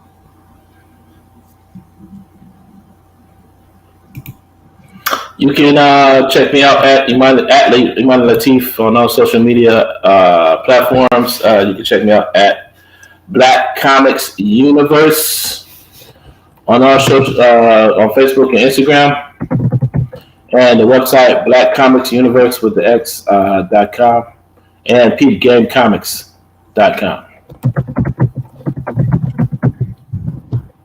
You know where you can find me, everybody. It's your boy Danny J. Quick. If you want to find me, the Ace Blade on social media and fourthwallpros.com.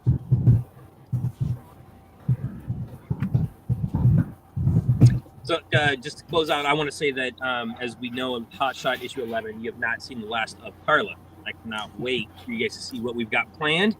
Very excited about that. Just so many stories we got to tell first, so I can't wait for us to get there. I use my Facebook the most, Danny R. Cooper, where you can find me, or also check me out on all social media under The Office Geek. That's it for me.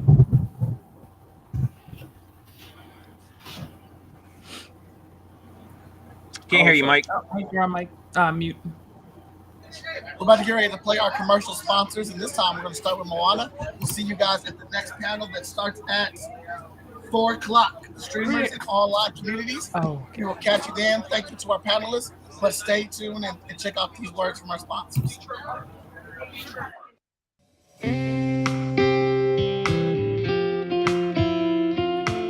Aloha mai kako e ne komo mai o Moana ko'ui noa he kakao molelo au. Aloha and welcome everyone. My name is Moana and I'm a children's book author, creator, and writer. Welcome to the Adventures of Nakoa and Nohea, Shadows of the Ancient Kickstarter campaign.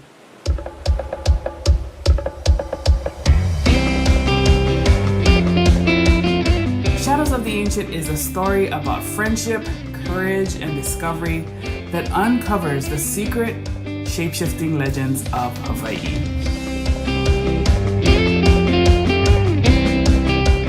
Often we see stories that incorporate Hawaii as a setting, but the narrative is not authentic, nor does it center on the native people of the island living there. The essence and the mana of these islands is missing.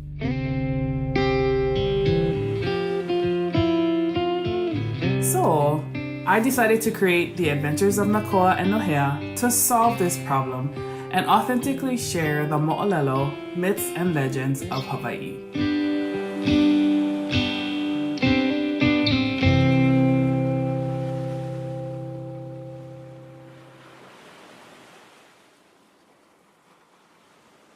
Hi, I'm Tony Clapper, writer and creator at Freestyle Comics, and I have something awesome and amazing to share with you today.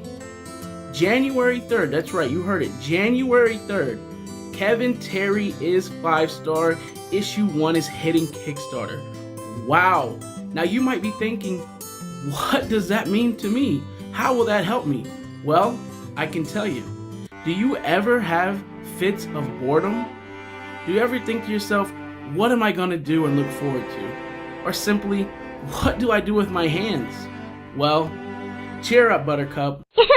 January 3rd, the 5-star Kickstarter is packed full with awesome rewards, stuff that everyone can enjoy. No more being bored because, bam, you're going to have something in your hands that you can read that's going to be another chapter in the Hot Shot universe. That's right. 5-star joins the Hot Shot universe. Who is excited? I know I am. Wow, that's awesome, Freestyle Comics, but what do I do in the meantime? Well, little Sally, I'm glad you asked, because FSK has a full library of other books that you can read in the meantime. Like this one here. Hot Shot Volume 1. You can easily read this and many more books on FSK to prepare you for the January release. Here, try it out. Wow, thanks, Freestyle Comics. No, little Sally. Thank you for your support, and we hope to see you January 3rd backing and sharing the 5-star Kickstarter. You have a wonderful day. Head over to fskgo.com now to be notified. Also check out fsknow.com. I mean, Chunga be like, bam, wham, thank you, ma'am. Good Lord, sweet Jesus. What? I know they didn't do that. And a whole lot more, guys. Check out that Kickstarter for Changa and the Jade Obelisk. It's a lot of fun. Issue 1 was great. Issue 2 about to be more greater. Peace.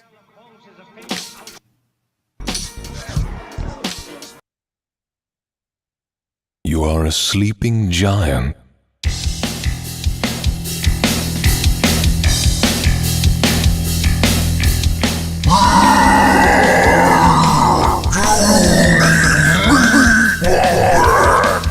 Your genome is a powder keg of raw potential.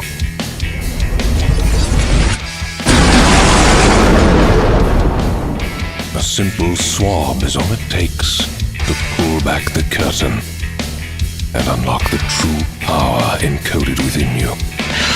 Enough games, Mason. Time to spike! Not so fast, Seaver! Don't wait for greatness. Superpowers are now approved for human use. Power brokering goes public with Pinnacle Laboratories and That was tricky. Gonna cost you. We can make you super.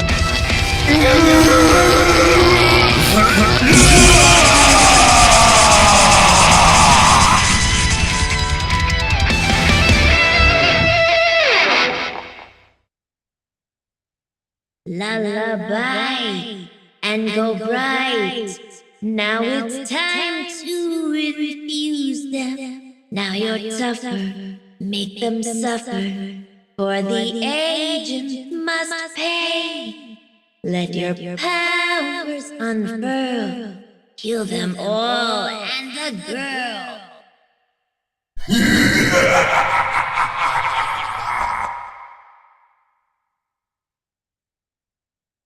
For voice actors? Hey everybody, what's up? We are back. Our next panel starts at 4 o'clock. It is streamers and online communities. And after that, we are not stopping. It is full speed into the rest of the night.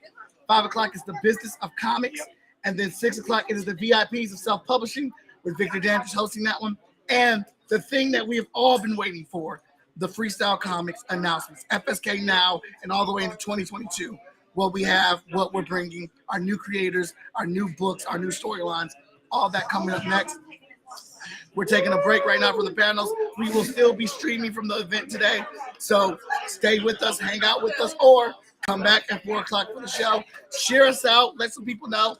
Check out those Kickstarters from our sponsors. Make sure you go to fsknow.com if you could not come down here in person, like my man Brett Arney, who came down here and got a copy of every single comic book we have. Thank you so much for that, Brett. But we're looking forward to the rest of the night, and we're going to put our music back on.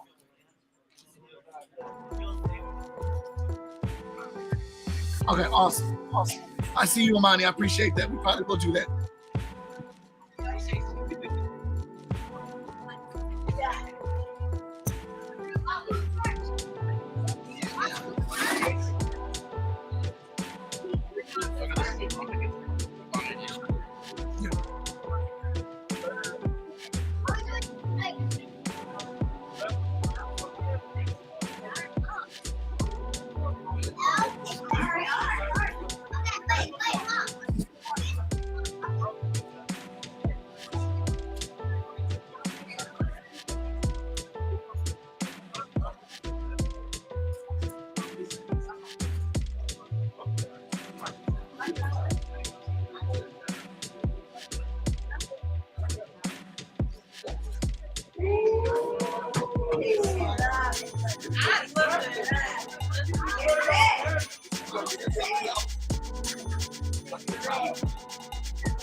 Yeah, I lost track. I'm sorry. Oh, no.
That's awesome.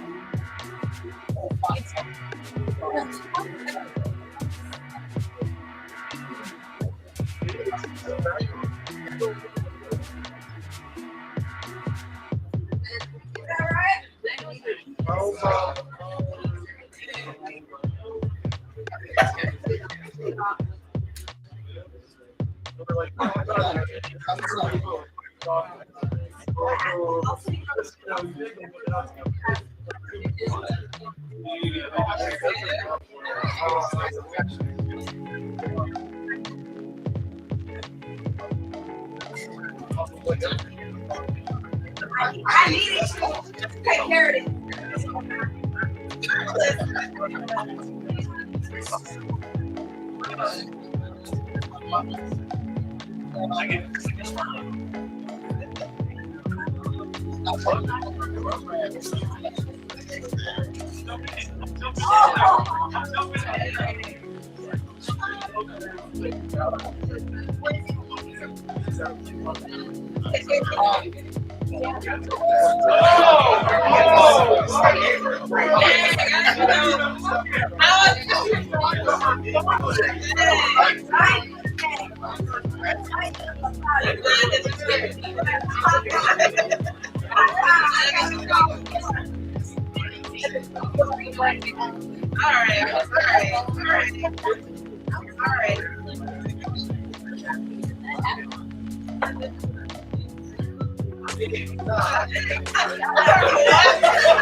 Vigilance.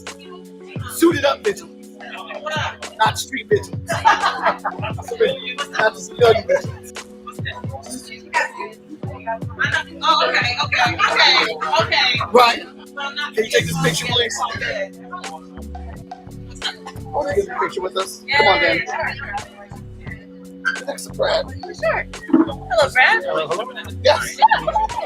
Where's Veronica?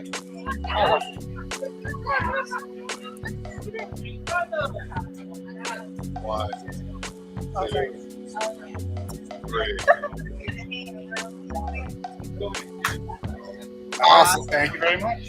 Thank you. Yeah. Hey, man. It really means a lot to us that you came down here, man, and hang out. I appreciate it. Good people. Thank you for your support. I gave you the hour for you.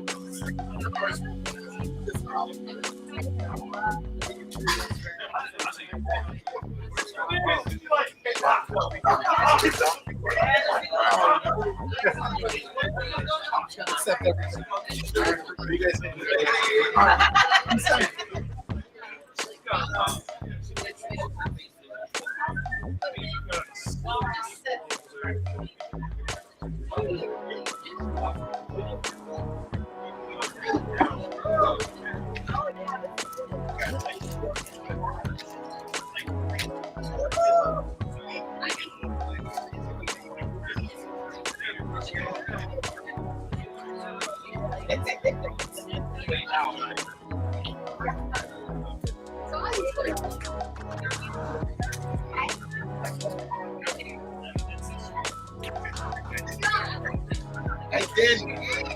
Again, you're not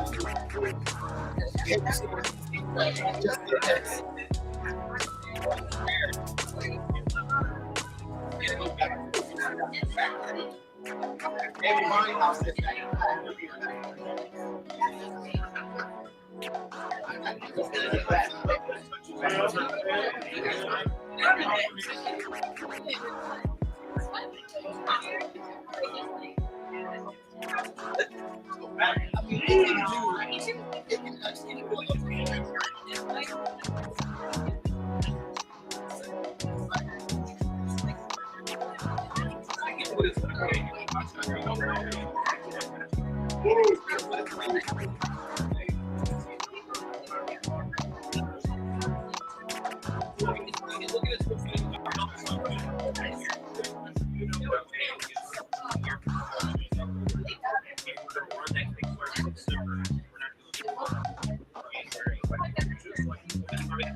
We make it easy.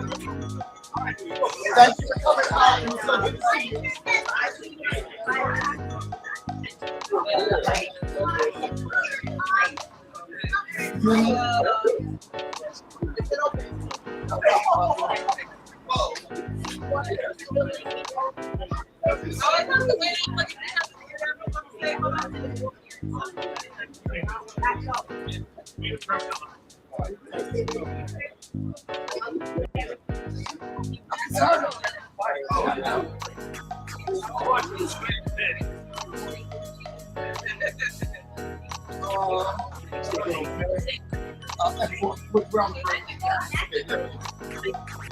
I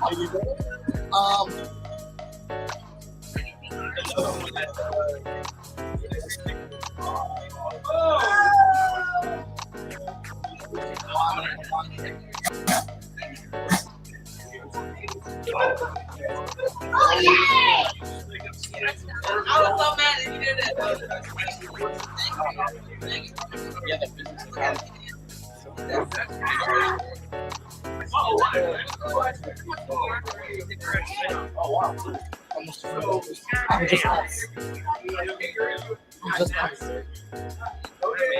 You're on another video. You just on him. Next one was Oh yeah. The business. On the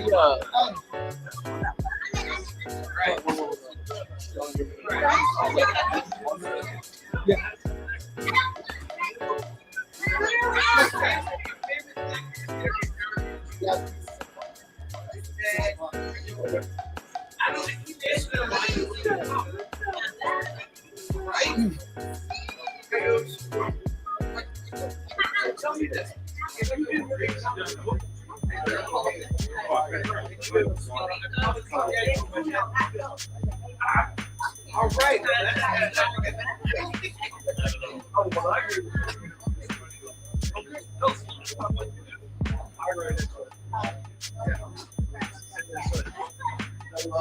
Hey, Andy, you still got my keys? No, you're fine. Okay. I am about to go over to Wendy's, but I'm going to let you know I am not going to be the person to get everybody's food. I am willing to start this initiative, but I'm going to need a couple more people to go with me to get the food. Huh? So, if you guys want something, write it down on a piece of paper or something, and let's get some volunteers to get it. Take it up collection, and volunteers the next 10 minutes. I got it. I got trees.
I can't believe they had that for $10, Mike.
I can't control what Danny got.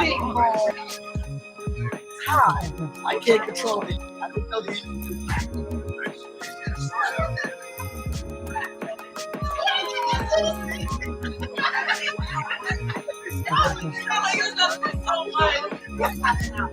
Hey, Danny, take this back. You got Carmen mad at me. What? Apparently, this is my Christmas. Oh, they're just one of them, but he's seeing one. It's fine. Okay. It's okay. I got another thing. Like, just. And you can have I can wait. I gave it back My to bad. him. Wait, this one was mine. I left yours in the house. Oh, is it? Okay.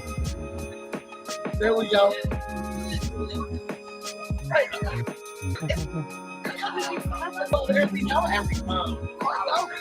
When he said he left one at the house.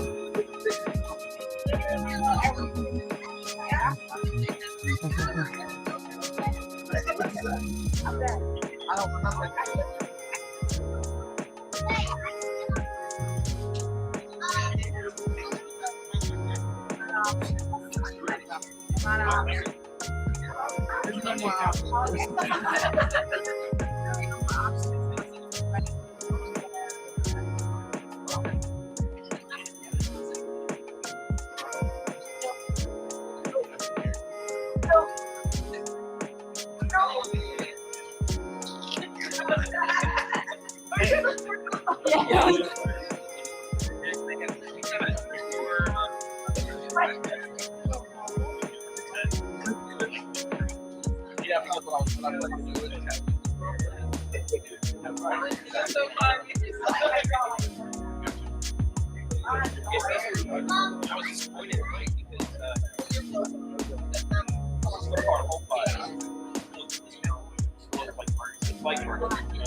How are you?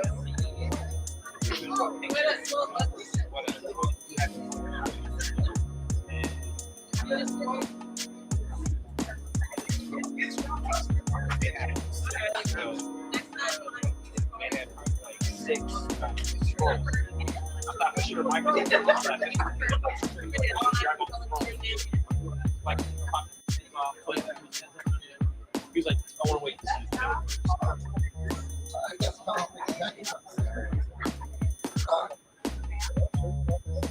The next panel, the 4 o'clock streamers. Huh? 1, 2. Yeah.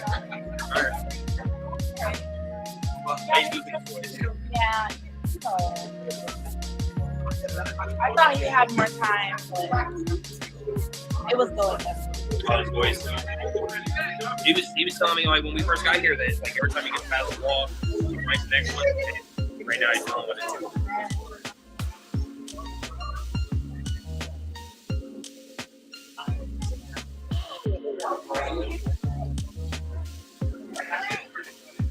Danny. Just say why. So, the host? No. Oh. Oh, it's Nerd Soul. Right? Yeah, Nerd. No, that's at 5. What's No, that that's name? a 4. What? That's a 4. Oh, Nerd Soul. All right. So look, sometimes people put that cord and knock the power out. It's not completely shut down. But as long as that computer's running, the room is still fine. So, is anyone hosting it back here? No, but I just keep that one going. Okay. All So right. I can take over from back there if I need to. Yes. You might need to make sure that was back on like host, because when I log back in, it was just as a guest. Okay. So here, you get the link from here, copy it, go to my Facebook page. It's the full group. Type that in there. And Fskday, type that in there. And then tag the people so they know them. What I've been doing.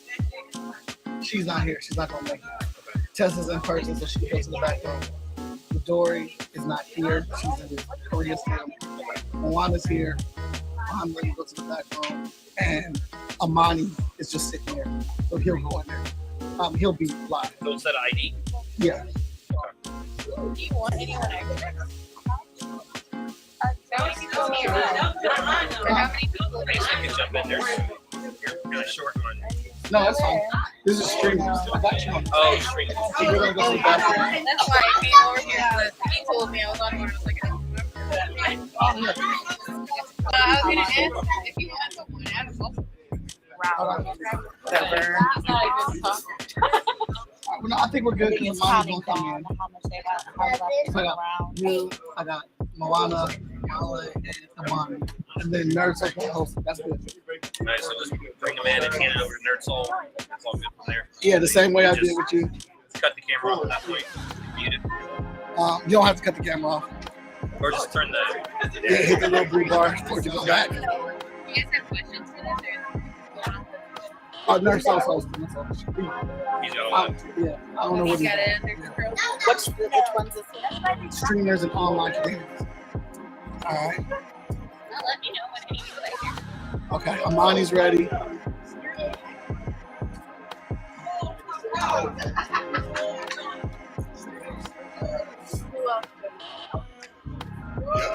Fish. Huh? Okay. What happened?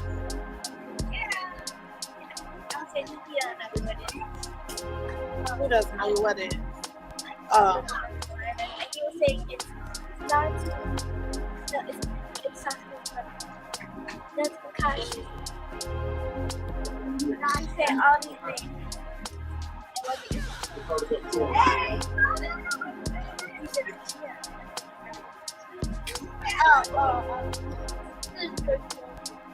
How's it going? Oh, I was set to help with the when you or the food run. Okay.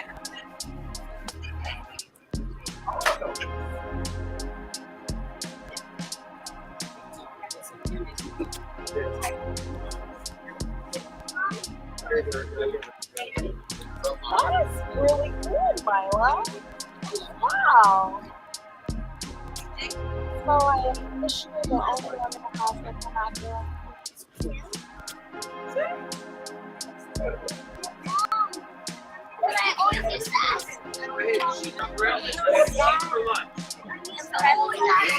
Oh man, oh man. You're so sweet.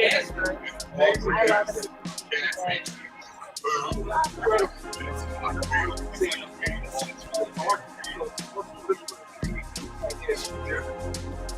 It's impressive. AJ, look what mine is doing.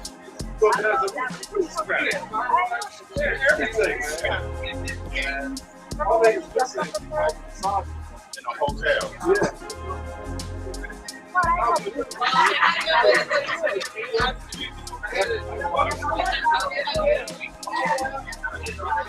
The year before,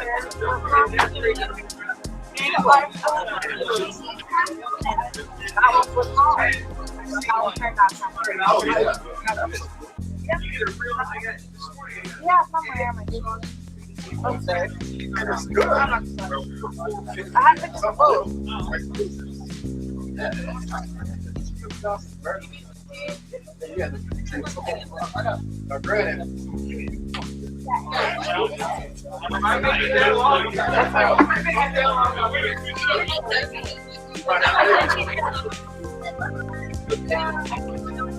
Oh, okay. So this is activated. But still what's in it? Alright.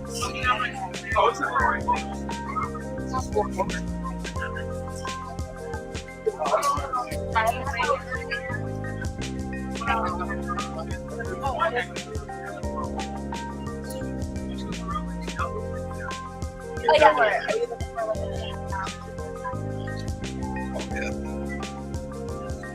let me show you my name. Right.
It's all good. I probably have one.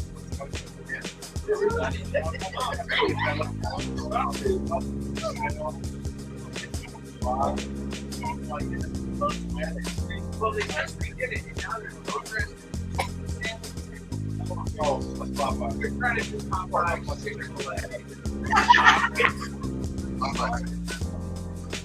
All the way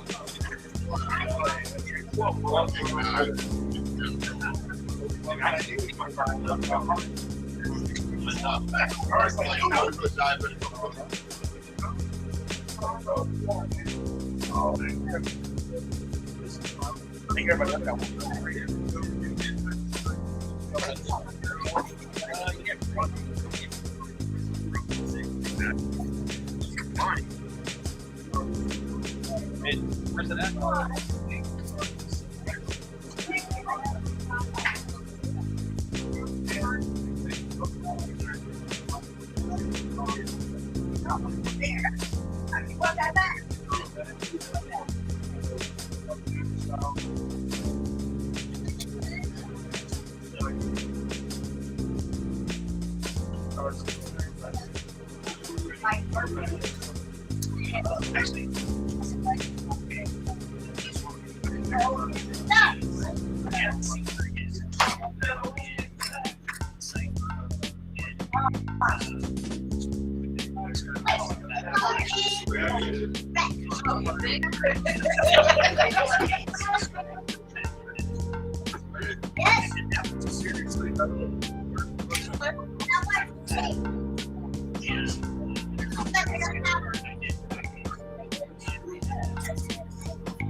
Check this out.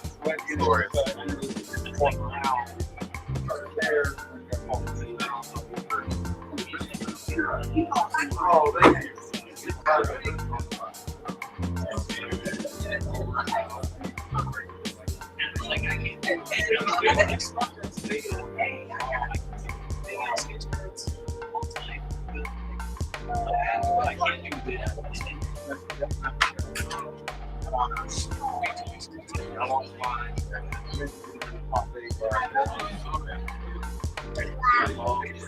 Now, seems like every time we have one. Always get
This is the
that'd be awesome. Yeah, except for I feel like they have 90% yes out there. That's why I was like, yeah, I saw it on the hard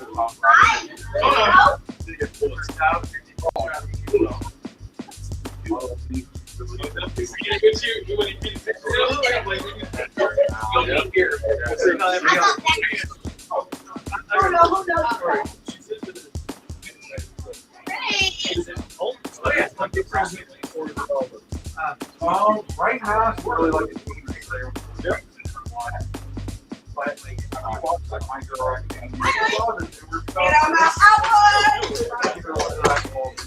like so I got married last week.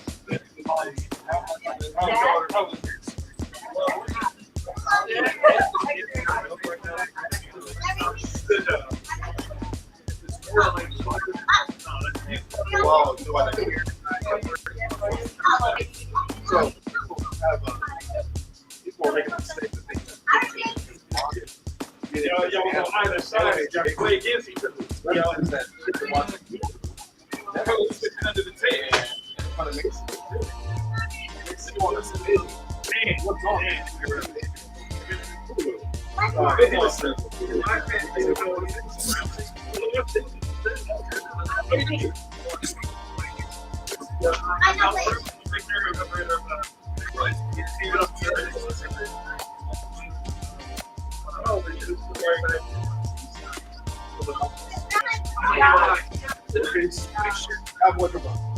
Why couldn't they think of that?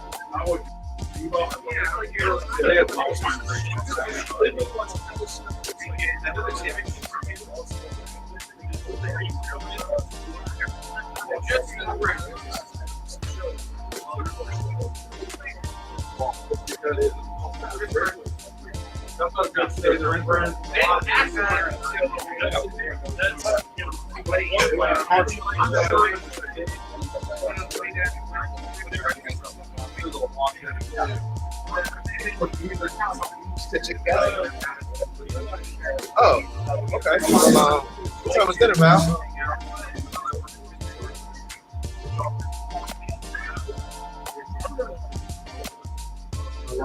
Okay, is there, do I need to bring anything?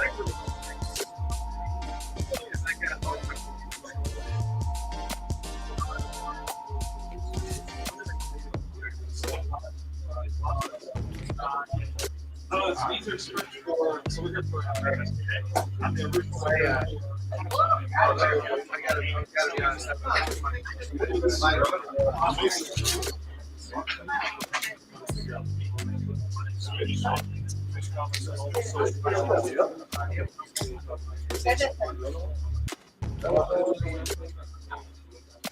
I mean, I tried. I don't know.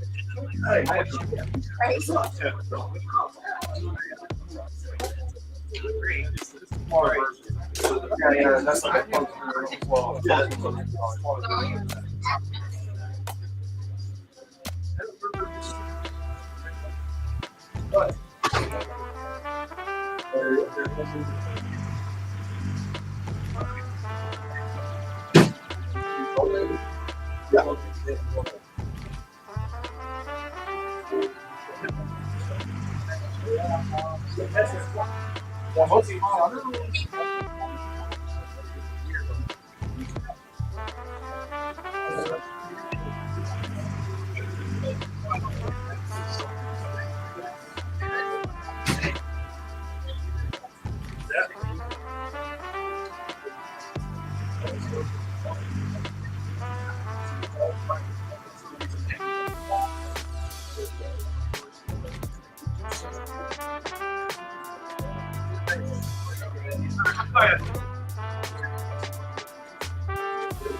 I first saw it, I thought, no, now I see it.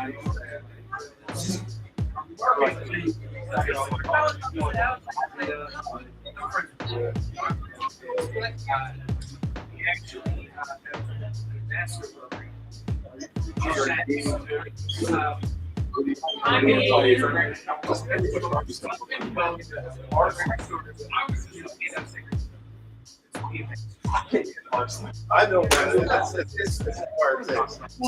It's all about you.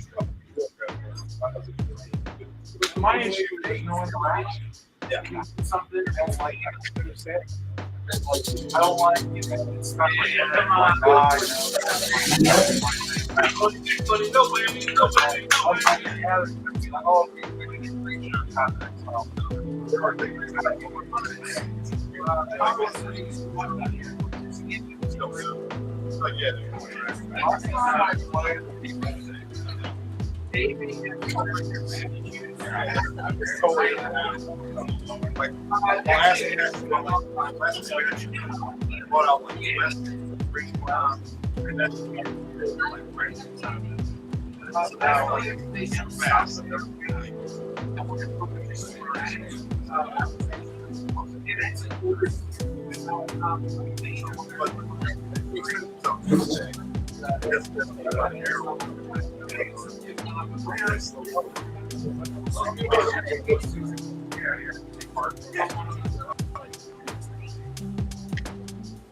I think I'll be here for a couple of days.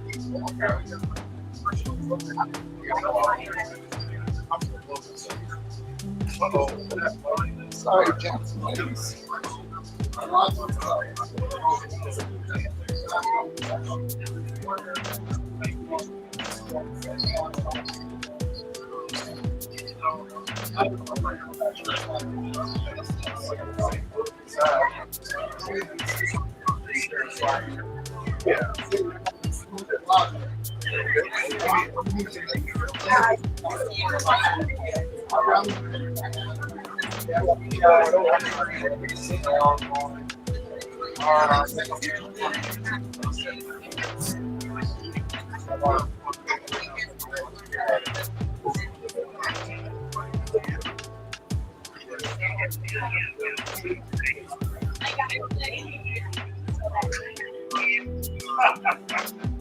What's up?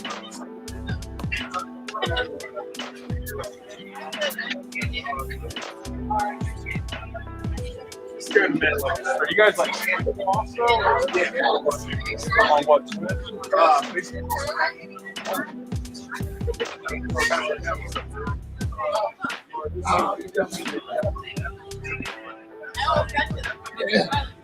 Yeah.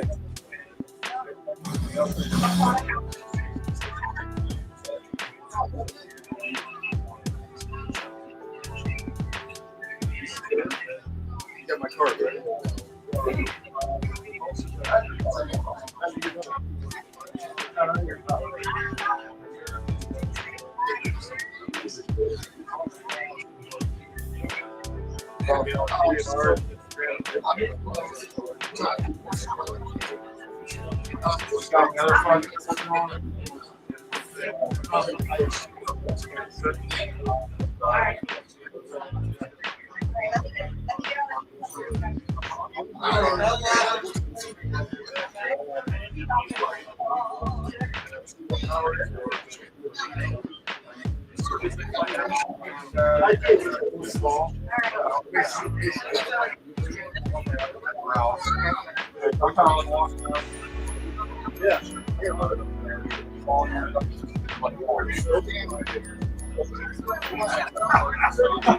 It's your QV, but beyond that,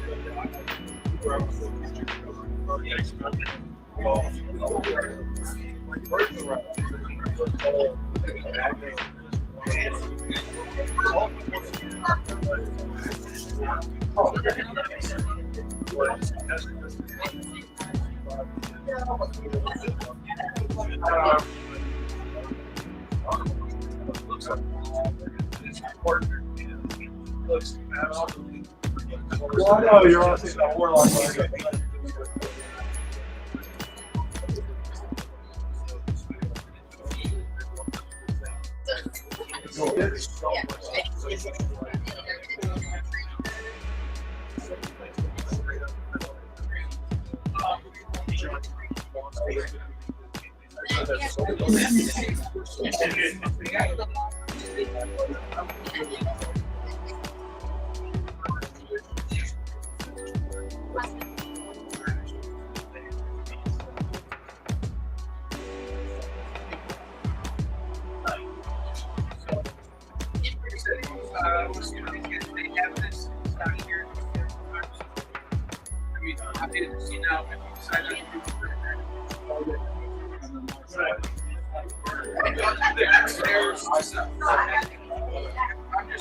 I'm just slinging books.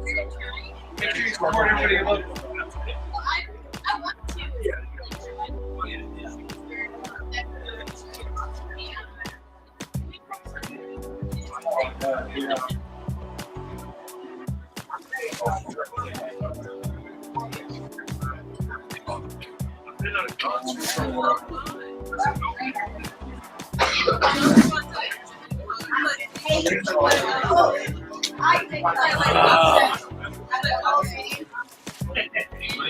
I don't know how bad you. I mean, you've been.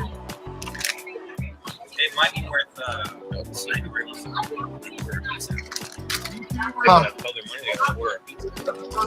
Yeah, that's fine. So.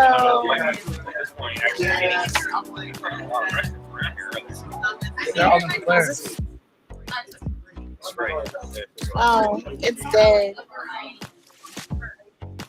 I pretended to charge my phone this whole time. Oh yeah, for the reason the battery's dead. I have no idea why. It's been charging at home. This whole time. Yeah. I don't know if I left it on or whatever, but it's completely dead. What a tragedy. Is there like just a plug? Oh, yeah. Look down. I was like, what are you talking about? like, why are you being so complicated? It's almost time to start the next battle.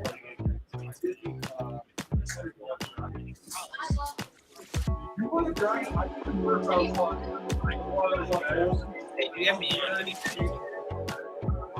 I looked at it, you did. I also missed that I was on 3 days. It's not like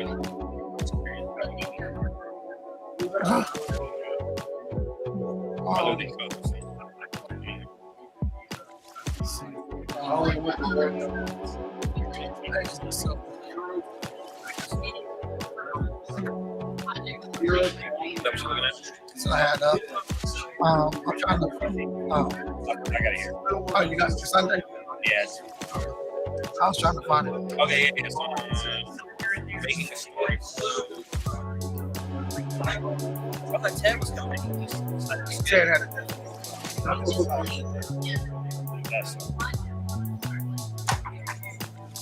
But he's gonna be.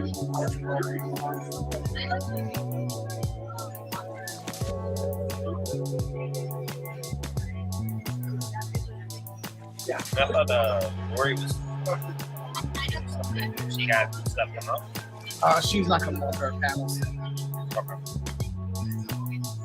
No, she's on here. Yeah. But anywhere from Alona or whoever the other person, that April Dragons, they just didn't show up. Yeah. April didn't show up. But like Alona told me, like, they have different schedules. They had scheduled switch up the convention that she was at on Saturday and Sunday. So I don't know what her schedule is now. I don't know what happened.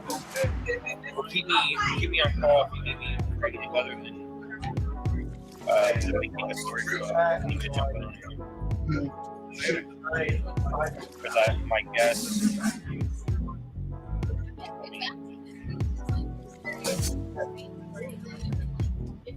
I don't know anything I can speak on.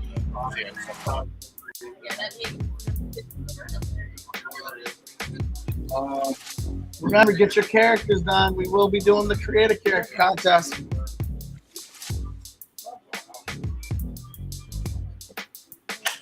Maybe ordering a pizza.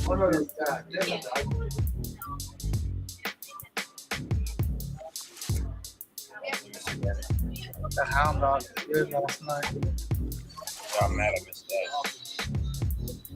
I gave Carmen some of it. You know what's up now. Oh, you never had hound dogs? It was good. It was. You gotta watch them though. They will get every now and then. Although I haven't been there like a good kitchen, like spicy sauce on accident. Light your mouth up. Don't want that. Because I'm a big baby with spice. Me too. I am as well. Dang, that Artie came down here, man. That was so cool.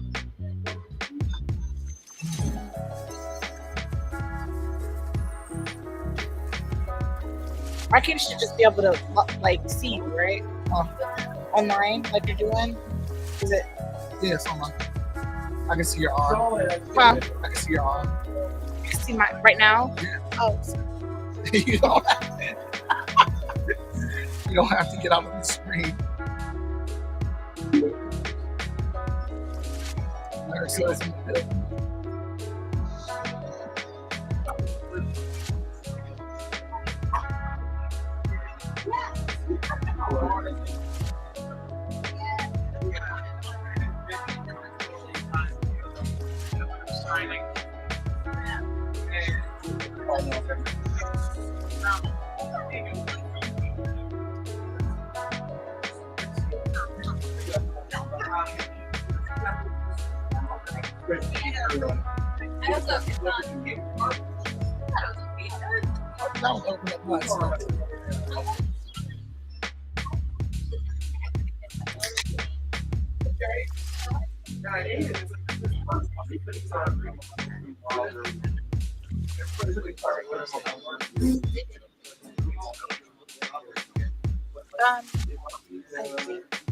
They were discussing.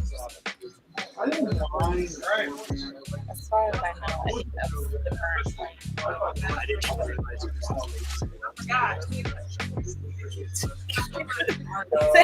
Right. There's Little Caesars 12 inch. We have a delivery, or some hot and ready to pick them up. I still do think I if you need to. That's fine, because I want to stuff it. Yes. If you guys order, I can go ahead and. Can you order? Yeah. Here.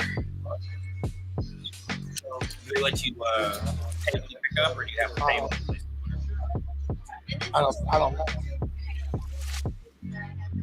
So, if you're ordering it online, I think the last couple of times I had to pay and then pick it up. I'll pay for it. The stuffed crust is crazy. That's good. That's really good. I guess get like 4 hot and readies. You want me to order it? Or I can. Yeah. Is my card on your account? I mean, you can just plug it in. I'm holding it. So. Yeah. One stuffed crust. That's me and him. I'd say 4 hot and readies. Okay, hang on. Let me get into the ordering. Unless you want to just write it down and then I'll plug it in.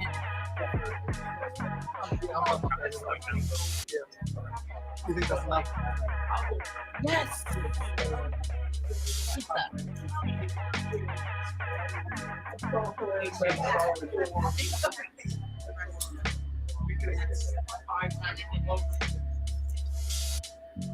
So,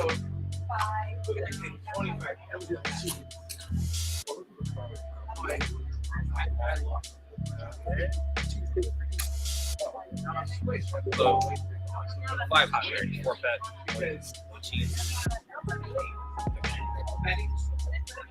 3 pet. 4 pets. 4 pets, 1 cheese. The stuffed crust is really good.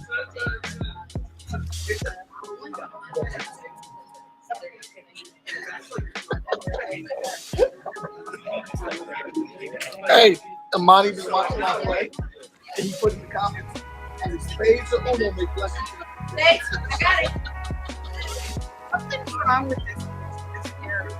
What do you mean? You say it's Mark Road, right? No, it's where it looks like. The one over there is full. Okay, then. How close is that? Okay. Why is everything destroying? They're wrong for that. They close their lobbies. The lobbies are different. Now it's close to that. And we get in the line and wait 7 cars. And then we're like, we got our sisters watching. You close your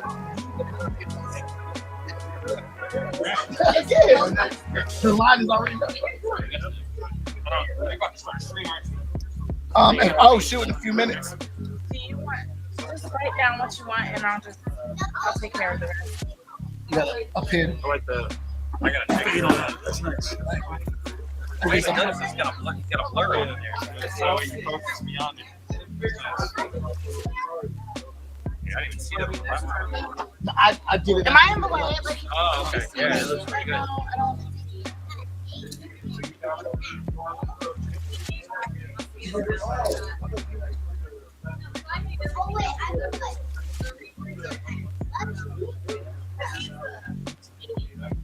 There you go.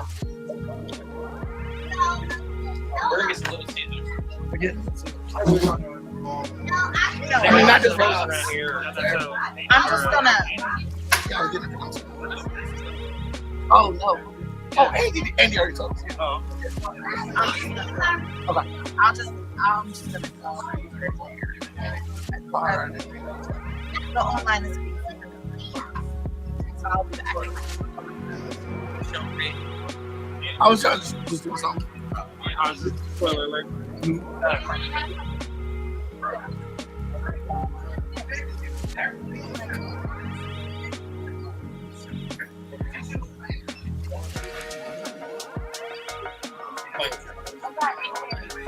Okay.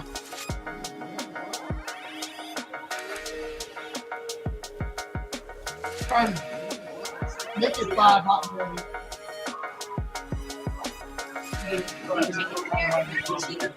Yeah.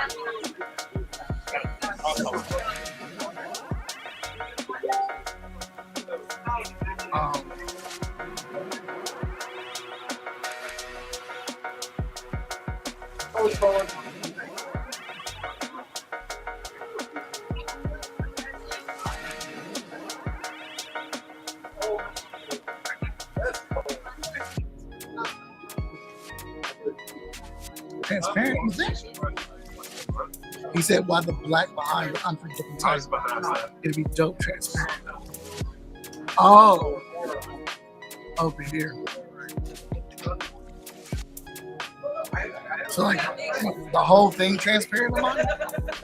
Definitely at the top. Maybe down here is fine. Around the top. Oh, okay. I see what you're saying. I got you. But we still got time, man. We still got time.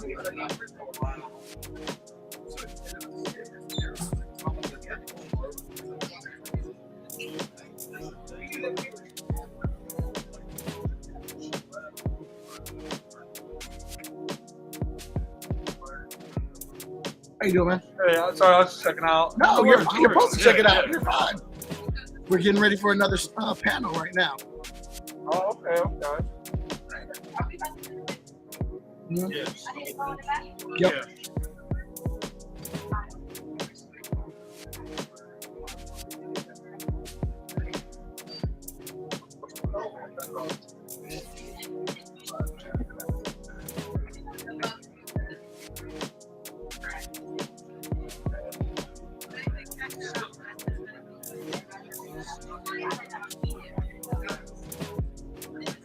Gentlemen. All right, man. Pulling out. Good seeing you. Sure. Right. On this one, she is not going to be here. Tessa, you need to go to the back room. She's not going to be here. She's in the back room, and Amani's ready.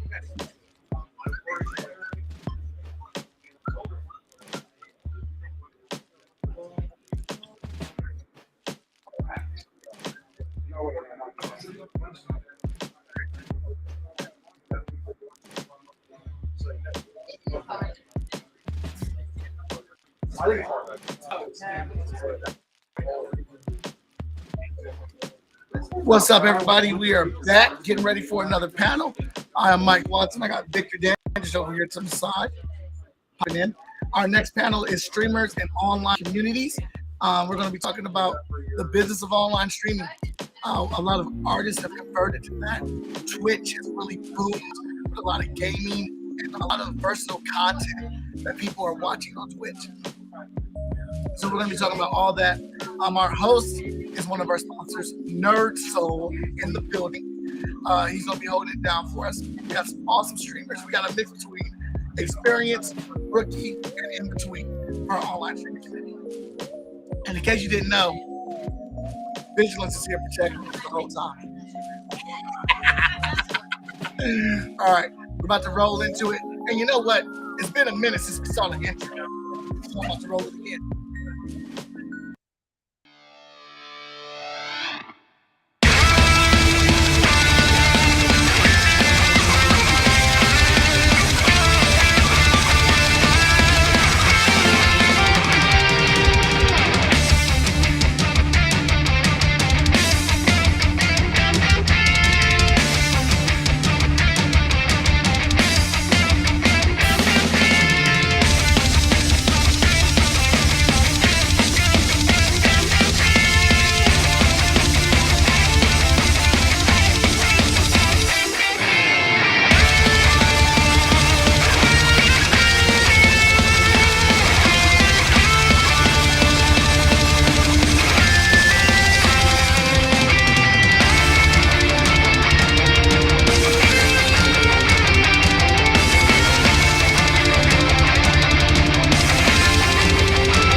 Chill.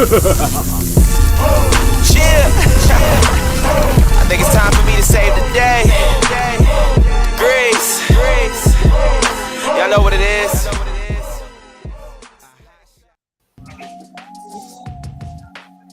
All right, we're bringing on Nerd Soul to host this panel. He's a big-time streamer, amazing content. I collabed with this guy several times. I love his opinion on things. Even when I disagree with him, he comes at it from a super dope angle. So nothing but respect. I'm gonna let Nerd Soul take over. Oh man, yo, what's up? What's up? Happy FSK Day to everyone. Y'all here getting in them good indie comic books, having a wonderful time. And we gonna break down the next panel for y'all. Of course, I'm your moderator, host, Nerd Soul, NERDSOUL. Holla at your boy. But we ain't alone, all right? We not only with FSK, but we got some dope panelists coming through for you, all right? You know what I'm saying? Do not sleep. We got Tessa Wiseman, Midori Hana, Moana McAdams. We got Vicenia Designs. We got tons of dope folks rolling through. I see Amani Latif up in here. Yo, what up? Look, so we got some good stuff going on. And this panel, of course, is streamers and online communities. Everybody, welcome. Glad to see y'all sunshiny faces. I'm gonna start off with Moana. Say what's up. Hey, what's up, family? It's good to be here. Second panel of the day for me. Shout out from the Moana Nui podcast. We stream on Thursdays at 7 and 8:30 p.m. Eastern Standard Time. It's good to see everybody. All right, Imani, what's up? Yo, this is Imani Latif. I'm the host of Black Comics Universe, and I'm happy to be here checking out FSK Day. All right. In the bottom square, last but not least, Danny. Is that Danny Street or just Danny? It ain't Danny. It's definitely Marley. Why y'all put Danny on the screen though? Why y'all do that? Come on now. I don't know. He looking like he want to say something right now. Oh man. So what's up, guys? Go ahead and introduce yourself, sorry. What's up, guys? My name is Marley. I do have a new podcast called Black Girl Nerd World, all things gaming, anime, cosplay, and comics. And I'm just enjoying today. Today's amazing. I'm happy to be here at FSK Day. And yeah. Hi, my name is Kalala, and I'm a VTuber on Twitch, on twitch.tv/Kalala. I do a variety of games and marketing all the time. And I'm also the director for Gaming Center And and intern at Freestyle Comics. That's a new role. Yeah. Oh, and I right. forgot, I do cosplay as Benjamin too. I've been doing it since 2009, and we are about to change Danny out so that way we can put our names in ears. Yes. And real quick for you guys, your volume is low. So, you know, as far as your microphone, so, you know what I'm saying, just bring yourself up some or, you know, speak loud or whatever y'all got to do so they can hear you wonderfully. I want to start off with, since this is called taking a look at careers in streaming, how creators are making it work. Do you, and I'll start off with Moana, do you feel like you're making it work? That's a great question because you know, like with everything that's online, it's can be a struggle to find your audience and get folks to actually see all of the great content that you put forward. So, I would say yes, it is working, but with anything else, there's always room for improvement. So, because I'm also a creator, you know, and a publisher and doing all these other things, I don't have all the time to learn all the tips and tricks of, you know, the different platforms like Twitch, you know, and all those things. But for me, there is another component where like I just want to create quality content, and even if it's not hitting, you know, getting wide audience right now, it's something that I can build and use the content later for other purposes as well. All right. Imani? Yeah, I'm sort of in the same boat. First and foremost, I enjoy having the conversations. So I'm just sort of like, you know, enjoying the moment, staying in the moment. I've been, there might have been a time where I've, you know, tried to chase, you know, numbers or, you know, try to have a huge audience right off the top and all that kind of stuff. But this time around with my particular program right now, Black Comics Universe, I'm sort of like, you know, taking my time with it. I'm building, you know, and I have some targets and some goals that I'm trying to reach, but I'm being far more patient with myself as to, you know, how this thing is going to grow, and just being realistic with it. So, as far as it being a success, it's like I'm really enjoying what I'm doing. So, in that regard, it's been a huge success. That's what's up. That's what's up. Now down in the bottom right hand corner. I mean, for me, left hand for y'all. I'm not sure, but Mahanale, you? Yes. So name pronounced is Maanale. It's like Oh, Anna. Mahanale. Excuse me. I ain't Yeah, trying to, you know. it's all right. It's a hard name. I get it all the time, so I'm used to it. No worries. Maanale is my name, so thank you. Apologies.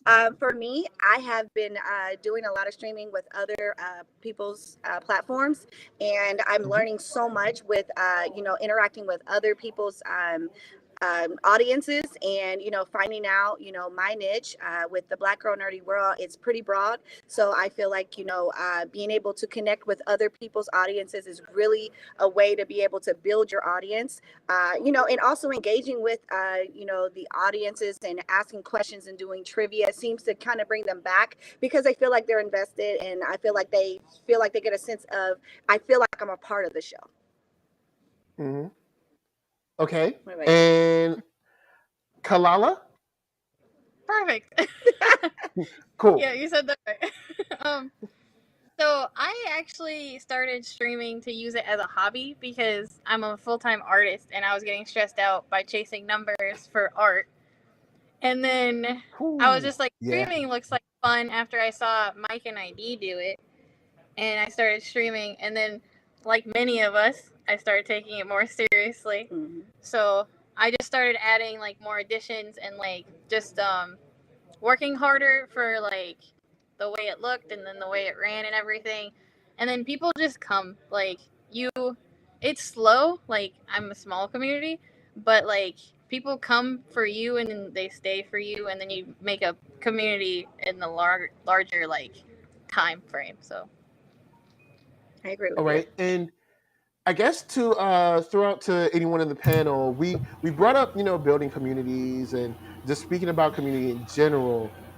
Do you think community is something that you actually that you're actively generating and making, or something that kind of just evolves by word of mouth? How does it seem to be working out for you? When you're kind of just like day by day seeing the numbers grow. Yeah, I agree. I feel like you'll have your authentic audience naturally if you're working with the social media platform. And then when you start putting it on certain platforms such as like Twitch or Anchor or even fan base, a lot of people are just looking for something, looking for your voice, looking for your sound, so it eventually start adding from that feed. But you have to put yourself out there. You can't just keep yourself on one network, which is why I agree with you. Will start out with your original friends and family that'll listen to you. But once you put it out there on different platforms, people will look, people will search. And if you've got a good name or if you've got a good genre, like for me, I have almost all the genres. So a lot of people are waiting and like, we're waiting for this. I'm beefing it up for you guys, So that's how I feel about it. For me, it's like making other friends that stream. It's kind of like art in a way where it's just like if you're willing to be genuine and not just be like there for the money or whatever, you're actually trying to have friends. For me, that's how I've gotten my community. And I know that sounds kind of weird, but like meeting other people that I like stream and then just vibing in their streams, and then their community like talks to me and they're just like, oh, I like this Kalala girl. I'll like stop by her and then come and do they're just a part of it. All right. Anyone else want to pick that up? Yeah, it was weird. It's like like someone had mentioned before. It's like I haven't been necessarily chasing numbers in terms of how big the community is and stuff like that. I'm starting over time. I've been adding different elements like newsletters and things like that to the program that I do. But I just had an interesting conversation not too long ago, though, that a friend of mine that I've been streaming with for a while, done a couple of interviews with, he just called me out of the blue. He does shows down in Florida, and name is Marcus Roberts, and from Second Sight Publishing. And we talk a lot about Black comic book history on my program. And he was doing this a random show in Florida. He said he wasn't making much money, not a lot of traffic, and like somebody walked up to him and said, "So are you that Marcus Roberts guy?" And he's like, "Yeah." I said, "Well, yeah, I know you because whenever I see you and Imani Latif are on talking about Black comics and history, I put it up on my television and have me and my sons we sit and watch it." And it's like that's the type of impact that numbers don't necessarily show you, but it's sort of like when I heard that, it's sort of like, okay, I'm making an impact here, and it's like it might not seem like a ton of people are watching at a particular time, but at the same time, it does feel like the right people see what I'm doing. So it's just a matter of being consistent and building that content, and that it sort of like leads to success over time. Word. Oh, yeah, Sorry. muted. I was just saying, I think that's true. I found that true in my own, efforts as well.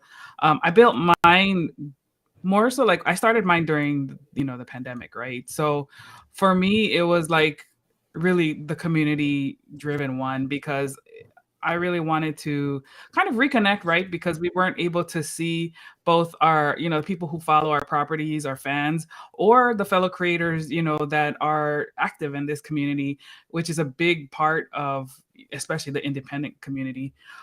So that was like part of the driver for mine too. And I like streaming because like it's a creative way for us as creators, authors, writers, artists to build interest to those who you typically wouldn't see at a convention, for the comics aspect, but it just helps you open it to audiences who probably should be looking at it, but they just don't know about it, right? So that's a good part of it as well. And then with mine, we started to do creator like one-on-one interviews. I think very similar to Imani. But what we've also found is that sometimes the listener, well, we like to listen to like the people who are watching, obviously, if we can find other ways to serve their needs as well. So we started doing like a monthly mental health topic where we have a licensed therapist come on and we talk Oh no. about difficult topics, issues that people face, and try to like bring another additional aspect to the show, and then also further expand the audience that way. Yeah. All right, and we kind of got into that journey where you're kind of like, oh, let me see what this is like, and then it starts to build into something else. When I guess starting off, I'll say starting off with Kalala this time. When it's starting to build into something else, is that something that you embrace? Is that something that you try to like guard against? Like, no, I was intentionally trying to make this thing, or when it starts to evolve, do you just kind of like let it breathe and grow? For me, so like I said, I started trying to make it as a hobby and stuff, and then it started growing. I was just like, I could actually use it. So I kind of just let it grow, and I'm kind of just letting it evolve because like I was just a game streamer, and then I started adding art into it because that's what people like, and then I started adding like podcasts for the game. So I'm just letting it kind of evolve. But we'll see in the future. Like, this might be too much. I want to go back to being a hobby.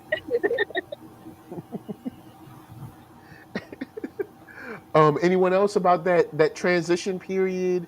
Like, are you? Is anyone like, hey, I have a specific mission on my mind, or is it kind of like wherever this journey takes me? I like to say for me, because I'm starting out, I'm kind of in the beginning stages of my podcast. It's morphing and it's changing when I'm doing interviews and I'm gaming and streaming.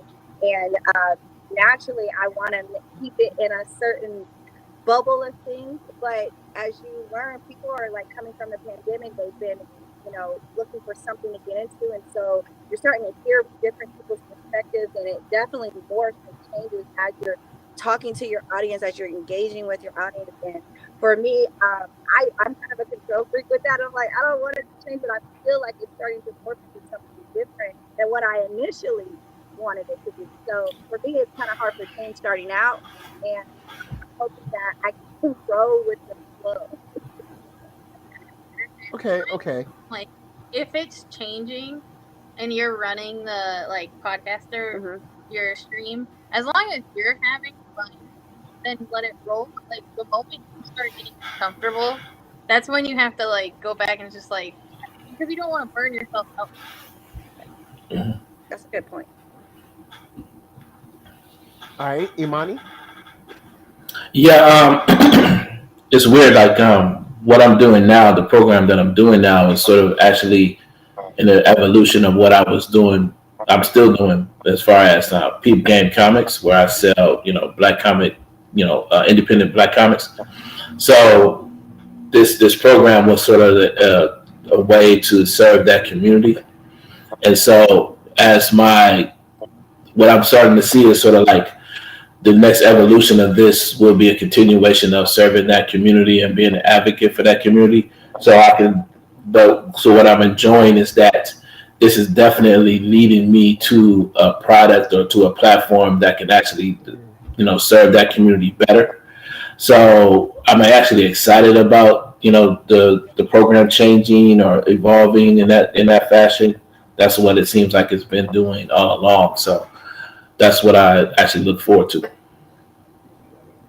All right. Yeah, and I'll build on what Imani said because like for mine, building the community is and serving the community is a big part of mine too. Um, Mhm. he said he mentions Black indie comic creators, and for me, I'm always advocating for Pacific Islanders because you don't see them. You really don't outside of The Rock and Jason Momoa. Thankfully they're Mm. there so that like people know what the heck Pacific Islanders are. But other than that, like it's really hard to see them. So that was like the main focus that I wanted to do. Um, and so for this past year, Dana and I, for Asian American Pacific Islander Month, we like put together a whole month of content specifically focused on issues that have to do with that community, whether it's from a historical perspective or some of the current challenges that we deal with today. And we actually got a lot of good response about it. We had some amazing guests. That I never would have thought we had. Like we had Perry Young from the Warrior series on HBO Max. We had a couple, Alan Z and Jason Chu, who are Asian American hip hop artists. Just some really, really great people and panels. Um, and we even got what you call a corporate sponsorship out of that too. So that was awesome. Yeah. Dope. So when doing these streams, when building your communities, when kind of like going through your motions, whether it's kind of like going from a hobby into work or becoming grueling at sometimes, how much of representation is on your mind when you're doing it? When whether you're building your community or whether you're just streaming about a certain TV show or a comic book, how much of that goes into making sure that you're seen or someone who looks like you is seen? Um, that's been like the whole focus of what I do. It just so happens that, for instance, my program streams on another network called The Experience, and on that network, primarily most of the programming is about comic shop selling books and like your typical books that come out of the big two and things like that. But my program like specifically focuses on African American comic books and comic book creators, and it was interesting. There was a time where I thought maybe this program might evolve into a more diverse program or things like that, and so I had to change up the name and all this kind of stuff. And then, what I've noticed is a couple things. One, there's more. The more I look into the history of comics, and I see the number of Black comic book creators that go unmentioned, there's still a ton of ground to cover in terms of Black comics. Number one. And number two, every time I think that society or publishers or whoever, might be the quote unquote powers that be, have it figured out and they're finally getting the picture and are finally more diverse and including folks, it's like just as soon as they get one right, they get 10 others wrong. You know what I'm saying? It's like they take 2 steps forward and then 10 steps back. And as soon as I think I can let my foot off the gas, in that sense, immediately I start thinking, say, nope, I still got to stick around because it feels like if I don't, really commit to this, these other publishers, they might, they're fair weather friends, that type of thing. So, so there have been times where I thought I should, I can bring, broaden this thing. It doesn't have to be so, laser focused. And I can imagine I will, be I'm always open to a lot of different discussions, but at the same time, I know that my community in that regard needs my help and what I provide a lot. So, All right. Anyone else? I guess All I'll, right. I'll go first. Oh, Um, go ahead. so it's really important for my community to be like very welcoming and like seeing like women and all types of women, not just like the picturesque ones, but also the picturesque ones as well, because it's just like we need both because we're all of us is both. And then I actually think this question is a little funny because last month I had to actually tell someone that was a pretty big supporter for a while. They like dissed people, dissed like neurodivergent people, and was just anti women. And I had to tell them, I was just like, my content isn't for you. Like, I appreciate your time that you spent here, but it's not for you. Like, I cannot have you here, basically. And yeah, so representation is really important for me because I want to show all types of artists and all types of like, not just artists, creatives. I don't know why I say artists, but like any creative. Yeah. For me, my culture is nerdum.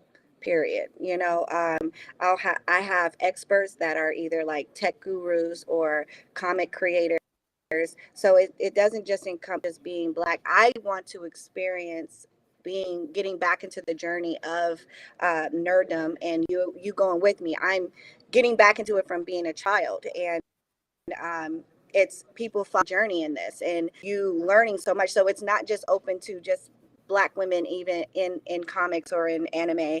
It's everyone, and I kind of want to be able to gravitate to an audience that want to get back into it and just don't know how, or don't know what type of tech to get, or what type of comics to start out with, or what type of animes they could learn. So my culture is just the nerdum of being geeking. So that's how mine's is. Yeah, and I would say that like mine is open, but not everybody really. I mean, everybody can enjoy the content, but like my focus in terms of like the guests that I bring on is the BIPOC community, which is the Black, Indigenous peoples of color. And the reason I don't do that to be exclusive to anyone else, but the way I kind of view it is like from like a resource perspective, right? We have all these other resources that are focused on this specific demographic. They don't need my help.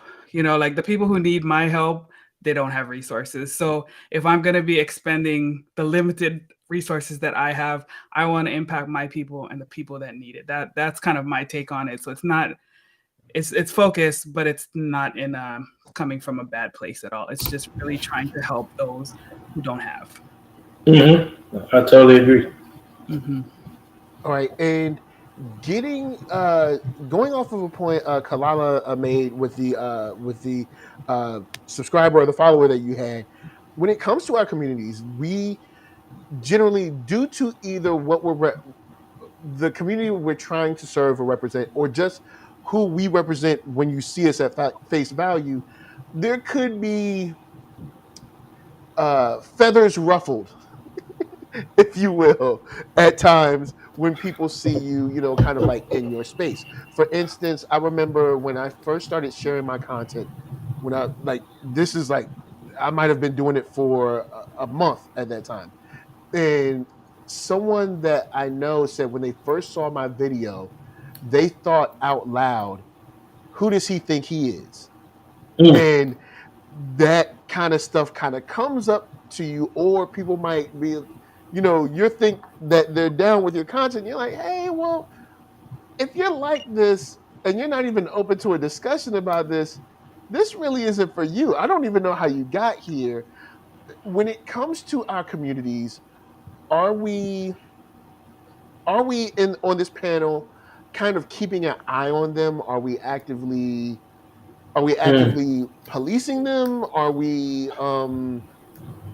trying to maneuver them in ways where if they aren't enlightened, we try to enlighten, or are we just like, no, you out? Or how do we feel about, I guess, maturing and growing along with our viewers, followers, subscribers, community, whatever you want to call it? What I found recently, it really helps to know exactly who you're talking to when you're creating your content. I'm not just, so for instance, recently I've started not just doing podcasts, but I started writing articles and posts on my blog posts on my website, specifically for Black comic book collectors, right? So I'm advocating for Black comic book creators, but I've been laser focused on that community because I've been, started to collect more myself. And I belong to a community on Facebook where they've been, sharing books and doing a lot of collecting and things like that and sharing some amazing history, right? So now it feels like when I create my content, I'm actually speaking. I know who I'm talking to. I know I have a purpose as to what, to the information that I'm sharing. And I'm far more focused on um, my audience's needs in that regard. It's sort of like I'm not, so it doesn't, so I'm not so much concerned about, the random person coming across my content and getting offended or feeling some sort of way one way or another.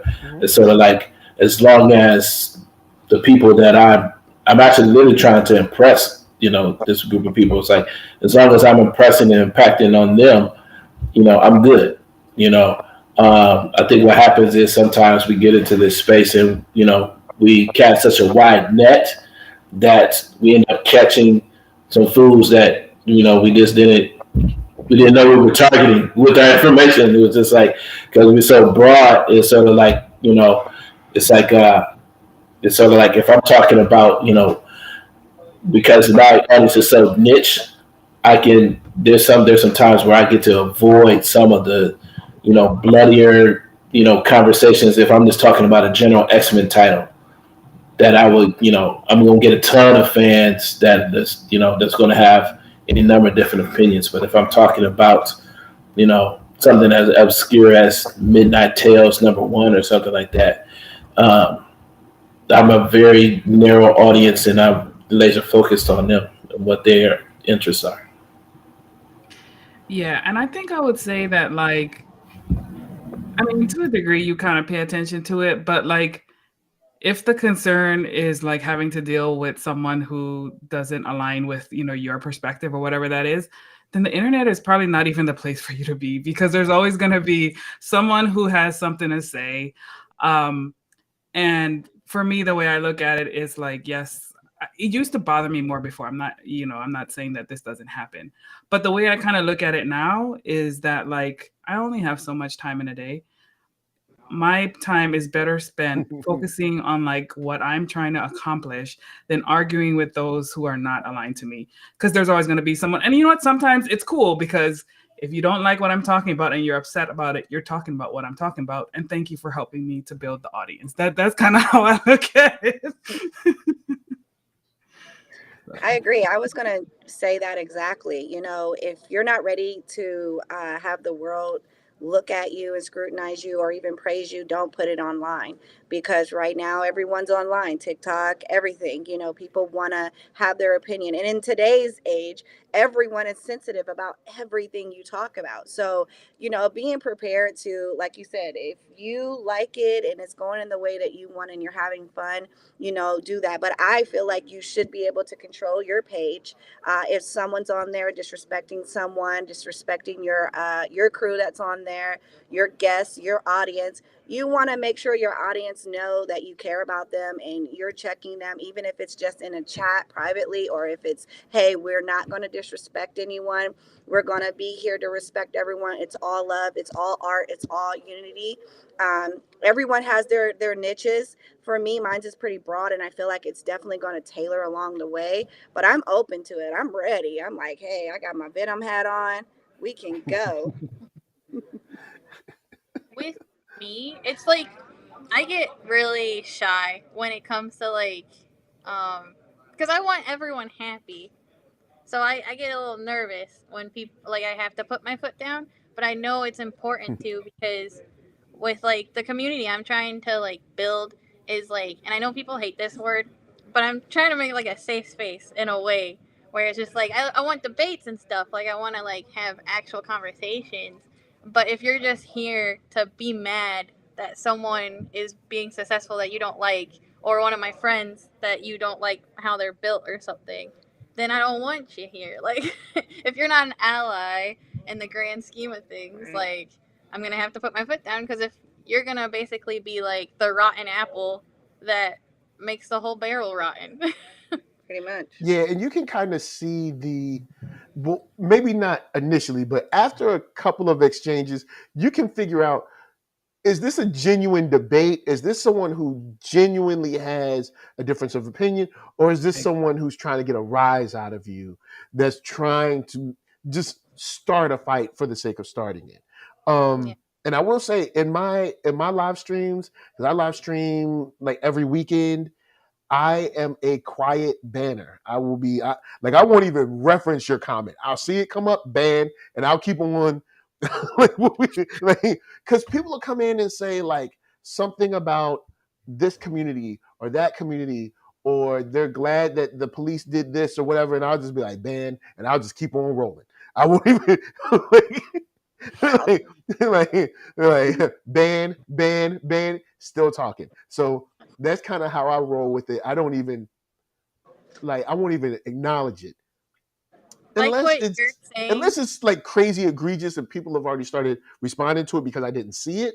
But if I see it before I think anyone else has seen it, like if the comment just comes up, I'll be like, nope, yeah, out. Like what you're saying, you can kind of tell by their comment, like what type of person they are. Because like I have a kid in my family, he's a teenager that doesn't know much, and he said something misogynistic to me, and I was like, it's a little misogynistic, and he actually was curious. It was just like I don't know why, explain it, and I was like comfortable to explain why like that could come off badly, even though I knew he didn't mean it badly. And then the other person, I could tell when we started having a conversation. I won't talk about what it was, but it was something that happened in the news. And I could tell he was just like, I'm right. Like, whatever you say, you're wrong. Like, you're just brainwashed or whatever. Because they love to say that. So it's like, there's no conversation with you. So this is over. Yeah, I can see that being a real issue. Now, to switch up real quick, we all stream. I wanted to take it to a level of like tech and some fun because since we do stream, we all have our different versions of tech, what we like to play with, and there might be someone who's like, hey, like I'm looking to move or change this or add that on. I guess I'll start with Amani. What's some favorite tech of yours that you use to stream? Like, what's something that you're like, man, I'm so glad that I bought this, or something of that nature? It seems like a small issue, but I'm glad I have my own studio. This is not in my house. I have a studio downtown Toledo, Ohio. I have my own internet connection, so I'm the only one streaming on this. At any given time, I'm not sharing it with my kids or somebody on a game somewhere. I'm not in my house because and I had to get this studio because during the pandemic I was teaching comic book classes and I was streaming classes and teaching kids, and so I needed a space outside of the house. So now that I have this space, I'm actually really appreciative that I have my favorite tech is technically having a solid Wi-Fi connection and everything else is pretty low tech. I got a webcam and I got this one of those snowball microphones on the arm.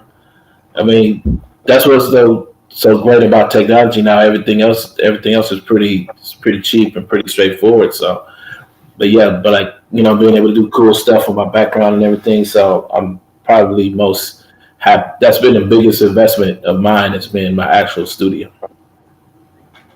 Hi, Shinobi.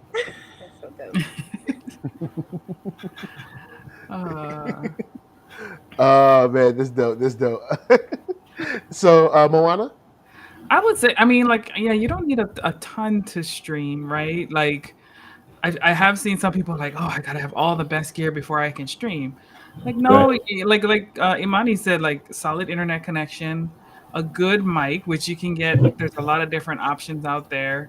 I think the mic is more important than the video, I would say. I mean, if you're streaming, maybe that's not the case. But for me, I look at it kind of from a podcaster perspective. So the audio is the most important. And I created like where I stream from is my office in our house. Like my husband, we both kind of stream, so he has his space that he decorates according to like what he wants. And then like I have my own space. So there's some things that I want to do for like mobile setups because Dana and I have been going to cons, and interviewing some guests at cons. So I picked up the Rode wireless mics. I haven't tested them out yet, but I was watching on YouTube like different reviews and stuff, and it has a really good quality sound from like as far as like 200 feet. So if you have a guest that's with you, you can just hook up, like the wireless hookup, and then have the mic be great. Then that's awesome because when we were at Ranger Stop and Pop in Atlanta, we had to like pass the mic back and forth, and I was like, oh, this feels so like 1990s. I don't know. But yeah, so I picked that up. That's my purchase. And then there's one other thing, the YOLO box, something that like you can plug multiple devices in and be able to like, kind of switch screens on the road. That's like something.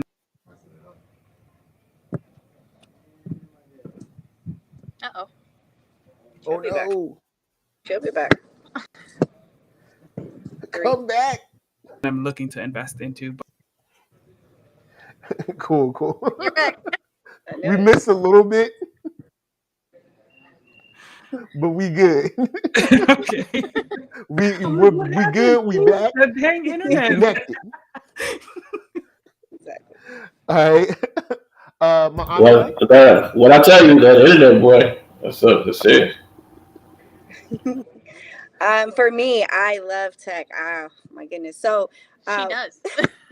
I do. So I have the iPhone 13 Pro Max. It's super dope. I actually, you were speaking about mobile. My friend will kick my butt if I do this, but I'm all love for telling this. There's this thing called the Switcher app. And what that app does, it allows you to be your own mobile podcast. So you can actually send a link to somebody and they can come onto your podcast and you don't have to be in the same space. Or it'll allow you to be able to be in the same space with that person. You can utilize any cell phone device as a camera, and you can have multiple cameras. And what it will do is you have to be on the same Wi-Fi for it to work. And what will happen is it'll be in the Switcher app. You'll have a commander. So I have my iPad that I use to be able to be like my control center. Then I use my iPhone 13. I use my iPhone 11. I use my iPhone 7. And those are different angles that I utilize. And then I can also utilize your phone with the I can send you a link and your phone becomes a camera for my podcast. And there's something super sweet in the Switcher app to where you don't have to like have it just stationary. Every 5, 10, 15 seconds, it'll switch out those cameras. So you'll see different viewpoints. It's so dope. So I love that software as a live stream. You can post it on Twitch. You can post it on Facebook Live. You can post it on YouTube. It has all that integrated into it. And so that's what I love. The Jewel mic is one of my favorites because you can plug it into your phone. You use an adapter, plug it into your phone, and you can record on your phone. And then you can post it on Anchor or your fan base. Another thing that I like is I'm an iPhone person, so I have iPhone everything, Apple everything. So that's probably one of my most expensive techs. But I love the streaming of the PS5 for anybody who's gaming. I have the PS5, and I utilize my phone also with the Switcher app with my PS5 to do all of those different amazing angles while I'm kicking some butt on Mortal Kombat. I know that's right. All right, now, first thing I have to represent for my PC gamers. PC gamers represent. We're here. We're going to represent. Also, if you ever want to step into the PC realm, there will be crossplay hopefully next year. For Guilty Gear, holla at your boy. You know what I'm saying? If because that Strive, I don't play.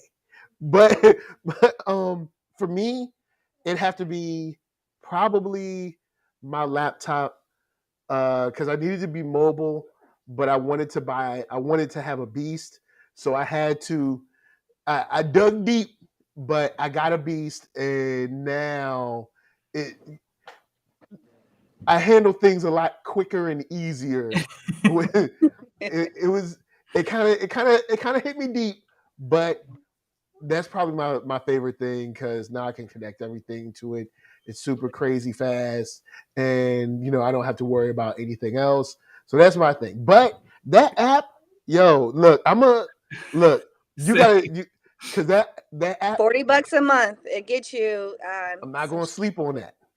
Telling you. Yo, we gotta I'll get put you here. on. I need some skills on that. But Right. Tutorial.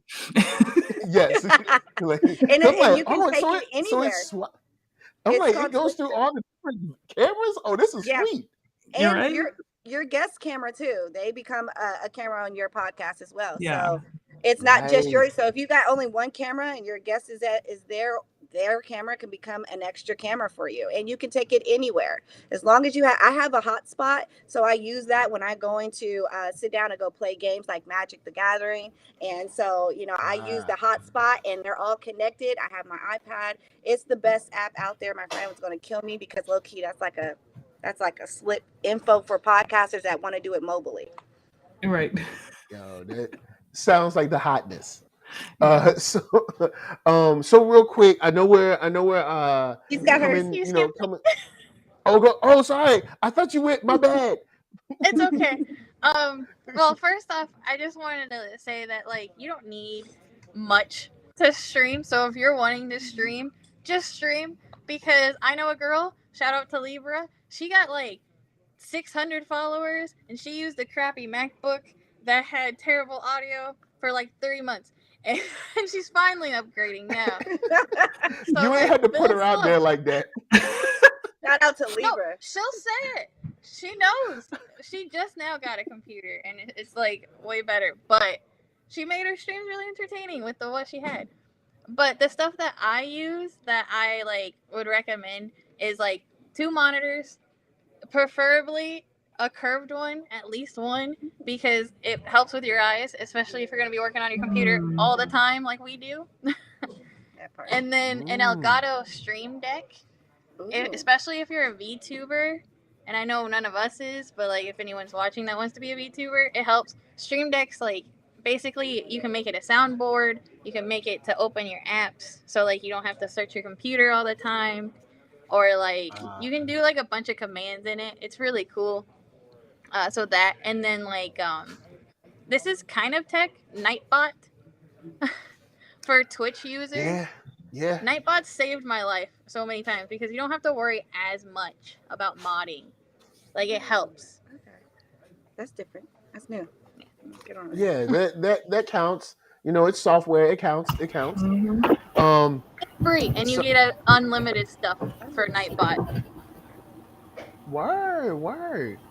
All right, so I'm gonna go around the horn because start with Moana because I know we have different parts of geekdom and nerddom that we're representing. Starting with Moana, what are you reading or watching that kind of has you enthralled right now? Ooh, okay. Or listening to? Well, reading, of course, I have to shout out the FSK universe, Hotshot. I just caught up on.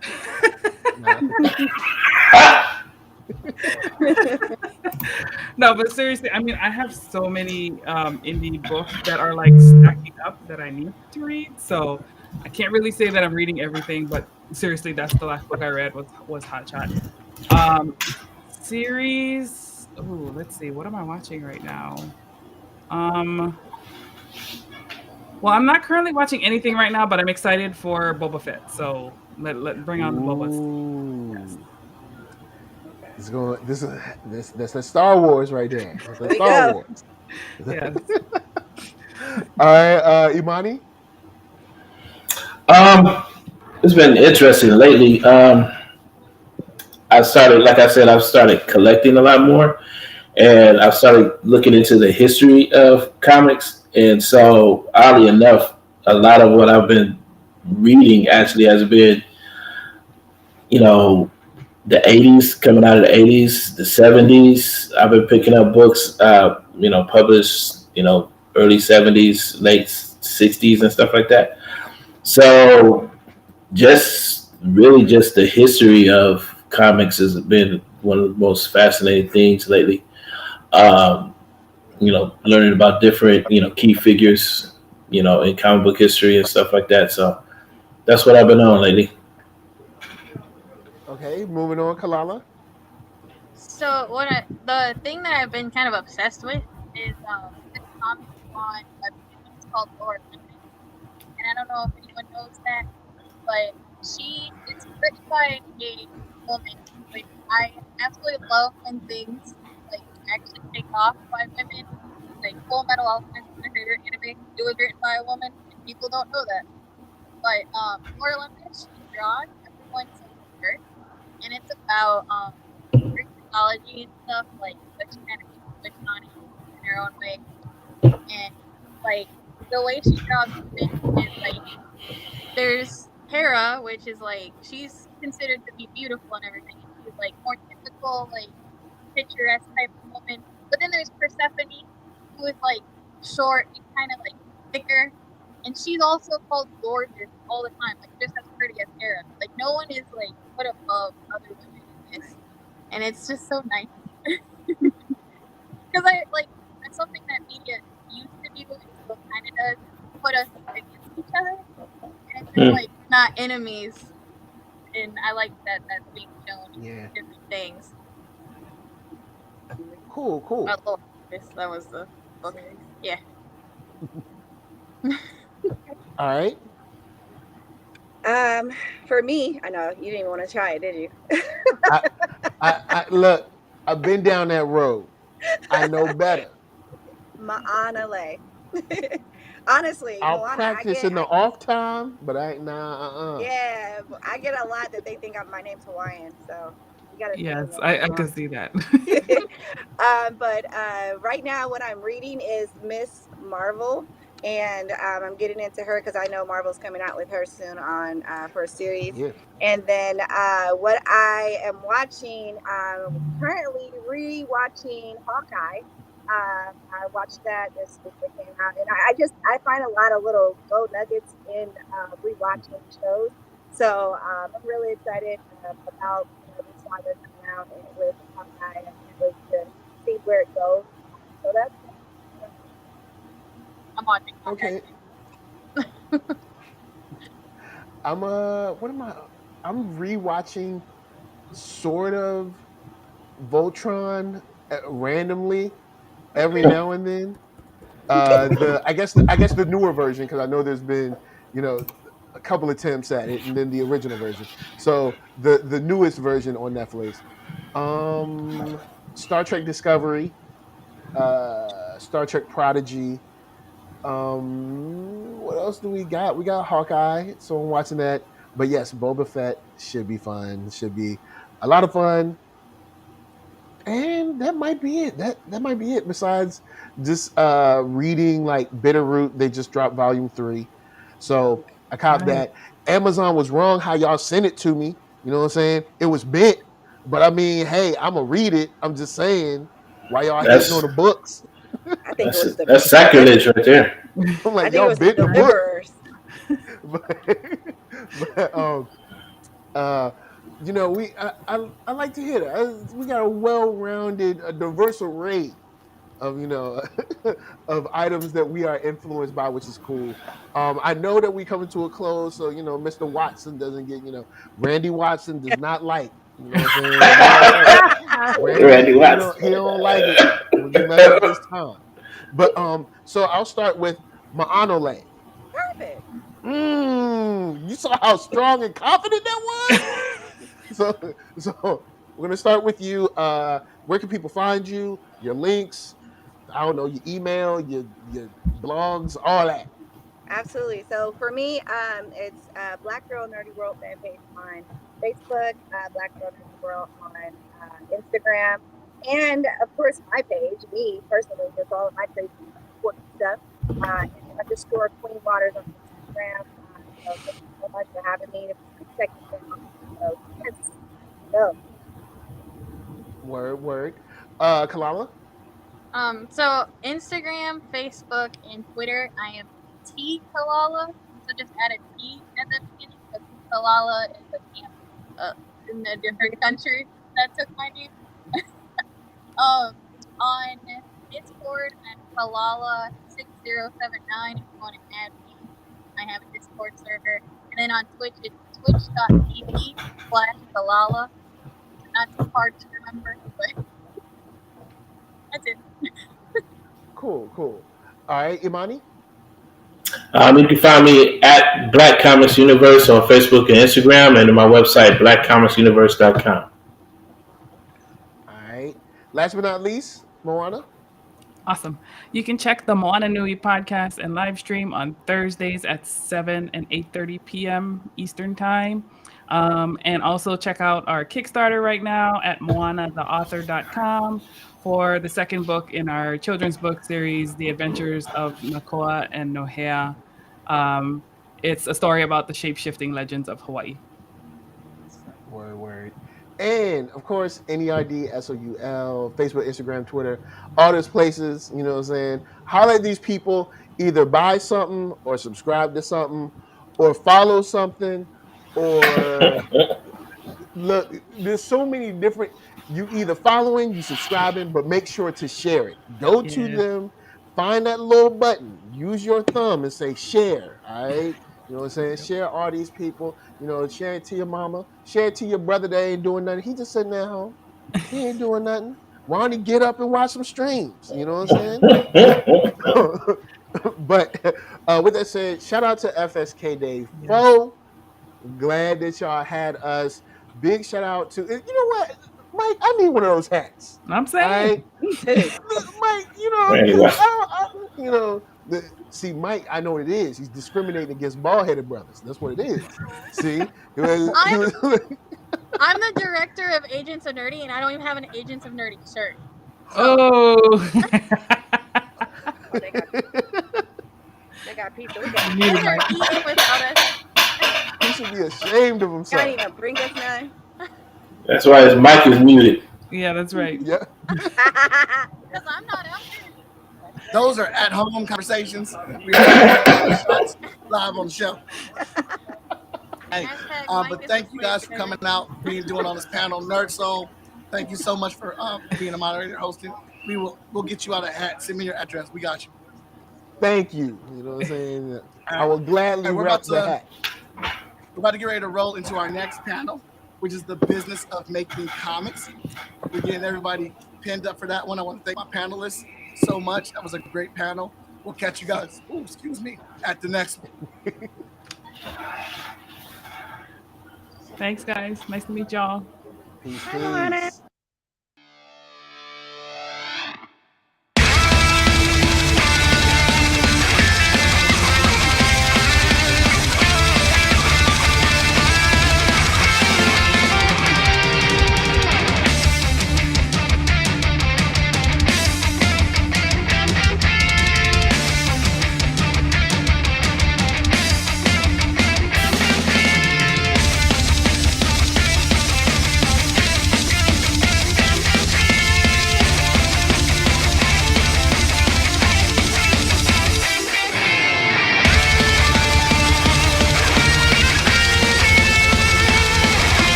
I think it's time for me to save the day. Grace. Y'all know what it is.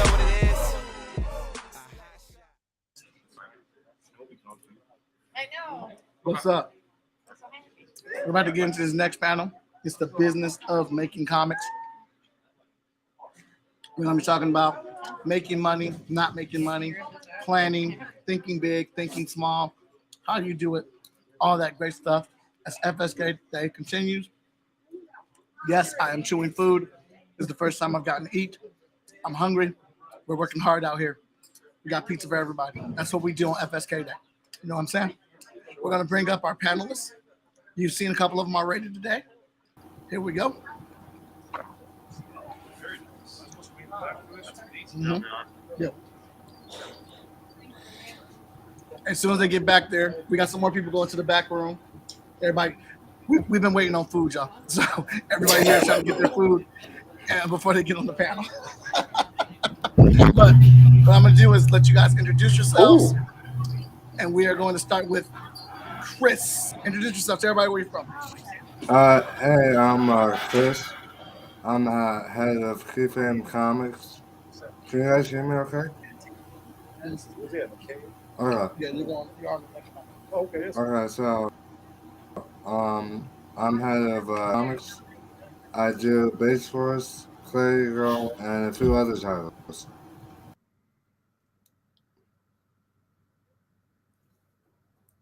Hey, Charlie McElvey. I do Spider Squirrel, Teen Force 5, WatchGuard, and I got a whole bunch of other stuff coming out in 2022, but relatively new to FSK. Glad to be here for my first FSK day. Whoop! I am Imani Latif. I am the creator of Peep Game Comics. That's peepgamecomics.com, a digital comic book platform dedicated to African American comic book creators. I'm also the host of Black Comics Universe that streams every Tuesday at 6 p.m. on The Experience and FSK Day. Hey everybody, Moana McAdams,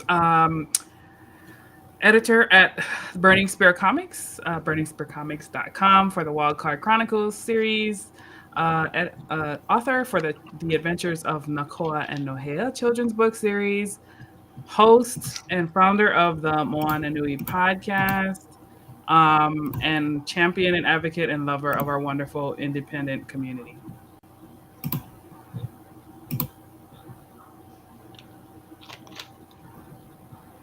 There we go. It's working. Hey, everybody. Now we got our camera. Wait a second. Let's figure this out. I'm Mr. Fish. I'm on all the social medias as Mr. Fish Comics. I am the illustrator for 5 Star, which is the FSK, the illustrator for the Sentinel, Power Company.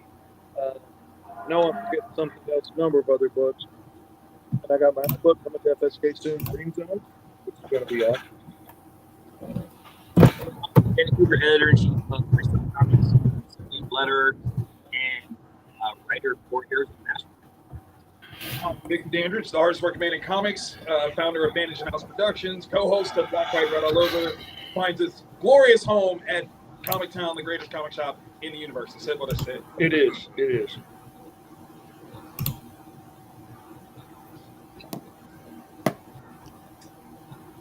Awesome. Got everybody introduced in the building. I want to tell you right now, this is a lot of talented individuals. I think between all these people, there have been several $1,000s made. All right, lots of thousands and lots of dollars amongst all of them. I mean, this is the business of making comics. Yes. Did my mic sound better now? All right, so first off, I want to know, how did you even get into comics? Like making it a business? Like, how did you even decide to get into it? When did this go from being, oh, this is a cool thing because it's a hobby, to money doing this? Whoever wants to answer first. Happy to go. I'm happy to go. I would have gave anything to start in comics right out of high school. I met some people that are involved in comics. I tried to break in, but I just couldn't seem to get that break. I went to college. I got out and graduated, kept looking for jobs. Next thing you know, I'm married and got kids. And so I was working in the local graphics, doing T-shirts and signs and stuff like that. Then I get disabled, spent 15 years in a wheelchair, barely able to walk, talk, or see. Once my Tourette started to get under control enough that I could start to do a little bit of stuff from my chair, I had to figure out what could I do, because I couldn't stand up. I couldn't walk very far. I couldn't talk on the phone. So what ended up being the one thing that I could do well was doing comic books, because I could illustrate that from my chair with my laptop. I can kick back in my recliner, and it helps ease my tics a bit. And I didn't have to be able to talk. I could be yipping and yelping all I wanted to because I do all my communication over Messenger with my clients. It ended up being the one job that was easy for me to do around my disability. And it took getting into my 40s to finally get my dream job that I always wanted. That's not a bad thing. Hey, I'm glad to have. I'm gonna spend. Jack were in their 40s. I'm gonna spend every day I got left cranking out as many books as I possibly can. That's right. When you say make money doing this, what do you mean make this your job or just wanting to make comics? Period.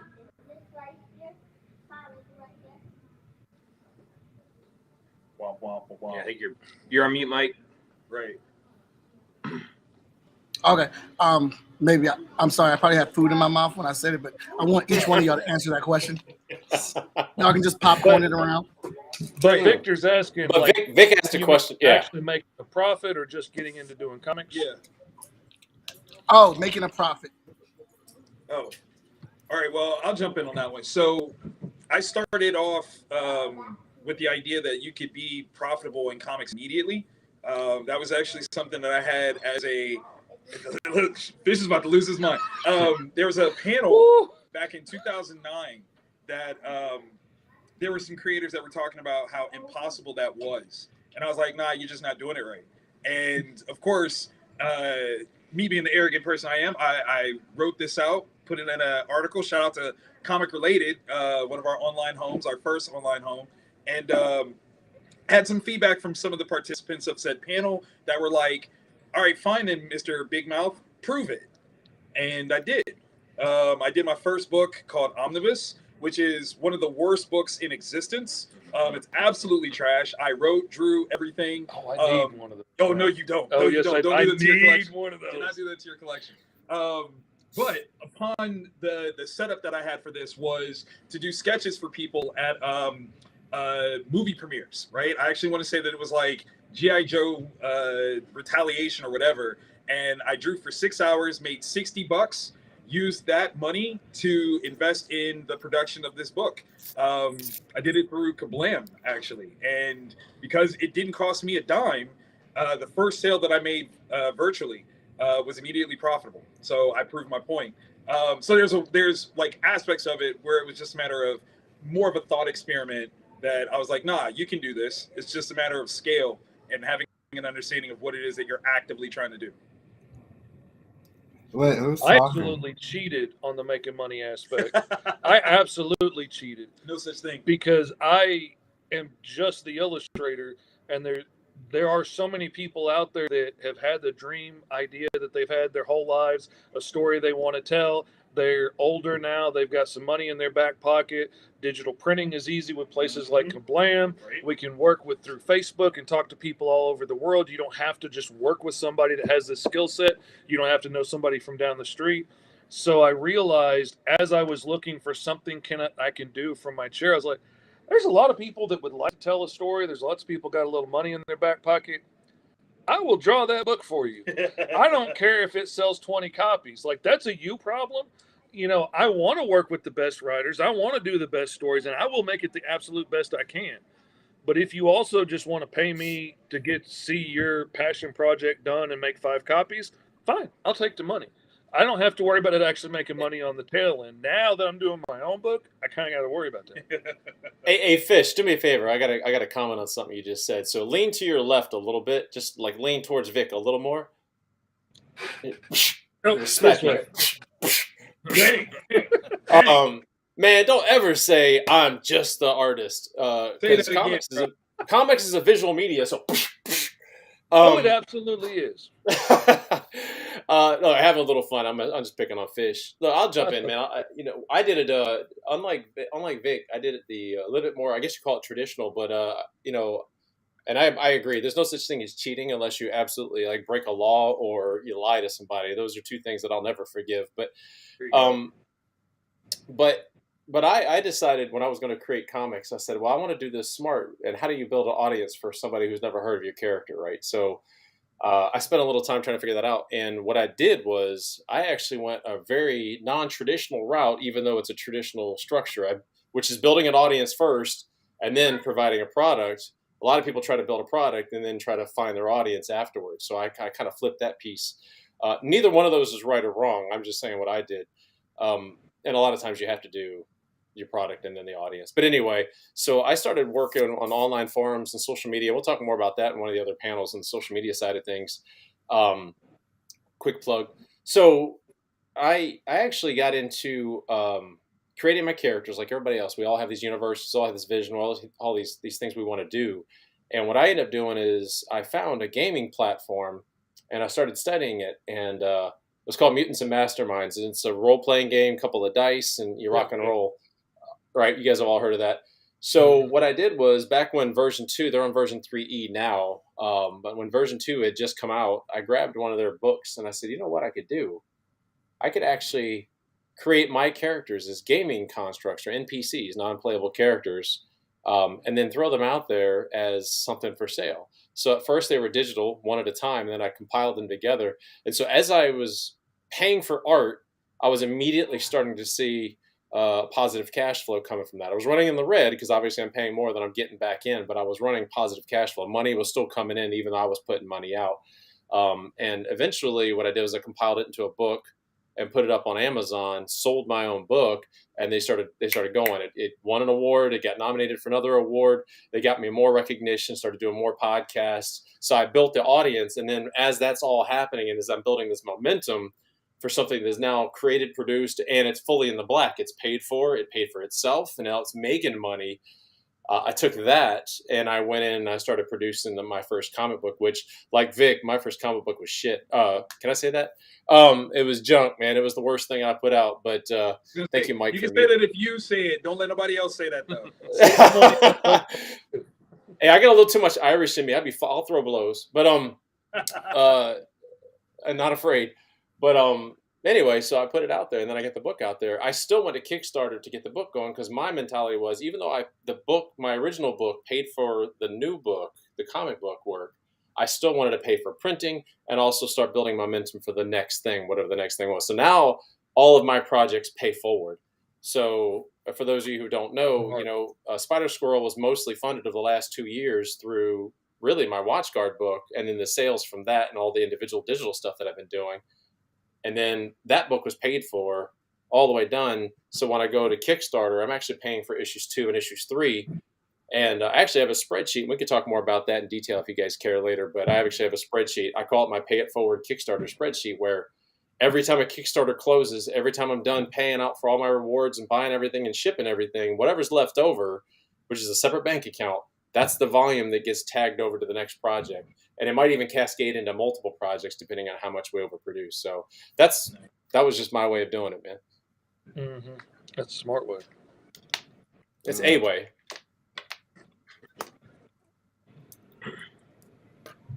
All right, did everybody get to answer that question? Or did we still hear from Moana? No, Moana, Chris? Yeah. You can go first, Moana. Is that how you say your name? I'm sorry. How did we get into this comics profit thing, right? Mm-hmm. I think it depends on how you define it, right? Because there are people who are like Vic, with his first book, who was talented enough to do everything, right? Write, illustrate, all that stuff. Chasing the mail. Yeah. Right. And so like when you sell yours, yeah, it can be a profit. But then there's people who like me, like I can't draw to save my life, right? So I have to have an illustrator. So then it's automatically I'm just speaking for us, there are expenses that we have to, be ready to pay for. So for us, it's more challenging to be profitable. It can absolutely be done. It just takes a little bit longer because, there are inherent things to it. But then also too, like for folks like Victor who can do it all, is it really profitable? Because at some point, if it's a business, you got to pay yourself too, right? So it's good at the beginning, like, because you have to start somewhere, but as you really build it into your business, those are things are the costs that you have to put into, your spreadsheets that Charlie was talking about. Because at the end of the day, maybe some folks don't want to do this full time, but if that is your ultimate goal, then you have to take into the fact that you still got to put a roof over our head and foods in mouths. somehow, right? So, but that's one of the reasons why I love Kickstarter, because you get to essentially like pre-sell your product if you haven't funded it already, like Charlie did, right? Um, you get your orders. It helps you to kind of gauge like the general interest in your book and how much to order so that you can be profitable. You don't order too much, you don't order too little. You're essentially testing the market. And with all of the on-demand stuff that we have now too, like there's a lot of tools that are available to us now to help us get profitable quicker than it was for people who were in this industry, like decades ago, which were I mean, it's a grind either way, right? Everyone in this, all the squares here know the grind that comics is. But if you're smart with the tools and your strategy and you're really intentional about the things that you do, you can get there quicker. Yeah, I agree with that. Okay, may I answer? Yeah. Okay. I want to start off by saying I got into comics like making them. I was probably like 16 or 17. So I was like, oh, comics must be easy. And I was really wrong about that. So I did Fairy Girl, and it failed pretty hard. Then after taking a long break from comics, I came back with Base Force and really got serious about it.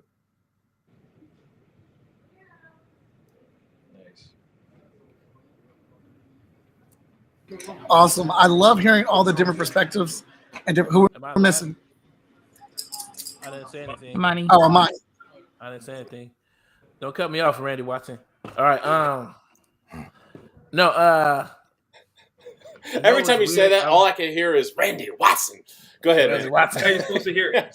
Exactly. How you After Nerd Soul said it, it's all I can hear now. I'm gonna take it another direction. Profitability hasn't really ever been my goal getting into this. I learned pretty early that the profit margins suck. And from where I stand, I am a retailer. I'm advocate for you guys and what you guys are doing to a larger degree, and I get to watch you all have some successes and fumble around and make a whole bunch of mistakes and stuff like that too. So I'm learning a lot in that regard, but to a large degree, I never came into it assuming that there was a huge profit involved. I knew there had to be a huge commitment, and I knew it was going to take some time. But overall, what I learned pretty quickly is that if I start into this, and I've learned while watching other independents and stuff like that,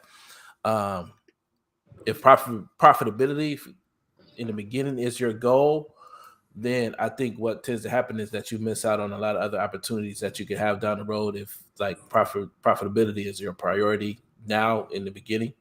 It sort of reminds me of that question that what tends a lot of startups in Silicon Valley run into. A lot of Silicon Valley startups, they assume that they get a huge investment and then they think, okay, we need to get to profitability fast, and the investors would tell them, no, that's not your goal. Your goal is to grow. So like that money that comes in needs to be reinvested. You're not looking to make a profit yet. You're actually looking to build an audience. There's a ton of stuff that, especially in comics, that as much as we don't want it to cost money, it's sort of like, as much as we are able to cut corners and stuff like that. And, when it comes to, comic books, at the end of the day, there's a bill to pay. There's some money involved to scale the business. So to a large degree, I'm not sure if like profitability has ever really been like a priority for me. And I'm not sure if it's sort of, should be the biggest goal going into it, I think, in the beginning. But that's just my opinion on that. Can I say No, I like don't. 2 things about that? Yeah. First of all, thank you for creating Peep Game Comics. That site. I really enjoy it, and it's great you're doing that. Second, I'm really glad you brought that up because sometimes it takes a lot of work and time for there to be payoff, and you gotta make sure you have a goal instead of just money. Right. Yeah. Awesome. So good to hear all those different perspectives, hearing where people came from, how they started, and how there's so many different angles you can come at this comic game. There's not one way. There's several ways. It just depends on your creativity. We do have a question from our main man, spoiler man, all the time, Danny J. Quick. I would like you guys to each answer. Which shows are better for making money? Big shows like New York Comic Con or San Diego, or smaller shows? He's trying to burn this whole FSK down. He's trying to blow up the whole thing. He's all loading the ammo. Here we go. Can I start with this one because Danny Morgan, and Javon Stokes, we just had this conversation, and this is where this conversation is coming from. And there was like a whole bunch of and Javon's over here. Look, yeah, there you go. It's a pyramid scheme, is what it is. It's a all right. scam. Go ahead, Amani. Here's the thing, because I've been thinking about this the last 2 days. I didn't get everything I wanted to say, so I'm gonna take it. I'm gonna finish my thought on that. Is that the thing to understand about cons, especially at this stage? If you're an independent comic creator, you're footing the bill for everything that you're doing and all that kind of stuff. No matter what size the event, rest assured, you're paying full freight. Okay, you're coming in at the bottom. All right. What I mean by full freight, by that table cost that you're paying, that $500 to $600 table, you're paying the full cost of that. Everybody else above you, every other professional that gets comp the table or get comps tickets, the people that come in and pay the tickets, the celebrities that come in, they get the lunch and all that kind of stuff. No one is paying as much as you are. Okay, understand that. So this is why people like Danny feel like it's a scam, because you're at the bottom and everybody is feeding off of the fee that you paid, that $500 that you paid for that table, and everybody else that committed to that, they pay for the celebrity's lunch and his hoagie and his bottled water. They pay for the artist that comes and sits by you at a table that no one's using and makes like $300 or $400 off of a table, that he gets comped for free. You pay for that table. You pay for the, somebody who gets comp tickets. It's like you're paying for that. So understand that when you're going in, right? Because before you even make a profit at that table, before you start selling anything like that, you are at the bottom of this scheme. It's like it's good to understand the role that you play and where you sit in this ecosystem. And there's ways that you can get around that fee. You know what I'm saying? You can hustle your way into, getting the table comped. You can hustle your way getting tickets paid, or, someone paying for your hotel room.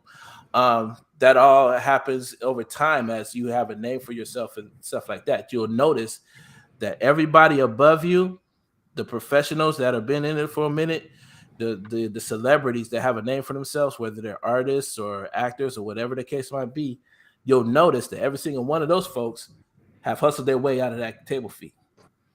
And what you need to do, if nothing else, is it's almost like that Steve Harvey meme that goes around when he talks about flying first class. Like once you fly first class, you'll never want to actually fly coach ever again. You'll always work towards being first class. It's sort of something like that. It's like you can always start at the bottom, and that's the way you want to start and invest your money into that. But know that you should be working your way out of that. You should, like your next con, it should be a little cheaper for you. You should be trying to find a way to find ways to, get on a panel, find ways to get your tickets comped, find ways to level up this thing so that you're not always paying full freight every time you do an event. And I found personally that my most engagement, like speaking directly to his question, that most of my engagement has come when I have created my own events like FSK Day.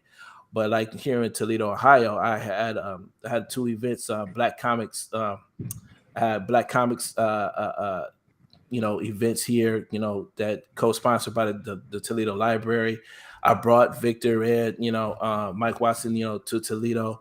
I actually had I paid to have guests that came out of Philly and New York, Micheline Hess and Javon Nicholas, Jamar Nicholas that came to Toledo.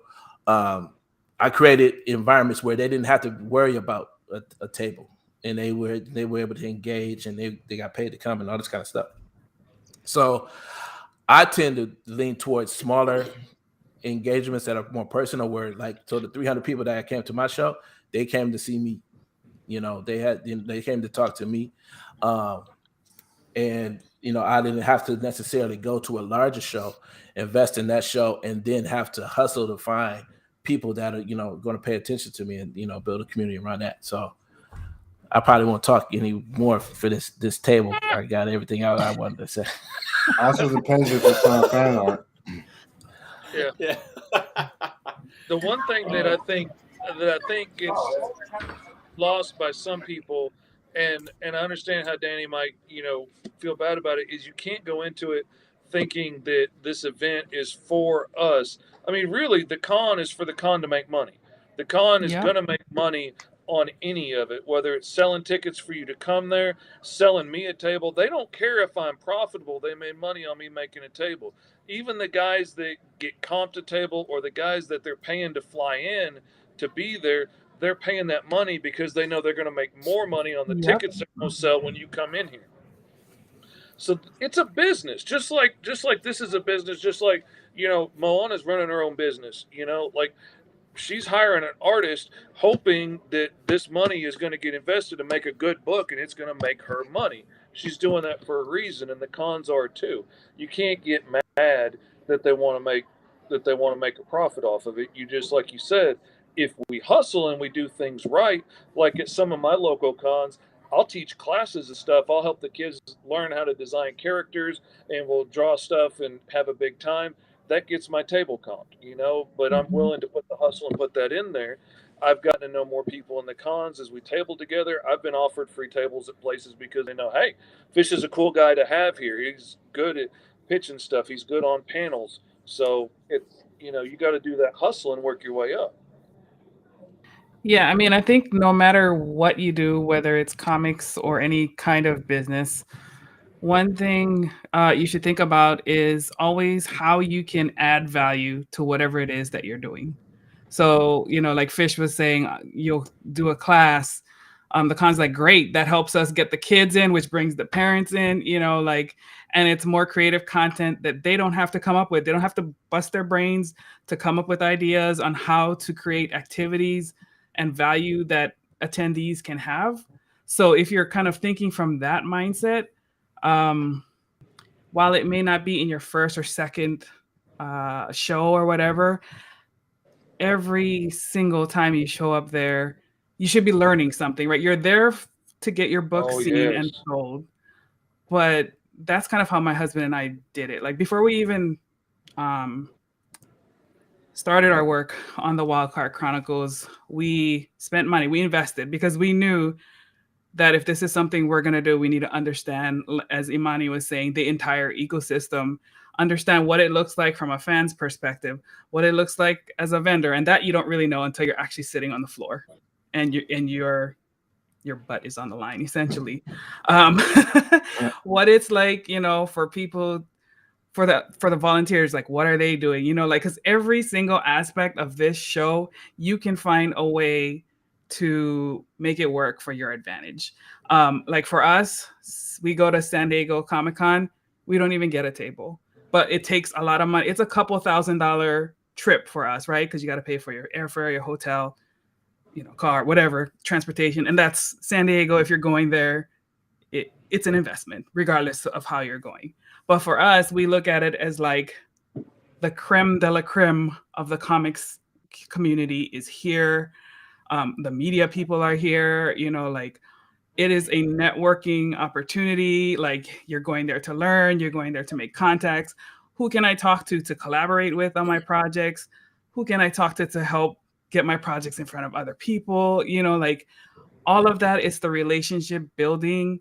And if you are going to be in business, if you want people to invest money, resource, whatever, buying your product, your services, whatever that is, they have to see that you have your skin in the game and you believe in your stuff, that you're putting your money there too before they even come, right? And that means whether it's your energy, your money, your time, all of that, that has to come out in order for you to stand out in a sea of comics creators, because there's a lot of people out there. So how are you gonna make yourself look different? To me, No. like, Go ahead, Chris. No. I was gonna say, to me, what I get from cons is way more valuable than money, in my opinion. The networking, having fans who aren't comic book creators look at your book, like that's pretty big to me. Absolutely. No, I Yeah, totally sure. agree with everything that everybody said. Is to answer your question, Danny J. Quick, the answer really lies in what are you planning on getting out of it. So if you're planning on going and making a profit, then depends on how much you plan on spending, how much you're going to save, how much you're going to sell. You got to factor these things in, and it becomes a bigger stress, in my opinion, if you go in there with the mentality of I got to pay for my con, I got to pay for my table, I got to pay for my food, I got to pay for my hotel, I got to pay for my car, I got to pay for da da da. Or are you going to the con? Like I went to Baltimore this year, and I had a good buddy that was there, and he came to me every once in a while. Hey, I sold this much, I sold this much, I sold this myself, sold that much, and all I could say was, hey, great job, and try to encourage the guy, but that wasn't my big focus. Yeah, I sold books. I sold a lot of books. I was really happy how many books I sold. But that isn't the point. Like the point was, and everybody said it in different ways, the networking. I had 2 editors came by my table, talked to me, took my card. They gave me theirs. I had multiple podcasts come by. They took my card. I gave them I got theirs. Photographers taking pictures. I had other comic creators come by, talk to me about how, like kind of what we're doing now. How do you do your business? How do you run? What things do you do? How'd you get this? How'd you do this? Hey, how'd you nail this guy? How'd you get, and really it comes down to, it's a symbiosis. Your relationship with a con has to be symbiotic. You have to expect that you're going to give, but you also need to go and take, and don't be afraid to take, right? This is your business. This is your business first and foremost. So what you do at a con, whatever it's a big, small, mom, pop, local store, not local, whatever, wherever you go, plan what your goals are and execute. That's it. Now, if it's to make money, plan and execute. If it's to go and network, plan and execute. If it's a combination of things, plan and execute. That's all you got to do. It's as simple as that. So there is no answer to this question, in my opinion, other than plan and execute. And there's great connections and stuff to be made at any of those cons. And I've met great people at small cons and made good friends. And, the bigger cons are fun. And part of it, I think, also comes down to what are you selling? And like you were saying, what are your goals? Like if you're selling fan art prints, of Deadpool and Harley Quinn, you could make a lot of freaking money at a bigger show. You just selling this stuff out left and right. If you're selling an indie book, that's a harder sell to a bunch of people that came to see the movie stars from the MCU. That's a different thing. I have a much easier time selling my indie books at smaller shows where I can get a little bit more interaction with people, but it's what are you going for? Getting your stuff seen by that many more people is pretty awesome, and having the chance to interact with that many more creatives that might be the guy that's got the next job for me that's going to be a bigger hit. Who knows? It's you got to know what you're going in for and what are you trying to do. Love you, Danny. Thanks for the question. Can I jump in on something right quick? Absolutely. You were loaded when Amani started talking, so you might as well, man. We've been waiting for you. Taking it in. Just wait. Because so I'm the guy that challenges a lot of the norms when it comes to your level and how you get comped different things when it comes to conventions. I've been comped at New York. I've been comped at other major shows, not because I work for some particular entity or I've established some particular level in the business. I've established a relationship with the shows themselves, which what Fish was talking about. So like when you say, you know, a show like New York, well, I don't look at New York Comic Con as New York Comic Con. I look at that as that's Mike Negan's show or that's Alex Ray's show that works at Repop because I have a relationship with those people. And that's how I can get into that space. That's the way to supersede. If you don't have a Marvel, Image, DC, Dark Horse credit to your name, you have a relationship with the people that run those spaces. And that's the thing. It's not even just saying, I'm going to do this thing for the show.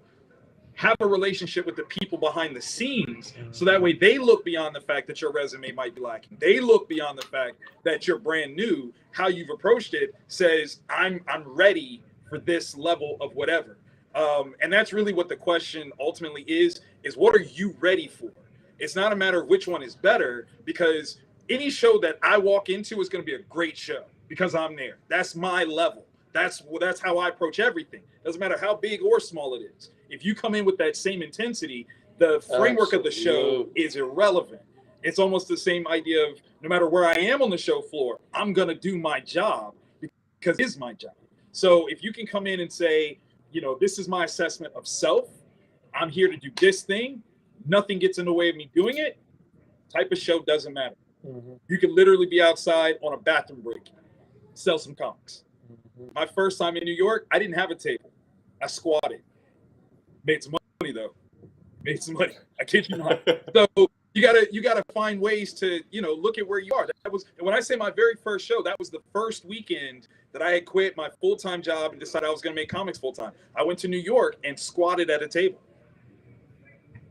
Find it, you know, find that thing that you can do that will make it work for you. That's all that matters. And I'm gonna add just one more thing because Vic kind of made it, reminded me of it too.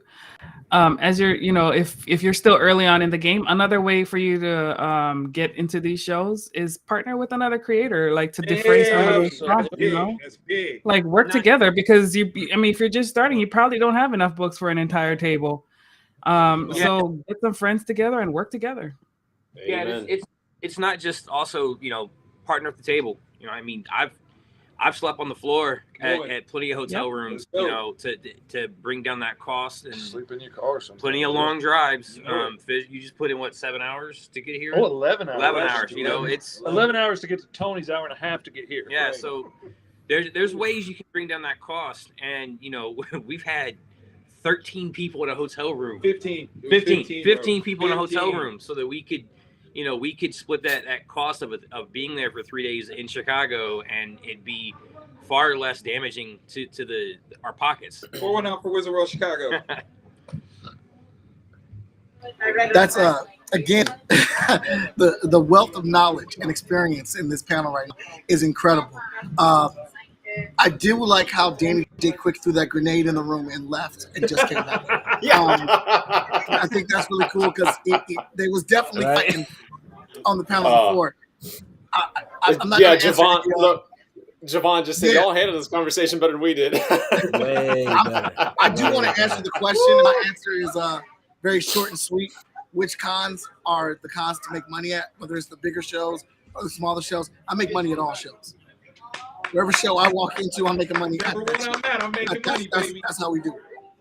And, you know, it's just looking at it and figuring out what the level of the convention is in your head. If it's a bigger show, like a New York Comic Con show or a Wizard World show, then the way my voice sounds, I'm losing my voice midday Saturday because I am yelling at the rooftops. I've got a microphone. I'm finding ways to get myself into crowds and bring crowds to the table. You got to be creative with that thing. If it's a smaller show, I'm trying to connect with them, and I'm trying to be the face of that show or be a part of that show, so I get seen on different levels. But part 2 of that panel is coming on the experience next week. I already talked to Kyle about it. Hey, let me tag on to something you just said too. By the way, Go ahead. I'm talking to everybody out here who's watching or will watch this. Is look, this is not how you do a con. You don't sit there and hey. Oh no, no. Engage, baby. Exactly. I can't tell you. So I walked around Baltimore. You were getting attention. Yeah.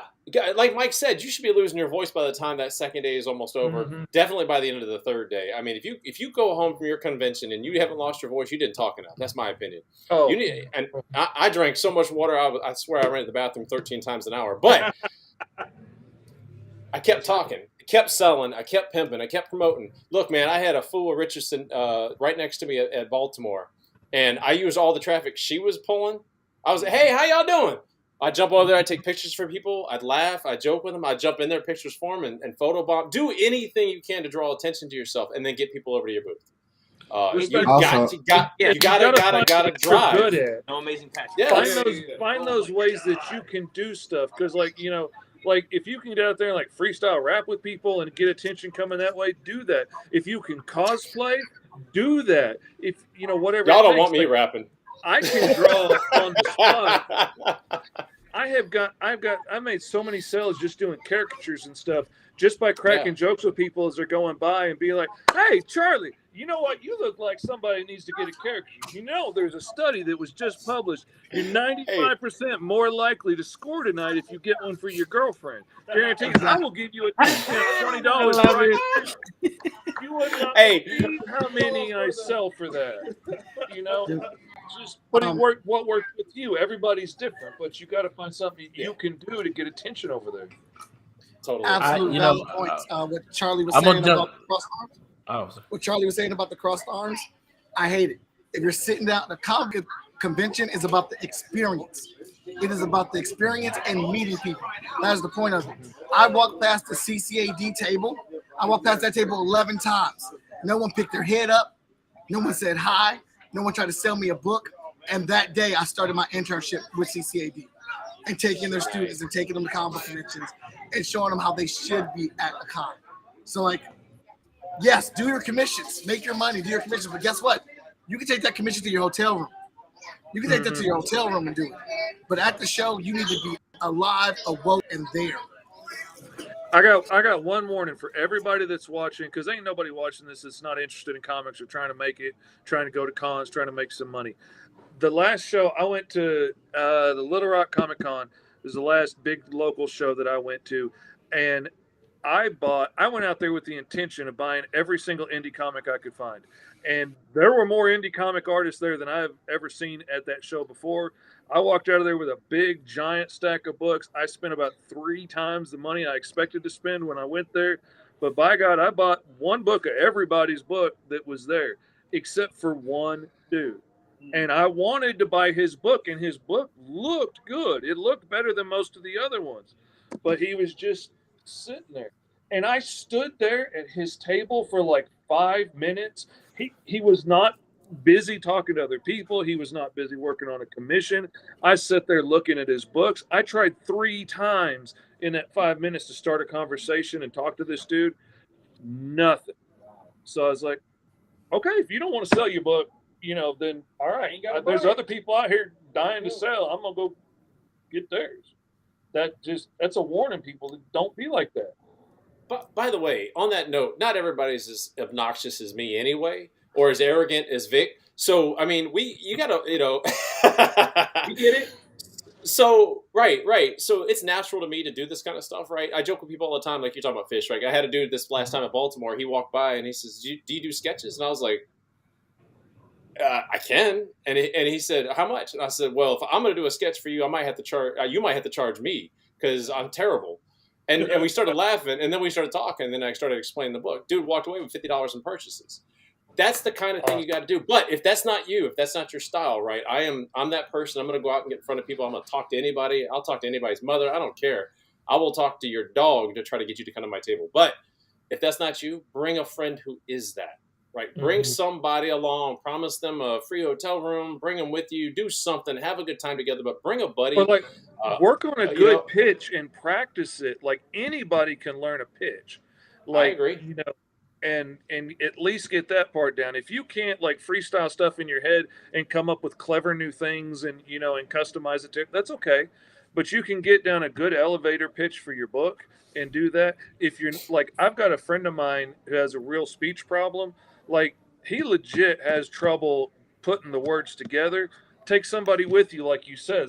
Take a fish with you that has no problem looking a fool in front of people and being like, "Hey, that fish, why don't you come not real over here fish. and That take fish. a look at this?" Real fish. No, Can I add 2 things? Take a It Billy works, it Bass if works. you Yeah, want to. I yeah. don't care. Take somebody that's not afraid to talk for you. Go, Chris.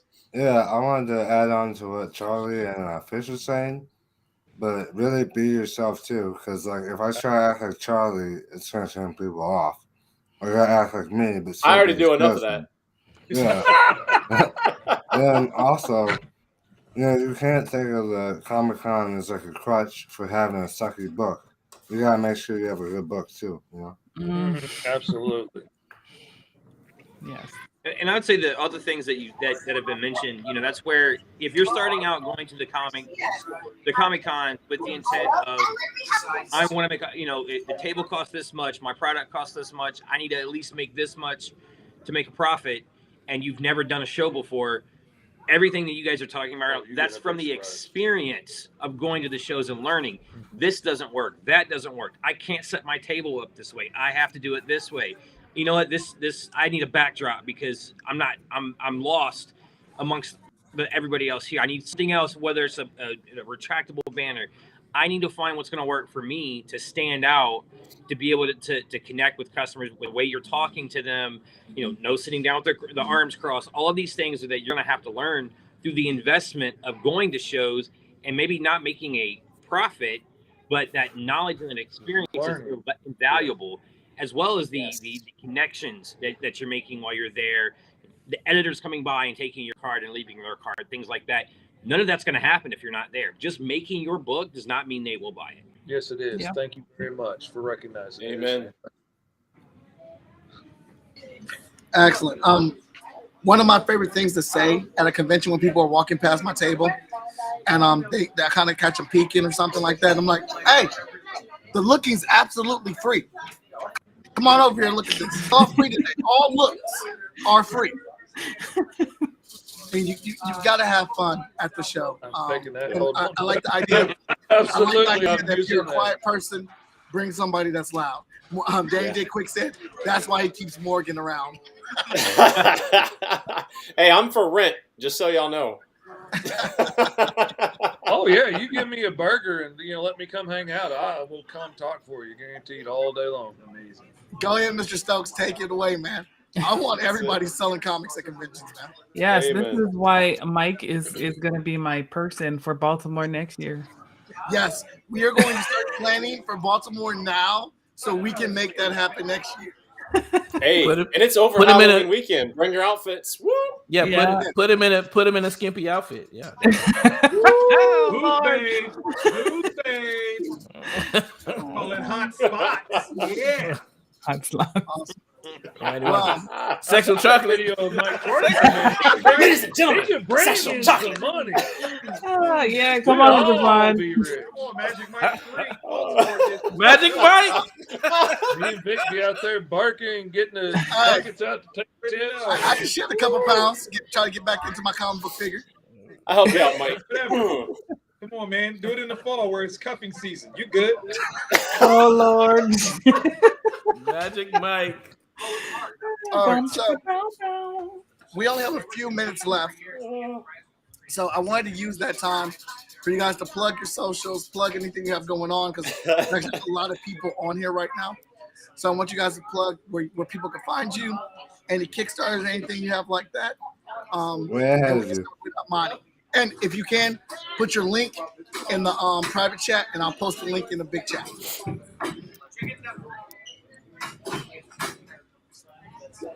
You can find me at blackcomicsuniverse.com and then Black Comics at Black Comics Universe on all social media platforms. Well, no, not all. Facebook and Instagram, for sure.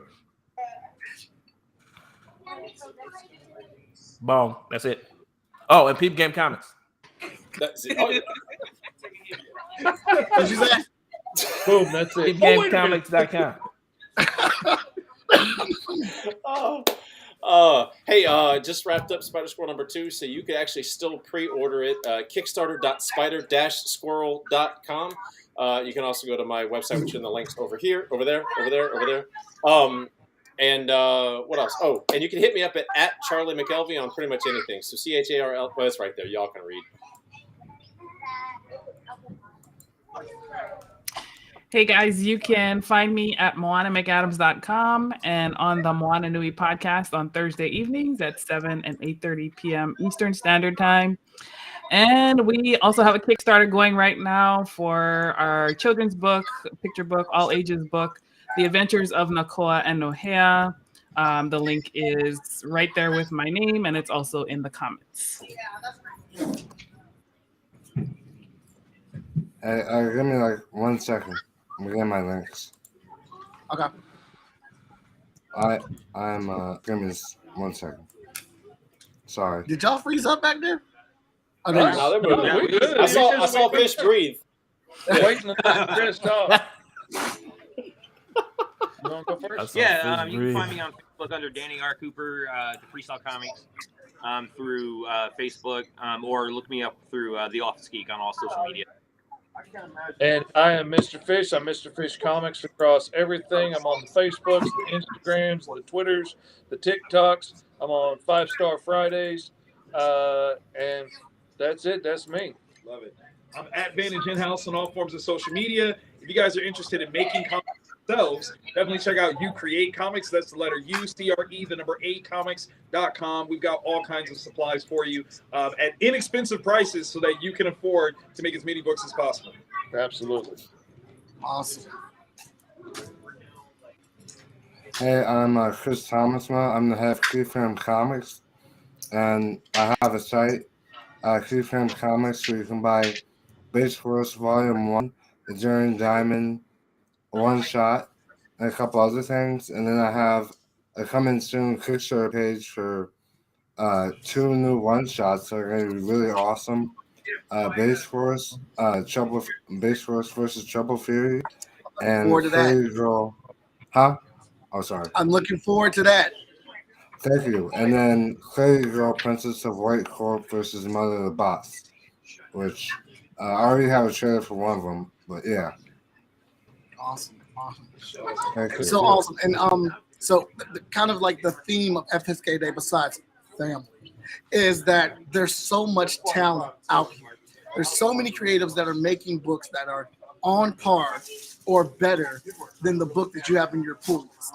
I'm not saying that to be an a-hole or to be a jerk, but I'm letting you know you have people in your cities, in your neighborhoods, in your communities that are making comic books that you can have access to.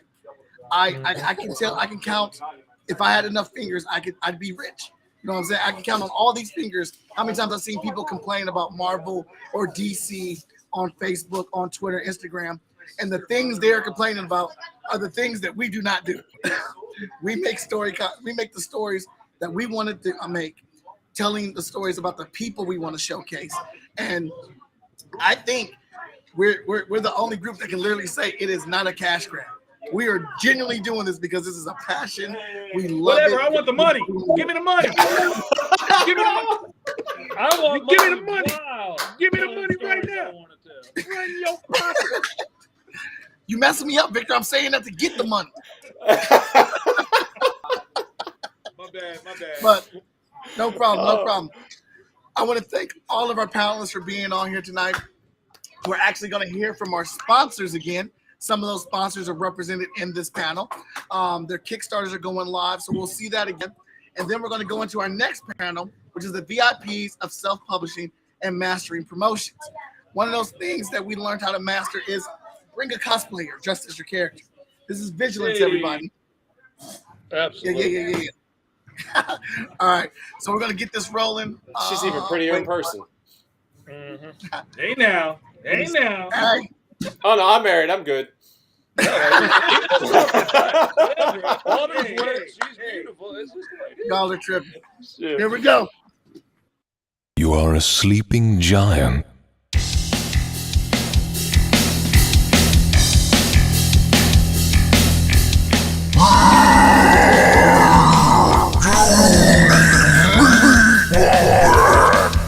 Your genome is a powder keg of raw potential.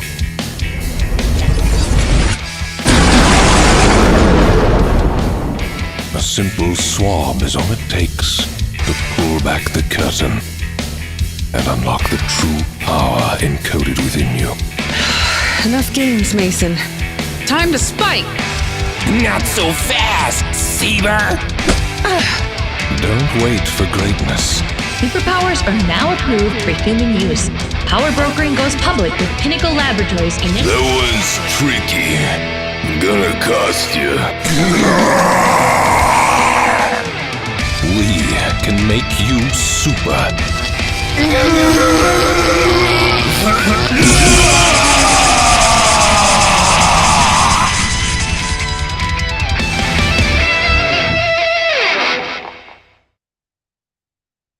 Lullaby. I'm Tony Clapper, writer and creator at Freestyle Comics, and I have something awesome and amazing to share with you today.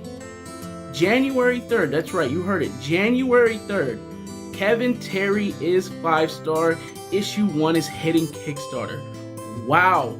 Now you might be thinking, what does that mean to me? How will that help me? Well, I can tell you. Do you ever have fits of boredom? Do you ever think to yourself, what am I going to do and look forward to? Or simply, what do I do with my hands? Well, cheer up, Buttercup. January 3rd, the 5-star Kickstarter is packed full with awesome rewards, stuff that everyone can enjoy. No more being bored because, bam, you're going to have something in your hands that you can read that's going to be another chapter in the Hot Shot universe. That's right. 5-star joins the Hot Shot universe. Who is excited? I know I am. Wow, that's awesome, Freestyle Comics, but what do I do in the meantime? Well, little Sally, I'm glad you asked, because FSK has a full library of other books that you can read in the meantime. Like this one here. Hot Shot Volume 1. You can easily read this and many more books on FSK to prepare you for the January release. Here, try it out. Wow, thanks, Freestyle Comics. No, little Sally. Thank you for your support, and we hope to see you January 3rd backing and sharing the 5-star Kickstarter. You have a wonderful day. Head over to fskgo.com now to be notified. Also check out fsknow.com. I mean, Chunga be like, bam, blam, thank you, ma'am. Good Lord, sweet Jesus. What? I know they didn't do that. And a whole lot more, guys. Check out that Kickstarter for Chunga and the Jade Obelisk. It's a lot of fun. Issue 1 was great. Issue 2 about to be more greater. Peace.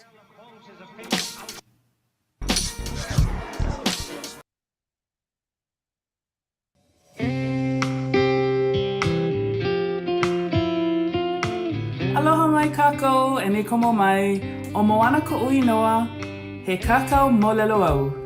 Aloha and welcome everyone. My name is Moana and I'm a children's book author, creator, and writer. Welcome to the adventures of Nakoa and Nohea, Shadows of the Ancient Kickstarter campaign.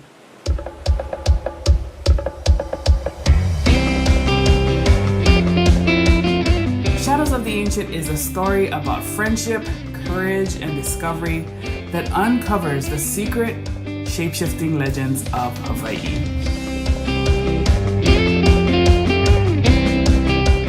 Often we see stories that incorporate Hawaii as a setting, but the narrative is not authentic, nor does it center on the native people of the island living there. The essence and the mana of these islands is missing.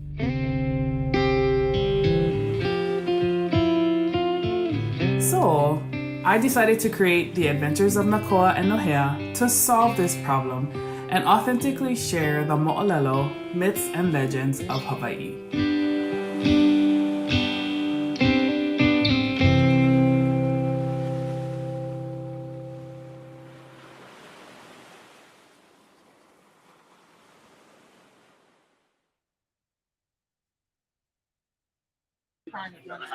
What's up? What's up? How you doing? I'm gonna give you guys a little sneak peek of something while we kill some time as the next panel gets set up, and we're gonna get ready to announce our creators. What we have right here is Hot Shot 11. Now, it did not make it out today like we said we would. We're one page away from being done. It will be available digital this month as soon as the printers have paper and something that we can get down to. We'll be printing the book. So the book is still releasing. It's just going to be a couple days late. But this is the book right here. I'm giving you a quick glimpse. All right, that's it. Come on, go back. That's all you get. I don't read that fast. I got old eyes. I'm sorry. I got to read it. I read it, but I forgot it. Did my panelists decide which one was the creative character? Okay. All right, so we did a creative character contest with the kids, and the kids submitted their pieces, and the winner is Saki by Logan Watson. What's your character? You won. You won. Come here. Woo. Now, yes. Come here. Now, yes, this is my daughter, Logan Watson. I was not one of the judges. I had other people judge, so it was not rigged. She won on skill. Here's her character, Saki. That's good stuff. So she's gonna be getting. I mean, she's probably tired of getting it, so I might have to give her something else. But she'll be getting some FSK swag. Oh, Dad. You're welcome. Awesome. Good stuff. All right, we're about to get rolling to our next panel, the VIPs of self-publishing. I hope you guys have been enjoying the day. After the VIPs is freestyle comics time. We're going to announce our books. We're going to announce our creators. We're going to announce our schedule. We getting out here. Hey. That's how we do. Here we go, y'all.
I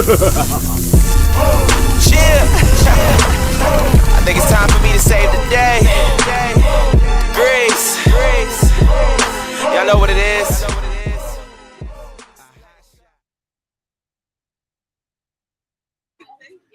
The coloring contest is still going on. The digital coloring contest is still happening.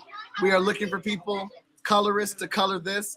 It is a $50 cash prize, $30 from Freestyle Comics, $10 from 5 Star Fridays, and $10 from the Moana Nui podcast. I put the link in there. I will put the link in there again. Download this. The reference is there. We want this colored, and we want your best effort here if you're going to get these dollars. Dollar bills, y'all. But now we're ready to start this panel. And we're going back here with the VIPs of self-publishing.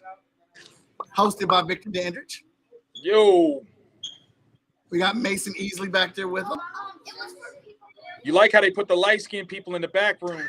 See how they do us, Moana? See how they do us? Charlie. Charlie came down and got a slice. Russell's in the building. That's what I'm talking about. Everybody, Lori Foster's here. She's smiling. Hey.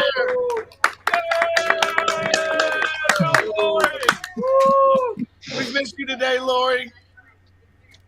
What? We've missed you today. You have?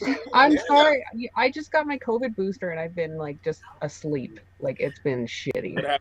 I understand. I will tell you, everybody has loved your work, your inking work on Hot Shot 11. They've loved the colors. They've loved the letters. It's been real good. Good reception so far. That's awesome. All right. Victor, I turn this over to you. You forgot Russell. And I got Imani. Russell. Russell's in the building. Well, that's all right. Everybody's gonna get a chance to say hello and introduce themselves. To kick this started, I'm Victor Davis, the hardest working man in comics, and welcome to the VIP of self-publishing, the 5 important principles, as I call it, of self-publishing. This is a concept that I've been doing for a few years, and I love it when we get a lot of creators together so we can kind of banter back and forth and really discuss how these ideas work to our successes as publishing creators. If you're going to go ahead and get this started, Mason, since you're with me, how about you introduce yourself to everyone that's watching? Hello, I'm Mason Easley, a writer artist. I'm also an artist who works on the deck and other projects in the course of several years. And that's it, pretty much. Psychotoka Kai gonna make a comeback. Yes, it will, actually. Yes. I'll put that out in the ether. 2022. Let's go. We'll be back. Let's go. Lori. Sorry, it is really hard to hear you guys. I don't know if it's my Oh signal. no! Oh no! We're just Or asking your for you to signal? introduce yourself. Yeah, you sound better now, by the way, Vic. But yeah. Yeah, all of a sudden, as okay, soon as maybe it I was me. said that, you Yeah. were good.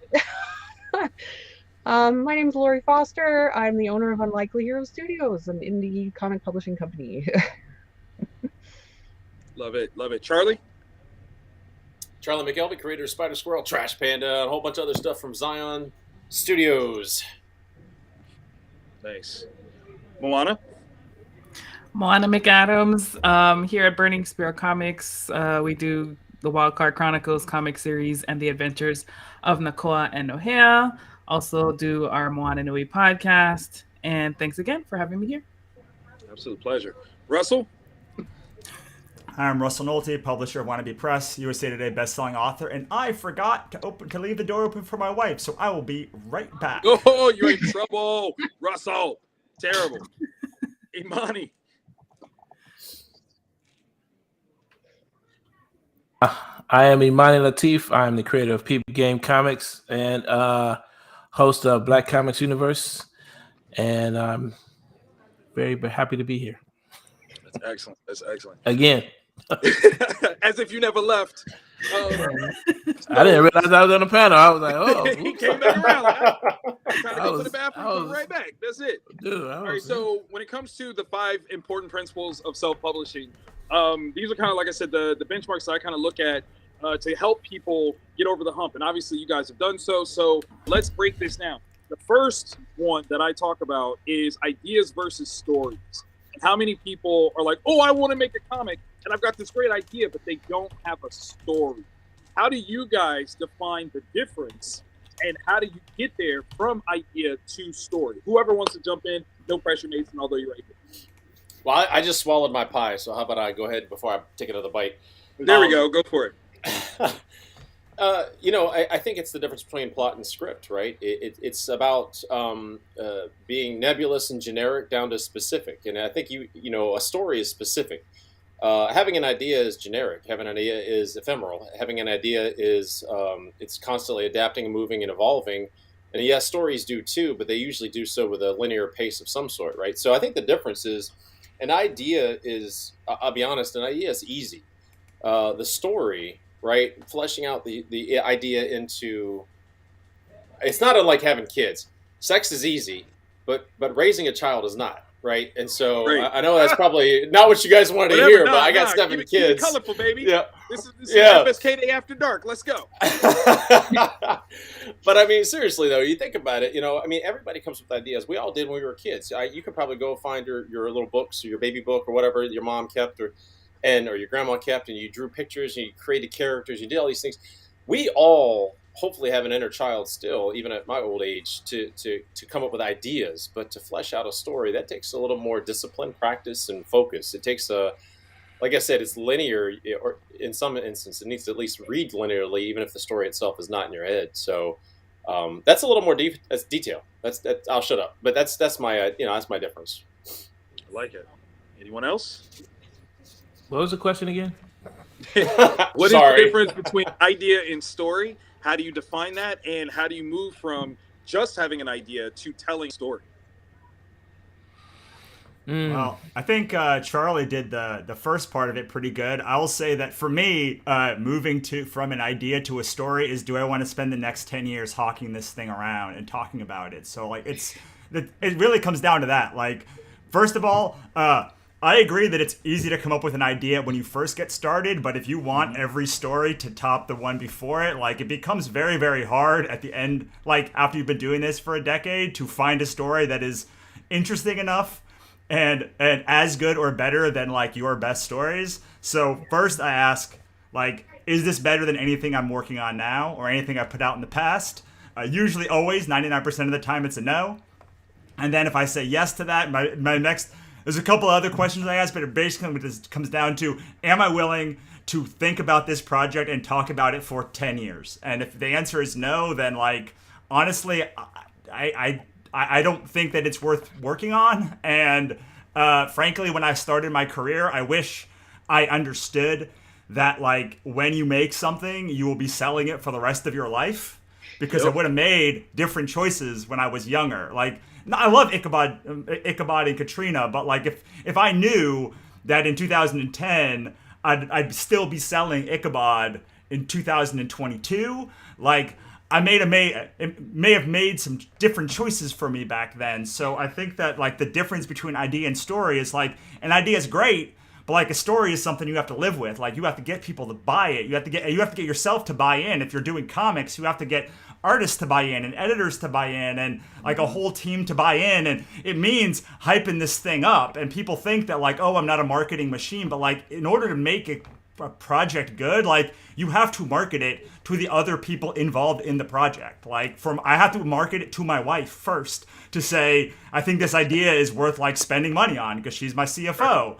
And then I have to market it to like the artist who I pitch it to, and I have to market it to the letterer and the editors and the whole team. I have to market it to the other people I collaborate with to like get books for the Kickstarter. Like I have to market it to everyone. So even if you're not like a marketing person, like you are a marketing person, because in order to get a book through to production, like you absolutely have to be working on it. And so that's sort of my difference between idea and story. It's a little bit different than Charlie's. No, I like that though. Just out of curiosity, how many of you have something that you've been pushing for 10 years? Raise your hand. Second Soldier Kai has been out for 10 years. Thank you. Let's give some love to that, because that's a phenomenal accomplishment. Like for real. 10 years in the game, it's not easy. Does anybody else want to jump in on the idea story concept? I'll do it since I've been sitting next to you. Can everybody hear me, by the way? Can everybody hear me?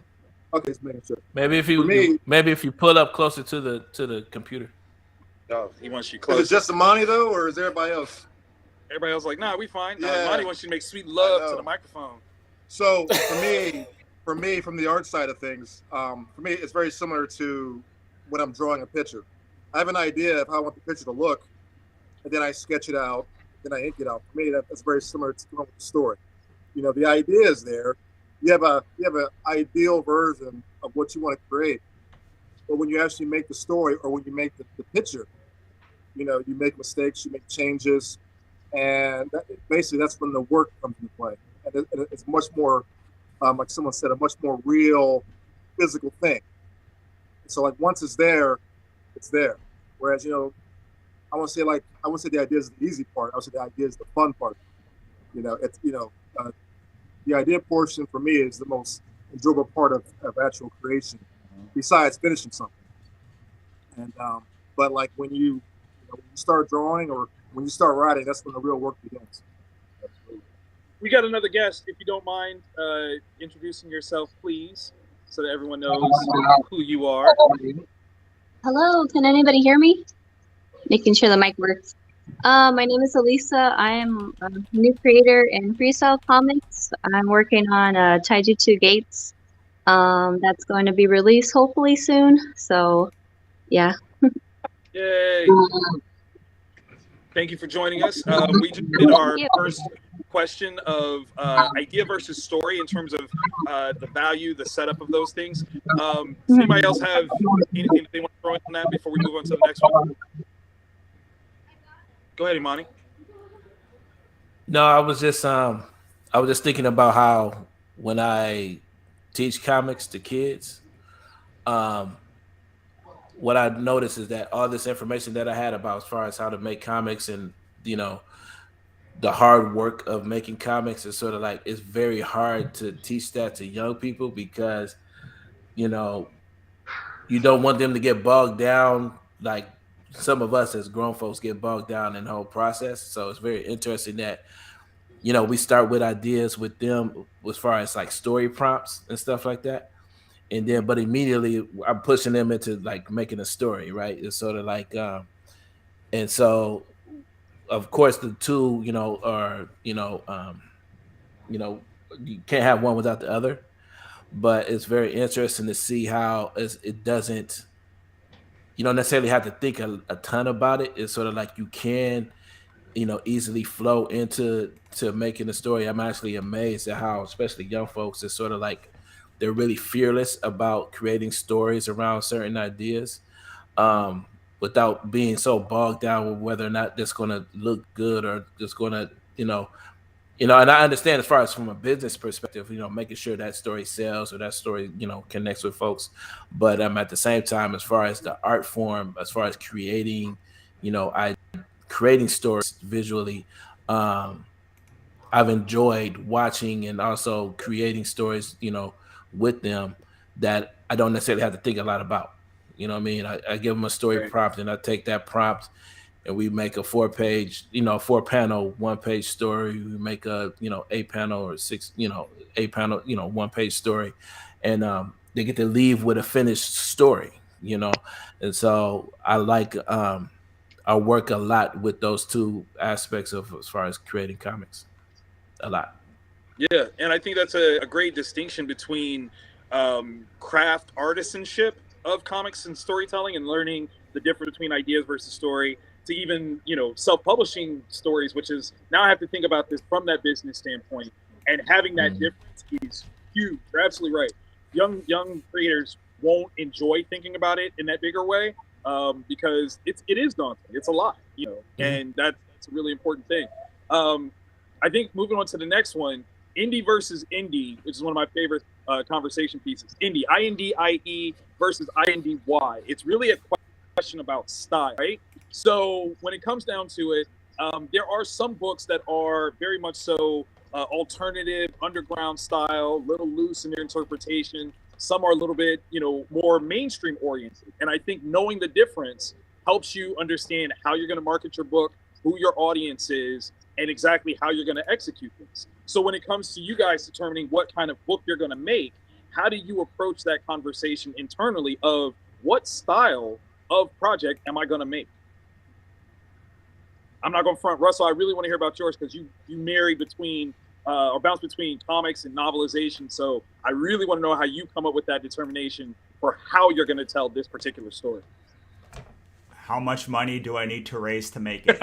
Like, honestly, indie books, like books that look indie, there's less a market, but more hardcore fandom for it. So they're often willing to spend more for the like indie books. Like Ichabod is a very low ceiling book as far as total sales go.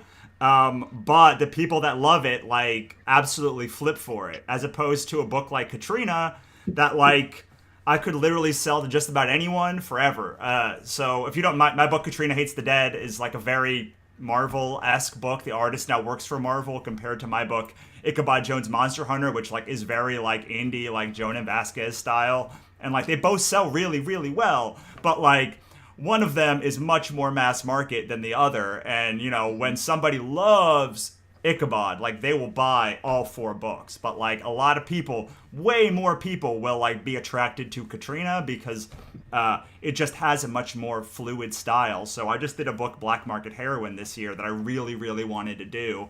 And I really wanted to work with this artist, but I knew that the artist is phenomenal. And like, I think 1 million people should read this book because like her art is great, but like it is not a mainstream indie book. So I had to design everything from the marketing to just the way that I wrote it, to how long it was, with whether it was color or black and white. All of these things were like, I think that this market is X, and so I need to make this book in these constraints. Now, like I'm like paying my mortgage from like these books, so like I really have to be like conscious of these things and balance them. So we have a book, Cthulhu Was Hard to Spell, which is like a huge book. It raised $30,000 both times we launched it, and so I know that like I'm gonna be pushed, and it has Cthulhu in the title. Like it was literally designed to sell very easily to people that like Lovecraft. And it does sell very easily to people who like Lovecraft. And so I'm able to, when I was designing that book, I said that book is going to be like a hit. Like I'm designing it to be a hit. And so what I find is the big problem with a lot of indies is like their style says one thing and their hopes for the book say another thing. I have a friend, I have a friend, Charlie Stickney, who did this book, White Ash. And it's a hugely successful book. And he came out with another book called Glarion, which was in that world. And it was like a naked, blonde, hot woman, elf, like slaughtering a bunch of like dudes for a whole book. And I was like, that book is like a massive hit on Kickstarter. And he's like, I knew it was going to be a massive hit because like, just look at what it hit all of the tropes for like being a massive like $50,000 hit. And so like, but then I see someone who like has a very off art style, or like maybe the art isn't like even really professional grade art, and they're trying to raise like $10,000-$15,000 on a book. And I'm like, you can't, like you are not going to raise that much money. I have 10,000 up to 50,000 people on my mailing list sometimes, and every book is different. Some books will, like, in my audience, to the exact same people, will do 1,000 backers, and some will do 100 backers, and it really depends on like the story, the format, and like the style of the book. And so that's how I determine like indie versus indie. I like that. Anybody else? Don't be Yeah, shy. I'm never shy, so I was going to open my pie hole, which I just finished stuffing with pie. You know, my thing is this is like, and you go back to high school and junior high, and my teachers will agree with you. You know, I've always been a jackass. I want to prove that you know, you tell me something can't be done a certain way, I'm going to say it can be, and I'm going to show you how. And so, you know, for me, it was coming in. And by the way, I want to comment on something Russell said, so don't let me forget. But because he said something beautiful. But you know, for me, it was like, can an indie book look and feel and like a mainstream book, and yet still be successful, still continue to be productive? Profitable is another conversation we had earlier, but really the conversation is can it be sustained? And I think for us in a lot of the indie world, that's a key question: is can your book be sustained for long term, right? Can it you know, we talked about 10 years. Can it have the longevity? Can it have the fan base? So for me, it was about approaching a style that said, yes, it can. Hell yeah, it can. And you keep doing it, right? So, and Russell said a beautiful thing, and dude, it's profound in its simplicity. Is, you know, people, whatever style you decide to approach your book for, or books. I mean, and Russell does multiple different styles. Is you've got to plan to market to the style, and that's the thing I think a lot of people miss. He totally nailed it. You know, I see Kickstarters all the time, and I look at it and I go, "That's maybe $1,000 book, and you got an $8,000 goal. What are you printing on? Like, I mean, I want Bitcoin that comes with it or something, because that thing NFTs, right? Something because the value just isn't there. And what I mean by that is I'm not downplaying anybody's book. That's not what I'm doing. What I'm saying though is the perceived value for the customer has to be there to justify the cost you're asking for. So Russell, it was perfectly said, man. Thank you. Absolutely. Ladies, do y'all want to throw in? I was just gonna say, I feel like people also have different opinions on what's mainstream or what's indie, and like I guess I've had discussions with this. Like big publishers won't take superhero books, for instance, and they say, well, they won't do well and they don't have an audience because everyone who likes superheroes only reads the big three or whatever. But like we've done really well with a superhero book, so. And I've also, and in terms of marketing and in terms of new books that we've done, sometimes something that I think is going to do really well doesn't, and sometimes something that I feel is like really niche and indie does really, really well. And I'm not sure I've cracked the code yet for at least for us, but I don't know. I had something else to say and it just I'm blew sorry. out. That always happens. If it comes back in the convo, feel free to throw in though. Yeah. Absolutely. Absolutely. Anybody else? Well, I guess for me, I mean, and my view is probably rather narrow, but I view it more of like a stylistic difference.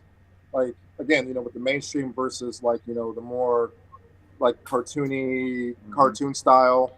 I know like when I think of like independent comics, I think of comics that are in the Marvel manga style, but aren't with Marvel, Image, DC. I think of like indie, like the other kind of indie, or it's more like oh geez, I'm going to blank now of all the different ones. There's tons of them out there though. Like you kind of would see it like yeah, or like like or like at the expos, like oh geez, I'm sorry, but yeah, those kind of comics. Well, so I want to. Can I? Sorry, if, I want to. Like the thing is, though, a lot of people think that style, like the SLG style, is like a sloppy or like unprofessional style. But the thing is, like those books are beautiful in their own way. Like absolutely, absolutely, yeah. I would never say they're sloppy or crappy because I mean, like I've seen artists who like people say, oh, that style's not great. I'm like, you don't understand what that guy's doing to get to that point because he's really doing a lot of stuff that you're not seeing because you're doing it a certain way. And I honestly think that a lot of us, not us as artists, but a lot of people are trained to view the media a certain way. Whereas if you're not drawing a certain way, your style is viewed as being, not satisfactory, not good. I know when I was like earlier on in my career, like if you weren't Jim Lee, I thought you sucked. Because I was raised on Jim Lee, Arthur Adams, and to me, that was comic art to me. It took me a long time to say, well, like but like it took me a long time to say, oh, Charles Schultz is good, Jeff Smith is good, and I was able to expand beyond that, and I have a much wider appreciation for different art styles, and I think the audiences do as well, because honestly, in some cases, that cartoony, I hate to say cartoony style, that other indie style, those books sell a lot more than the mainstream comics do in a lot of cases. And they tend to be more profitable because they tend to be a lower cost of production, right? Like if you have never like Dog Fart or Dog Bone or Dogman. Dogman, yeah. Don't y'all put a candle to Dogman. That's right. He eats good off of that book right there. Murder and everything. Let me get half of that. So yeah. Shout out to Dave Pilkey. Yeah. So absolutely. Obviously, there's a huge audience for that stuff. So honestly, which is really mainstream, Dogman or whatever Marvel and DC is doing right now? Dogman's moving way more units. And I'll tell you what, if you've never been to a small press expo, they used to have one up here in Bethesda a lot. Thank you, Small Press Expos. Wow. I thought you were talking about that. I tell you, I love going to that as a fan. Just because there's so many different books and styles out there that are so unique. There are some that are just getting by for whatever reason, but there's a lot of passion is the big thing. And that's the thing, that's the difference that I think is, and again, this is going to sound like a knock on somebody, but it's not meant to be, whatever. If I haven't offended you yet, I'll get to you soon. But the art style isn't about what it's about. There's a passion in those small press books, these indie books that you don't find in a mainstream book. There's a passion in the fan base because the passion starts with the creator. There's a passion at the show that is a vibe that is not like going to Baltimore or San Diego or anywhere else, because those are big because they're big. This is big because it's small, because there's a there's a bubble that it contains the entirety. It's the Dragon Ball, it's just, and that's all I can say. It's a different story. It's a totally different thing. I dig it. Anyone else?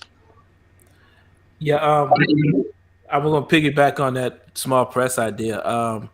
I think the real distinction really is, at this point, is really about scale. I'm starting to see that, like for instance, it's sort of like when you look at aside from the stylistic differences, when you think about the number of people that you're selling to, there's not a lot of difference between what's called small press and what we consider to be indie. You know what I mean? Because I can tell you right now, I've been down in Columbus, for Columbus Crossroads, and I'm tabling with the girl who's doing small press. She's selling mini comics. These are comics made from an 8.5 by 11 piece of paper, and she's outselling me. And she's selling the mini comic for $3 at that. Right. So, and I still follow her, and now she's has a book coming out on Scholastic, right? Wow. So Pathway, man. So she's no longer considered small press. Like now her business has scaled, right? And so like now when I think about these terms indie and stuff like that, I'm starting to really see it sort of like now when I pay attention to somebody like, for instance, a Scout Comics or even the Aftershock or something like that, whose books who come out and they're only selling like 15 some thousand books like for the first issue or something like that, compared to like 100 some thousand for a Marvel book. Yeah. Oh yeah. That's where we're talking about scale, right? So it's sort of like when I'm looking at our community, at least with like people that are here for FSK Day, it's sort of like I'm starting to ask these questions as to, okay, as far as scale goes, it's like I think we're not too much further from small press, really, when we're talking about having an audience of about 400, 500 some people, every Kickstarter, every time you do a major show and that type of stuff. But knowing that the next level is 2,500, quarterly, sales and stuff like that. I'm starting to ask a lot of questions regarding scale as to how we define what's indie and what's not, and that's where I'm at, and I'm starting to see a lot of indies make those moves scale wise, making deals with, major publishers. 1 year they're, at a show printing their own books, and the next year, they have a major publishing deal with the major publisher. So a lot of it for me has to do with scale. I like that. Lisa, Moana, you guys want to jump in on that? Yeah, I do. I like to think that indie comics gives like a opportunity to break tropes and stereotypes in a way. Like for example, I wasn't quite accustomed to like certain art styles, like Lori Foster. She had a Kickstarter like The Surgeon, but once I watched her with the panels, she said I wanted to break the stereotypes with surgeon, meaning that like we're always used to purchasing comics of women that are a little bit more nude or more like revealing. But with her, she wanted to really reveal how more relatable character, how a strong female character should look like. So I feel that those that are right behind wanting something different, indie comics is starting to push forward with that, breaking all stereotypes, wanting to push for something unique versus something we see every single time. And that we already know it's going to be marketable, sadly, but this is like for indie comics is opportunity to push forward with that for more people to buy those comics. Nice. I like that. Moana? I think everybody pretty much nailed, most of the points on this particular topic. So, No worries. Yeah. All right, so we'll go on to the next one. The third most important thing, I think, is knowing your budget for production. A lot of times when it comes to self-publishing, if you're the writer, you are going to be paying someone to complete the visual art side of things. And one of the things that I'm very keen on is telling people better ways to collaborate. And I think that's one of the hardest parts of this business is actively collaborating. So let's hear from you guys when it comes to hiring people and collaborating. I mean, look, Charlie's already pointed at Moana, and I kind of agree with this. Go. What are some of your tenets for how do you find collaborators? I think for me, they definitely have to have. Being a great illustrator is obviously very, very important for this medium. but they also have to understand that if we're going to be collaborating and for us to be successful together, and that means everybody involved with the project, right? That we all have to share in the marketing and promotion aspects of it, because that is like the larger part of actually making this project, right? Like, I don't know. For me, that marketing and promotion is the most difficult part. Um, because I feel like that's the side that challenges you mentally. And that's the side where the imposter syndrome and all those things, come in, right? It's like, oh my God. Like, I mean, like even my current project that's on Kickstarter right now, it's for my second children's book. I got an artist that I wanted to collaborate with. Um, because I had met him and I'd seen some of his stuff, and his art is very unique, right? Um, and I chose him because he is a hustler and he can deliver on a timeline. That's very, very, very important to me. But I also wanted to challenge myself as well as a self-publisher and someone who can be profitable by one bringing a unique art style to the children's book, because it's, if you haven't seen the project yet, it's different. But two, like from a business perspective, like the goal I have set, which is 11,000, is freaking scary to me. Like for me to be asking for 5 figures, to me is scary. And I have followed the greats like Russell, right? Like I pay attention to the people who have successfully done this. Laurie is another one who has done this type of campaign, and I am scared shitless even right now, just even saying this, because I am not as far as I want to be on this campaign.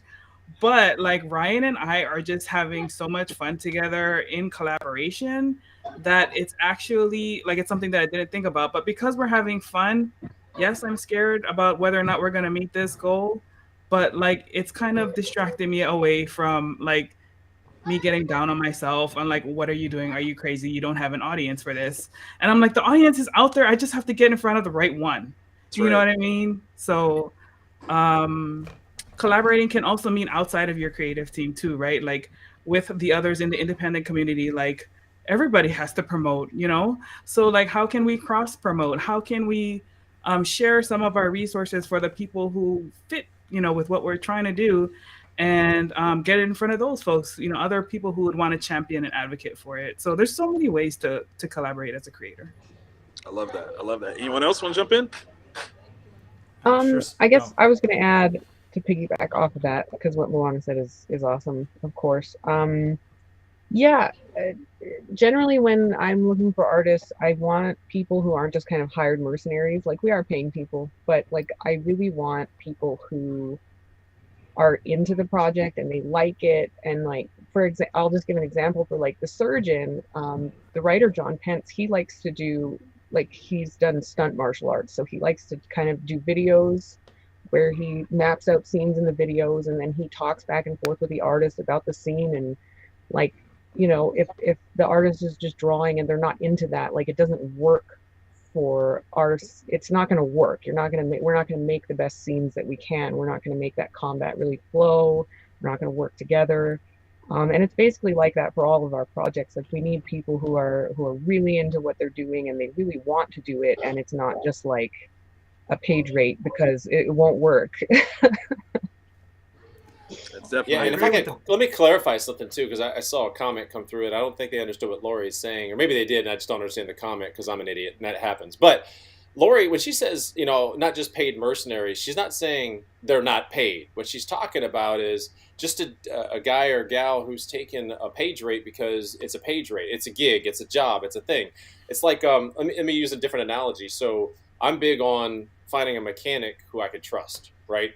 So for me, is I will go through a few mechanics to try to find the one that I feel like I could trust. And the first time I walk back into your shop, the second time, so the first time I walk in for the second time, and you go, "Hey, Charlie, how you doing? How's the car running?" And you remember me, you remember the car, you remember what the problem was, and it's been months. That's the kind of thing that makes me go, "Aha, aha, aha." We're gonna quote that movie all day, but what is that? Velvet. And Not one. The soup. Yeah. So so what Lori's saying is exactly what I was going to say. Is I do go out and hire folks at the mercenary level, so to speak, just to see how we work together. Right. I want to see, is there a connection? Is there a vibe? Do you care about my book? Do I care about your style? Do I care about how it works? Do you communicate with me? Do you those kinds of things really, really matter to me. With Spider Squirrel #1, when I reached out to DC and I said, hey, I saw your work. I love your style. It's the perfect style. This is the kind of thing I was looking for. But I want to know, do you want to work on this? Can I send you some of the script and let you check it out? And he said, just send me the whole thing and let's talk about it. He wrote back. He says, oh my God, this is hilarious. I got to write this book or draw this book. And there was a bond, right? So comics is truly symbiotic. We talked about symbiosis last time on the previous panel, but I think that's the thing is, there has to be, for real, we talked about passion earlier, right? If your art team is passionate, if you're a writer and your art team is passionate, or if you're a creator and your writer and co-writer and art team are passionate, that'll come through in the product. Mm-hmm. The end state will always justify that. It will always prove out the point. I love that. Anyone else? So my first question is, do I want to work with them? And collaboration. Usually I follow someone like 2 or 3 years before I ever work with them. But the most important part is, can I sell this to my audience? And at what level do I think I can sell this to my audience? Like, it always comes back to that. Like, I can't work with if I think I can sell $10,000 and like they come back with a $500 a page rate, like I'm never going to work with them. Like, I'm never going to do it. Now I'm not like Moana. Like, I never expect them to do anything, like, except do the book. Like, I like it when they like do marketing, but like I would never expect them to do thing one, because now if they do thing one, I will pay them more. Like, I will pay them more if they're going to promote the thing. But like for their base rate, like I don't expect that, because most people that are creatives are terrible marketers, and like if I just stopped at like, will you market this book? Like, I would never have worked with, frankly, like any of the people that I have ever worked with in my whole life. Like, I never would have worked with any of them, because they are either don't speak English well, or they don't have a very big market in America, or they're very new, or something like that. And like, so I will take that into account when I hire somebody to like do a book for me.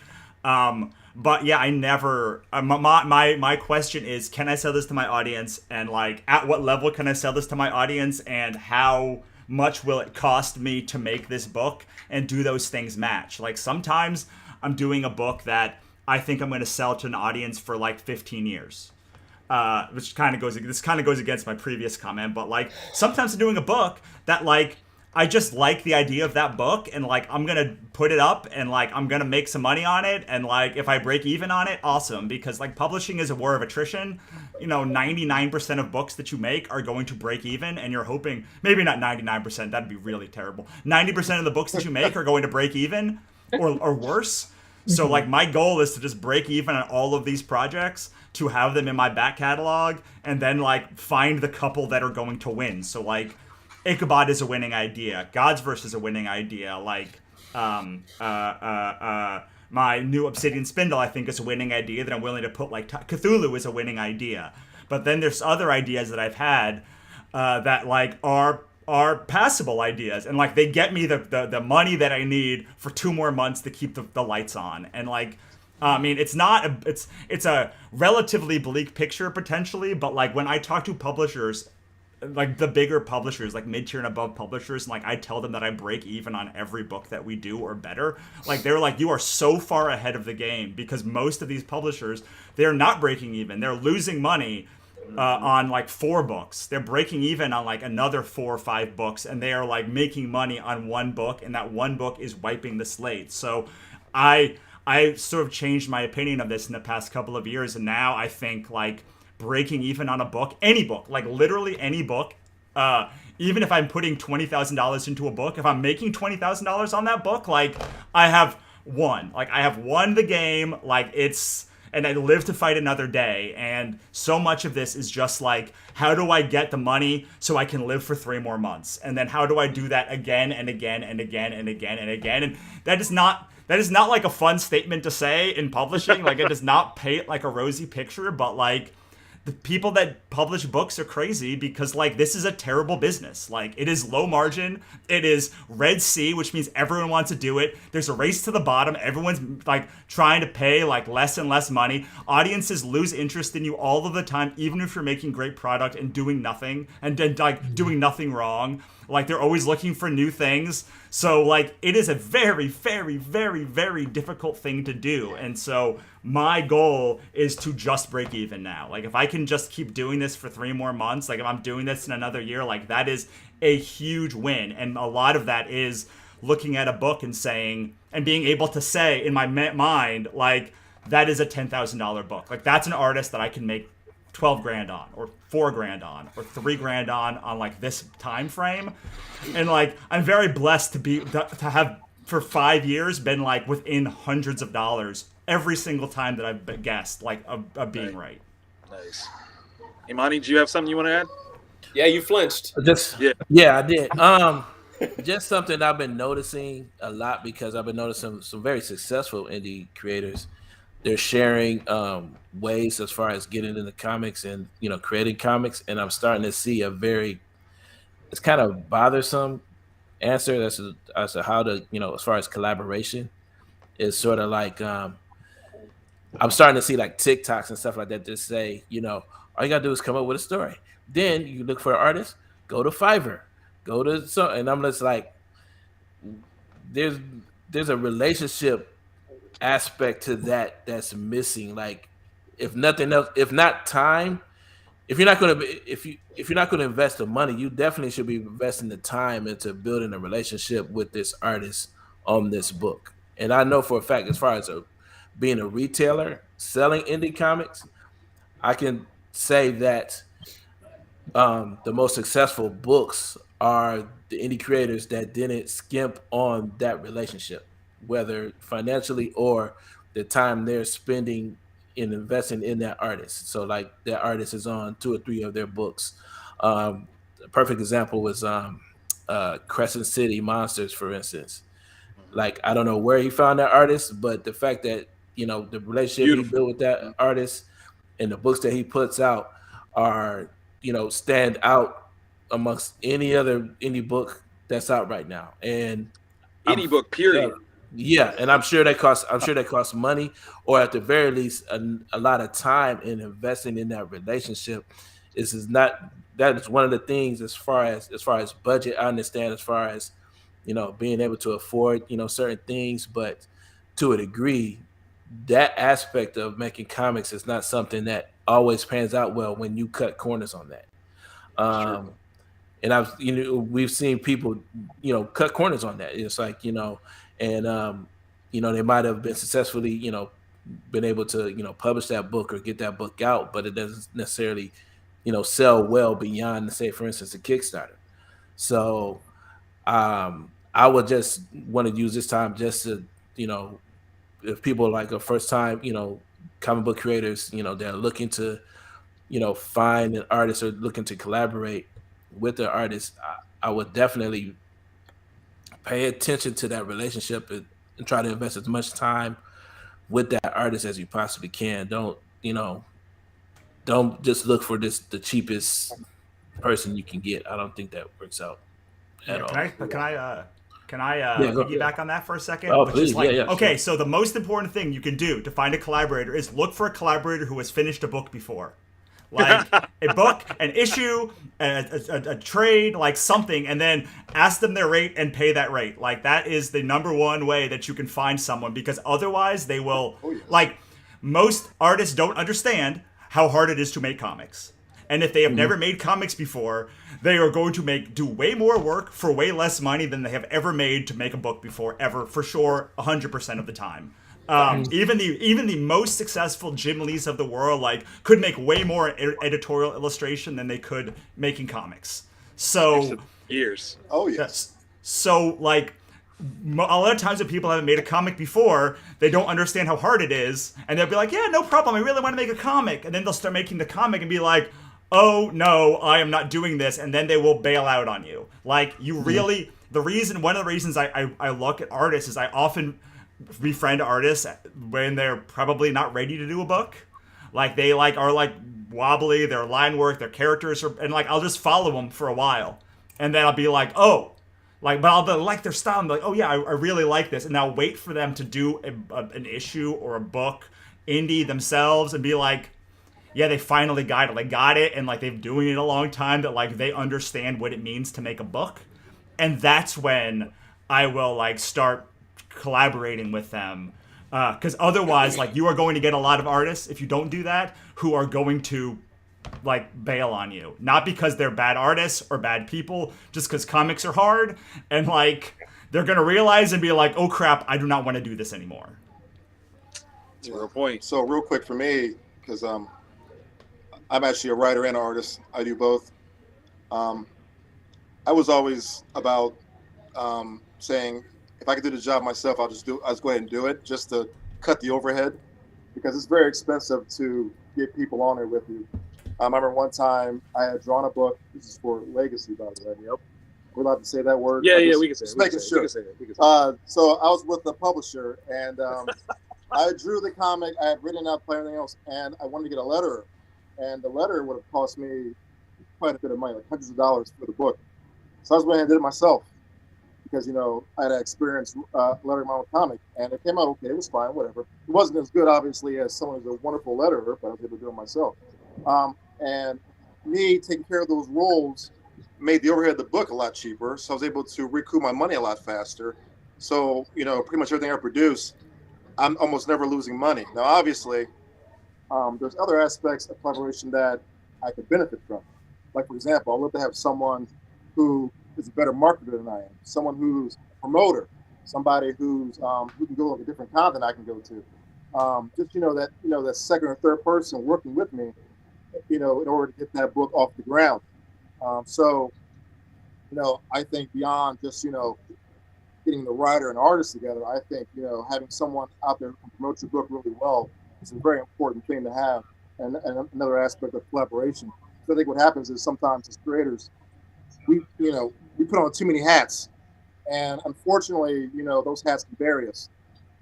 Whereas if we had someone who just took care of that one role, it can it can get us a lot further than us doing everything on our own. It's fair. It's very fair. Any other thoughts? Anyone? Or we'll move on to the next one then, since we're running quick on time. So the next one is merchandising and marketing. How soon is too soon? Merchandising. I mean, literally before the books even started. Like, you should have marketing ready. Like, literally, your cover, your name, like the name, everything should be designed before with the merchandising and marketing in mind. Like, from day zero. Right. Does anybody else naturally make a T-shirt, anything like that with your upcoming projects on them? Do you guys do that? Yeah, I actually in my books so far, what I do is kind of a sneaky stretch goal, but people love it. Is I always put in as a stretch goal in the print comic and digital comics 5 preview pages of at least one other book, probably 2. Nice. And they're completed usually. And I create a nice little graphic. I actually posted it recently on social media, but I create a nice little graphic that says, "Hey, coming from the same studio from this book that you freaking love, these 2 books," right? And then you put it out there. And to Russell's point, before I even start putting the book together, I'm often thinking about where am I going. One of my biggest misses was plushies, apparently. I was on a podcast and somebody said, "I need a trash pan of plushie." And it was one of the hosts, and I was like, damn, that's a good idea. You're right. So I know. And I was like, wow, I'm such an idiot. So before the second issue came out, I created a trash pan of plushie. And so anyway, they sold well. I was surprised. It was one of the better tiers. It was great. Nice. They're expensive as hell, but it worked. But they net you some stuff. Absolutely. Yeah. Anyone else? Lori, Elisa, Imani? Well, personally, maybe I'm wrong. I don't think you should make the merchandise until you have a product and the merchandise is based on first. That's just my personal opinion. What do you count as product? The comic. Okay. Oh yeah. The comic could be front and center. And if the comic's not out, don't have T-shirts of the comic that doesn't exist yet. Don't have a hat of the comic. You got no comic on the table. I've seen this happen before. You know, I've seen people with action figures for the comic that doesn't exist. I'm like, oh, that's cool. Where's the comic? It'll be out in about 7 months. Next year. And it never comes out. So you spend all this money on the merchandise, and you got nothing. So you know, I always say, if your primary product is the comic, that should be front and center. That's the main thing that you should be producing. Once that's produced, then you can start making other things based on the initial product, and make sure that product looks good. That it's top tier stuff. Because if your flagship product sucks, no one's going to care about the toy. Basically, yeah, you got a hat of a crappy comic. Yeah, you know what I mean? Yeah. Right. You know, oh, nice T-shirt. The comic sucks. I don't wear that. Garbage. Yeah. So yeah, it's like a sports team. The sports team sucks. No one's going to wear the jersey for the sucky sports team. Hey!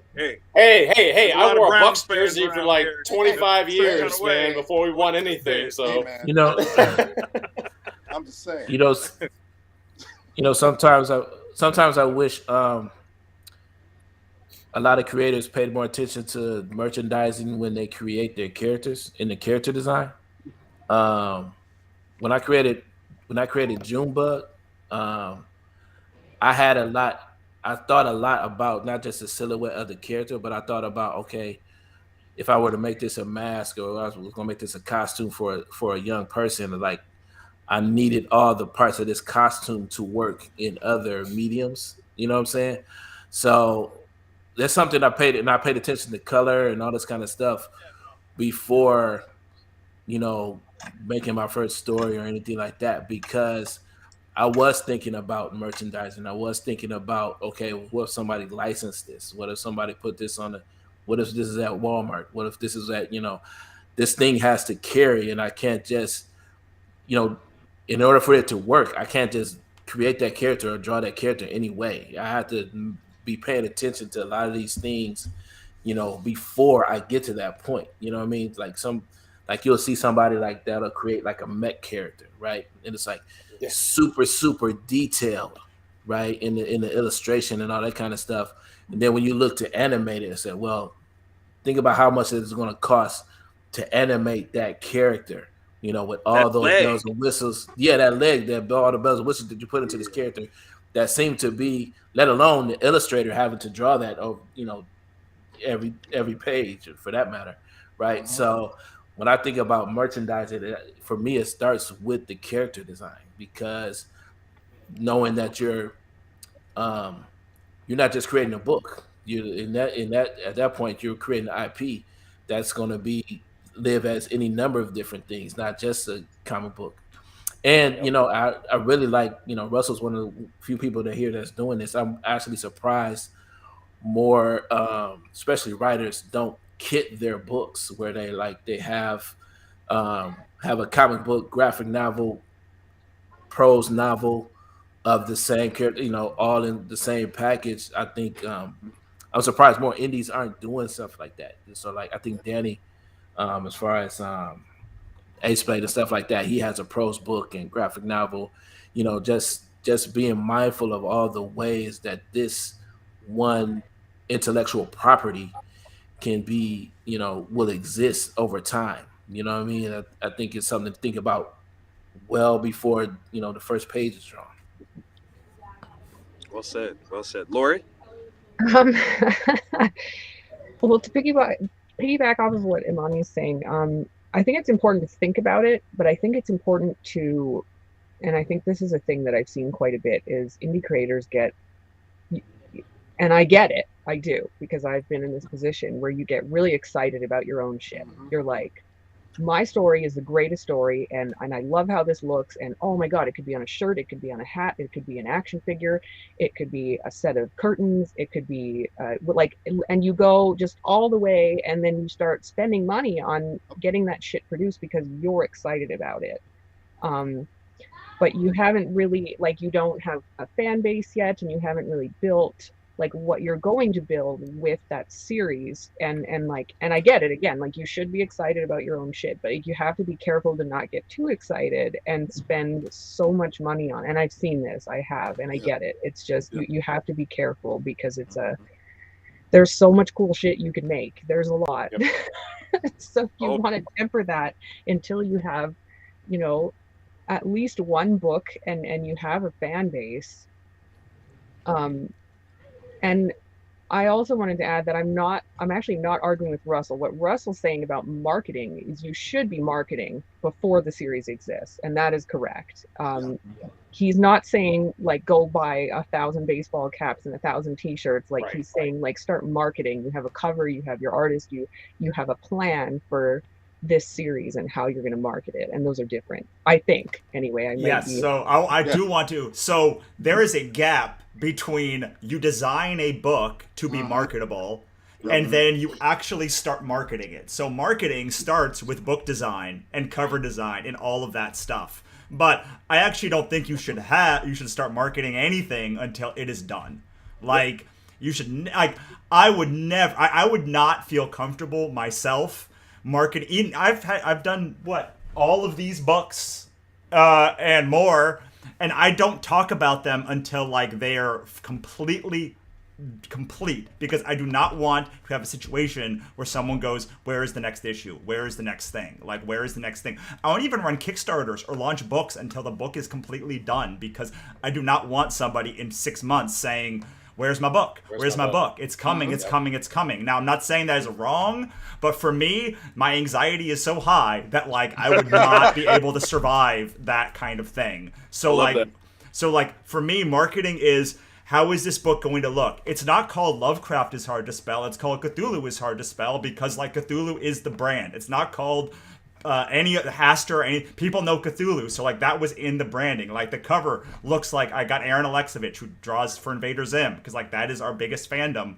When people, so like I thought of all of this stuff before we launched the book, but then I like kind of designed it, hired artists, put it away in the background, and then I'm like, now we're making this thing with this goal in mind, and then it was done, and then I was like 2 or 3 months before, like, hey, here's the thing that's coming, like down the pipe. So like there is a big gap. It could be 6 months, it could be 5 years, but it goes from the book design to the marketing after the book is done, and then I still don't do a lot of merch. Like, y'all who do like caps and hats and beanies and all this stuff, like that freaks me out, man. I do pins. Like that's the one piece of merch that I know I can always get my money back on.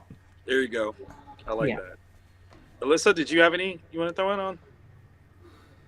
You know, to be fairly honest, I'm still pretty new with marketing, but I will say to piggyback on someone who was mentioning that we get so eager, I was almost buying like having ideas like, oh, I can buy this merch and like, you know, try to have all these ideas. And in the end of the day, when I'm doing the math, I'm like, I am losing a lot of money by doing this. So it's good to put it aside, saying once it gets big, great, fantastic. I have a backup plan of how I'm going to produce more. But in reality, like it is good to just like wait on things and just promote first your comic and then see where it goes from there. I love it. And real quick, and a good sign that it's time for merch is when your fans ask for the merch. Like, hey, hey man, you know, a t-shirt. Hey, I want a hat. Hey, I want this. And there you go. Yeah, and but don't listen to them all the time, because they often will say it'll be cool and then not buy. That's so right. And then not buy. That's the point too. All right, so we are almost out of time, literally. So I'm gonna give this last one, and then allow for everybody to answer it as well as give their social medias. All right. So the last point that I make is always about managing your expectations, which is what we were just talking about. So I want to hear what your expectations are for your next project as you shout out your social media on your way out of here. So let's start with Imani. My expectations for your next project. For my next project. That's right. Junebug, the animated series. Let's go.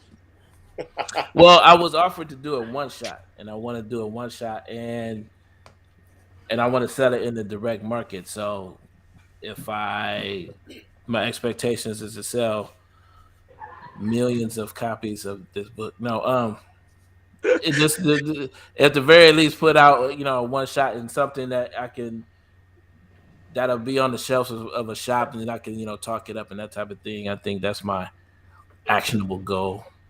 I like that. I like that. Russell? Well, wait. I'm sorry. Before I say that, Imani, where can people find you on social? Sorry. Just find me on social. Imani Latif or blackcomicsuniverse.com. That's a website, Black Comics Universe on Facebook and Instagram. Peep Game Comics as well. There we go. Russell? You can find me at russellnolte.com. Don't find me on social media. Join my mailing list. It's much better. It's a much better way to find me and hang out with me. So our next two books are Ichabod Jones Monster Hunter Volume 4 to close out the series, and Cthulhu is Hard to Spell 3. That Cthulhu is Hard to Spell book is going to cost $30,000, so I'm real hoping to hit $30,000 when we launch that Kickstarter. And then that's the goal. So that's the goal for my next project. Like, fund the book and do not lose money on it. Yes. I love it. Moana, you've got a Kickstarter going on right now. Let's hear it. So my expectations is to hit that $11,000 goal. Come on. Let's get her there, y'all. I think we can do it. I still believe, like people told me, I don't know if you can do it. I think we can, listen. Yes, you can. We're just coming out of that ugly dead zone of Kickstarter. So if you haven't checked it out, please check it out. MoanaTheAuthor.com. If you have kids in your life and you're trying to help to teach them about bravery, friendship, and loyalty, and have a little bit of Cthulhu-like monsters in it, you definitely want to check it out for sure. Love that. Charlie? Hey, Charlie McKelvey. So at Charlie McKelvey, anywhere you'll find me. You can also look for Spider Squirrel. Spider, usually underbar Squirrel, because most of the code for Twitter and Instagram doesn't allow for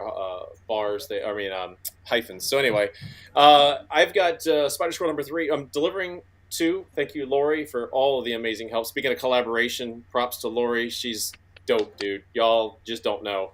So my hero of heroes. But Spider Squirrel number 2 was beautifully, successfully overfunded. We expect number 3 to launch early. We're looking at February right now, maybe a little earlier. We'll see. But I want to get delivering first. I want to deliver on the second one so that my promises continue to be delivered upon, because I am not a campaign promiser and under-deliverer. I like to under-promise and over-deliver. So here we go. So we'll get that out there. We are going to fund number 3. We're going to overfund number 3. And then we're going to roll right into the next series, which is written by Vito Del Sante. This is my first cosmic book in my universe.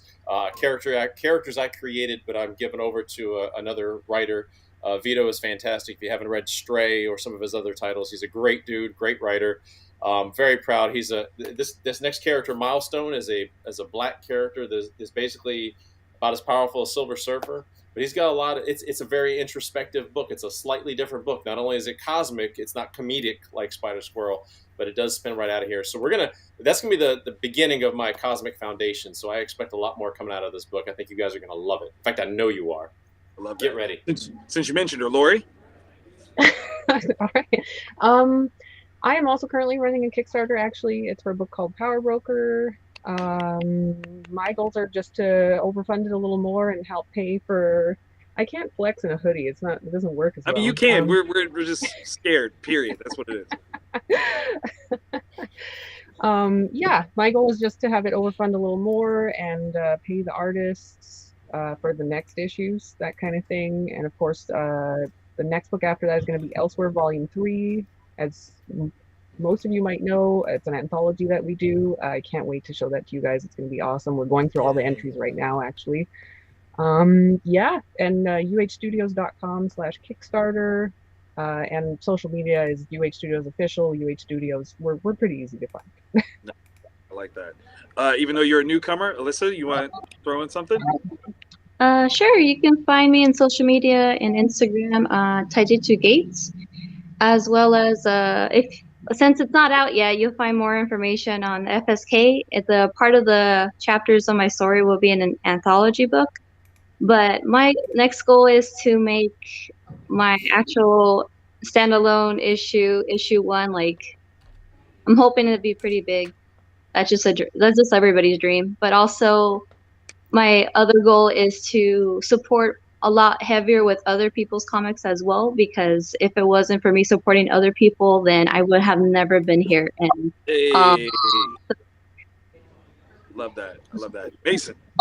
Oh shit, I forgot. Come on, man. Come on. How do you even Come on. think? You can find me Mason Easy. Honestly, all you gotta do is Google my name. Everything will pop up for me. Everything I do is under my name. Mason Easy Studios.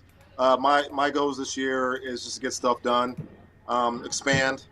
You know, got a store coming up. I'm gonna do all kinds of various things. You know, got a few more freelance gigs popping in. So you'll see me under a couple of companies here and there. So nothing too crazy. And Second Fskday is coming back in 2022, and I'm debating whether to kickstart that or not. But we'll Do see. it. Do it. Yeah, we'll see. Do it. It's self-funded. I don't have to. Whatever. No, it's a pre-order. It's a pre-order. That's how you look at it. It's all good. There you go. Preach. That's it. And I'm Victor Dandridge, the hardest working man in comics. You can find me at Bandage In House on all forms of social media. I want to give a shout out to Freestyle Comics, Mike Watson, the whole crew for inviting us to have this conversation. Thank you guys so very much for tuning in. I appreciate all of you with your talent, your insight, and all of your energy. You guys are amazing. And continue watching because we got some more panels coming, I believe, right after this. And we got some more stuff tomorrow. So it's Freestyle Comic Day all weekend. Why? Because Mike's greedy. That's why. That's right. That's extremely greedy. I said it. Greediest man in comics. Say something. That's right. You guys have a good one. Night. Sexual chocolate. Oh no! Brandon Watson. It's time to go. Brandon Watson. I believe the children are future. Teach them well. Teach them well. Let them lead the way. Show them all. Show them all the good inside. Give them a sense. A pride. A pride. To me. Woo! That's how we do it, y'all. Oh, that's right. That's right. Look, he's here. Mike don't even know what he missed. Sure don't. Ladies, turn around for me, please. All right, I gotta go. I guess I gotta be white chocolate. Is that how that works?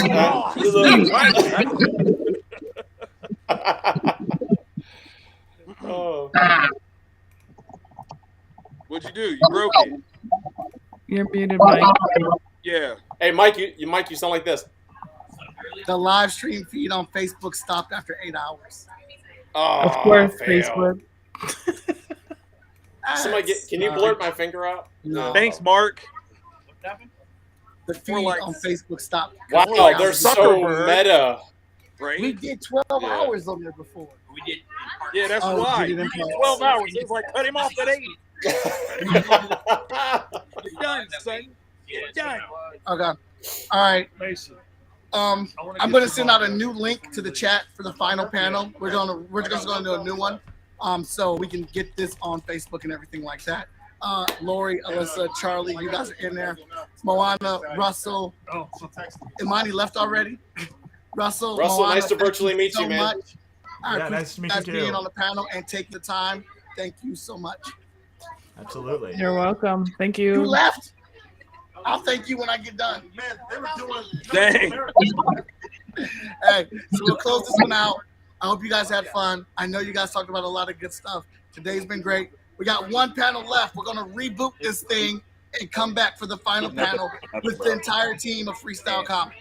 Me and my eco. No, Victor's not. You see how he probably kicked me gonna off? jump in, though. You see how he kicked me off? Bye, Dang. Vic. Oh, yeah. Destiny's out here to sign all the books she bought. Kicked out. Go sign books. Later. I'm gonna go get a drink. All right. Yeah.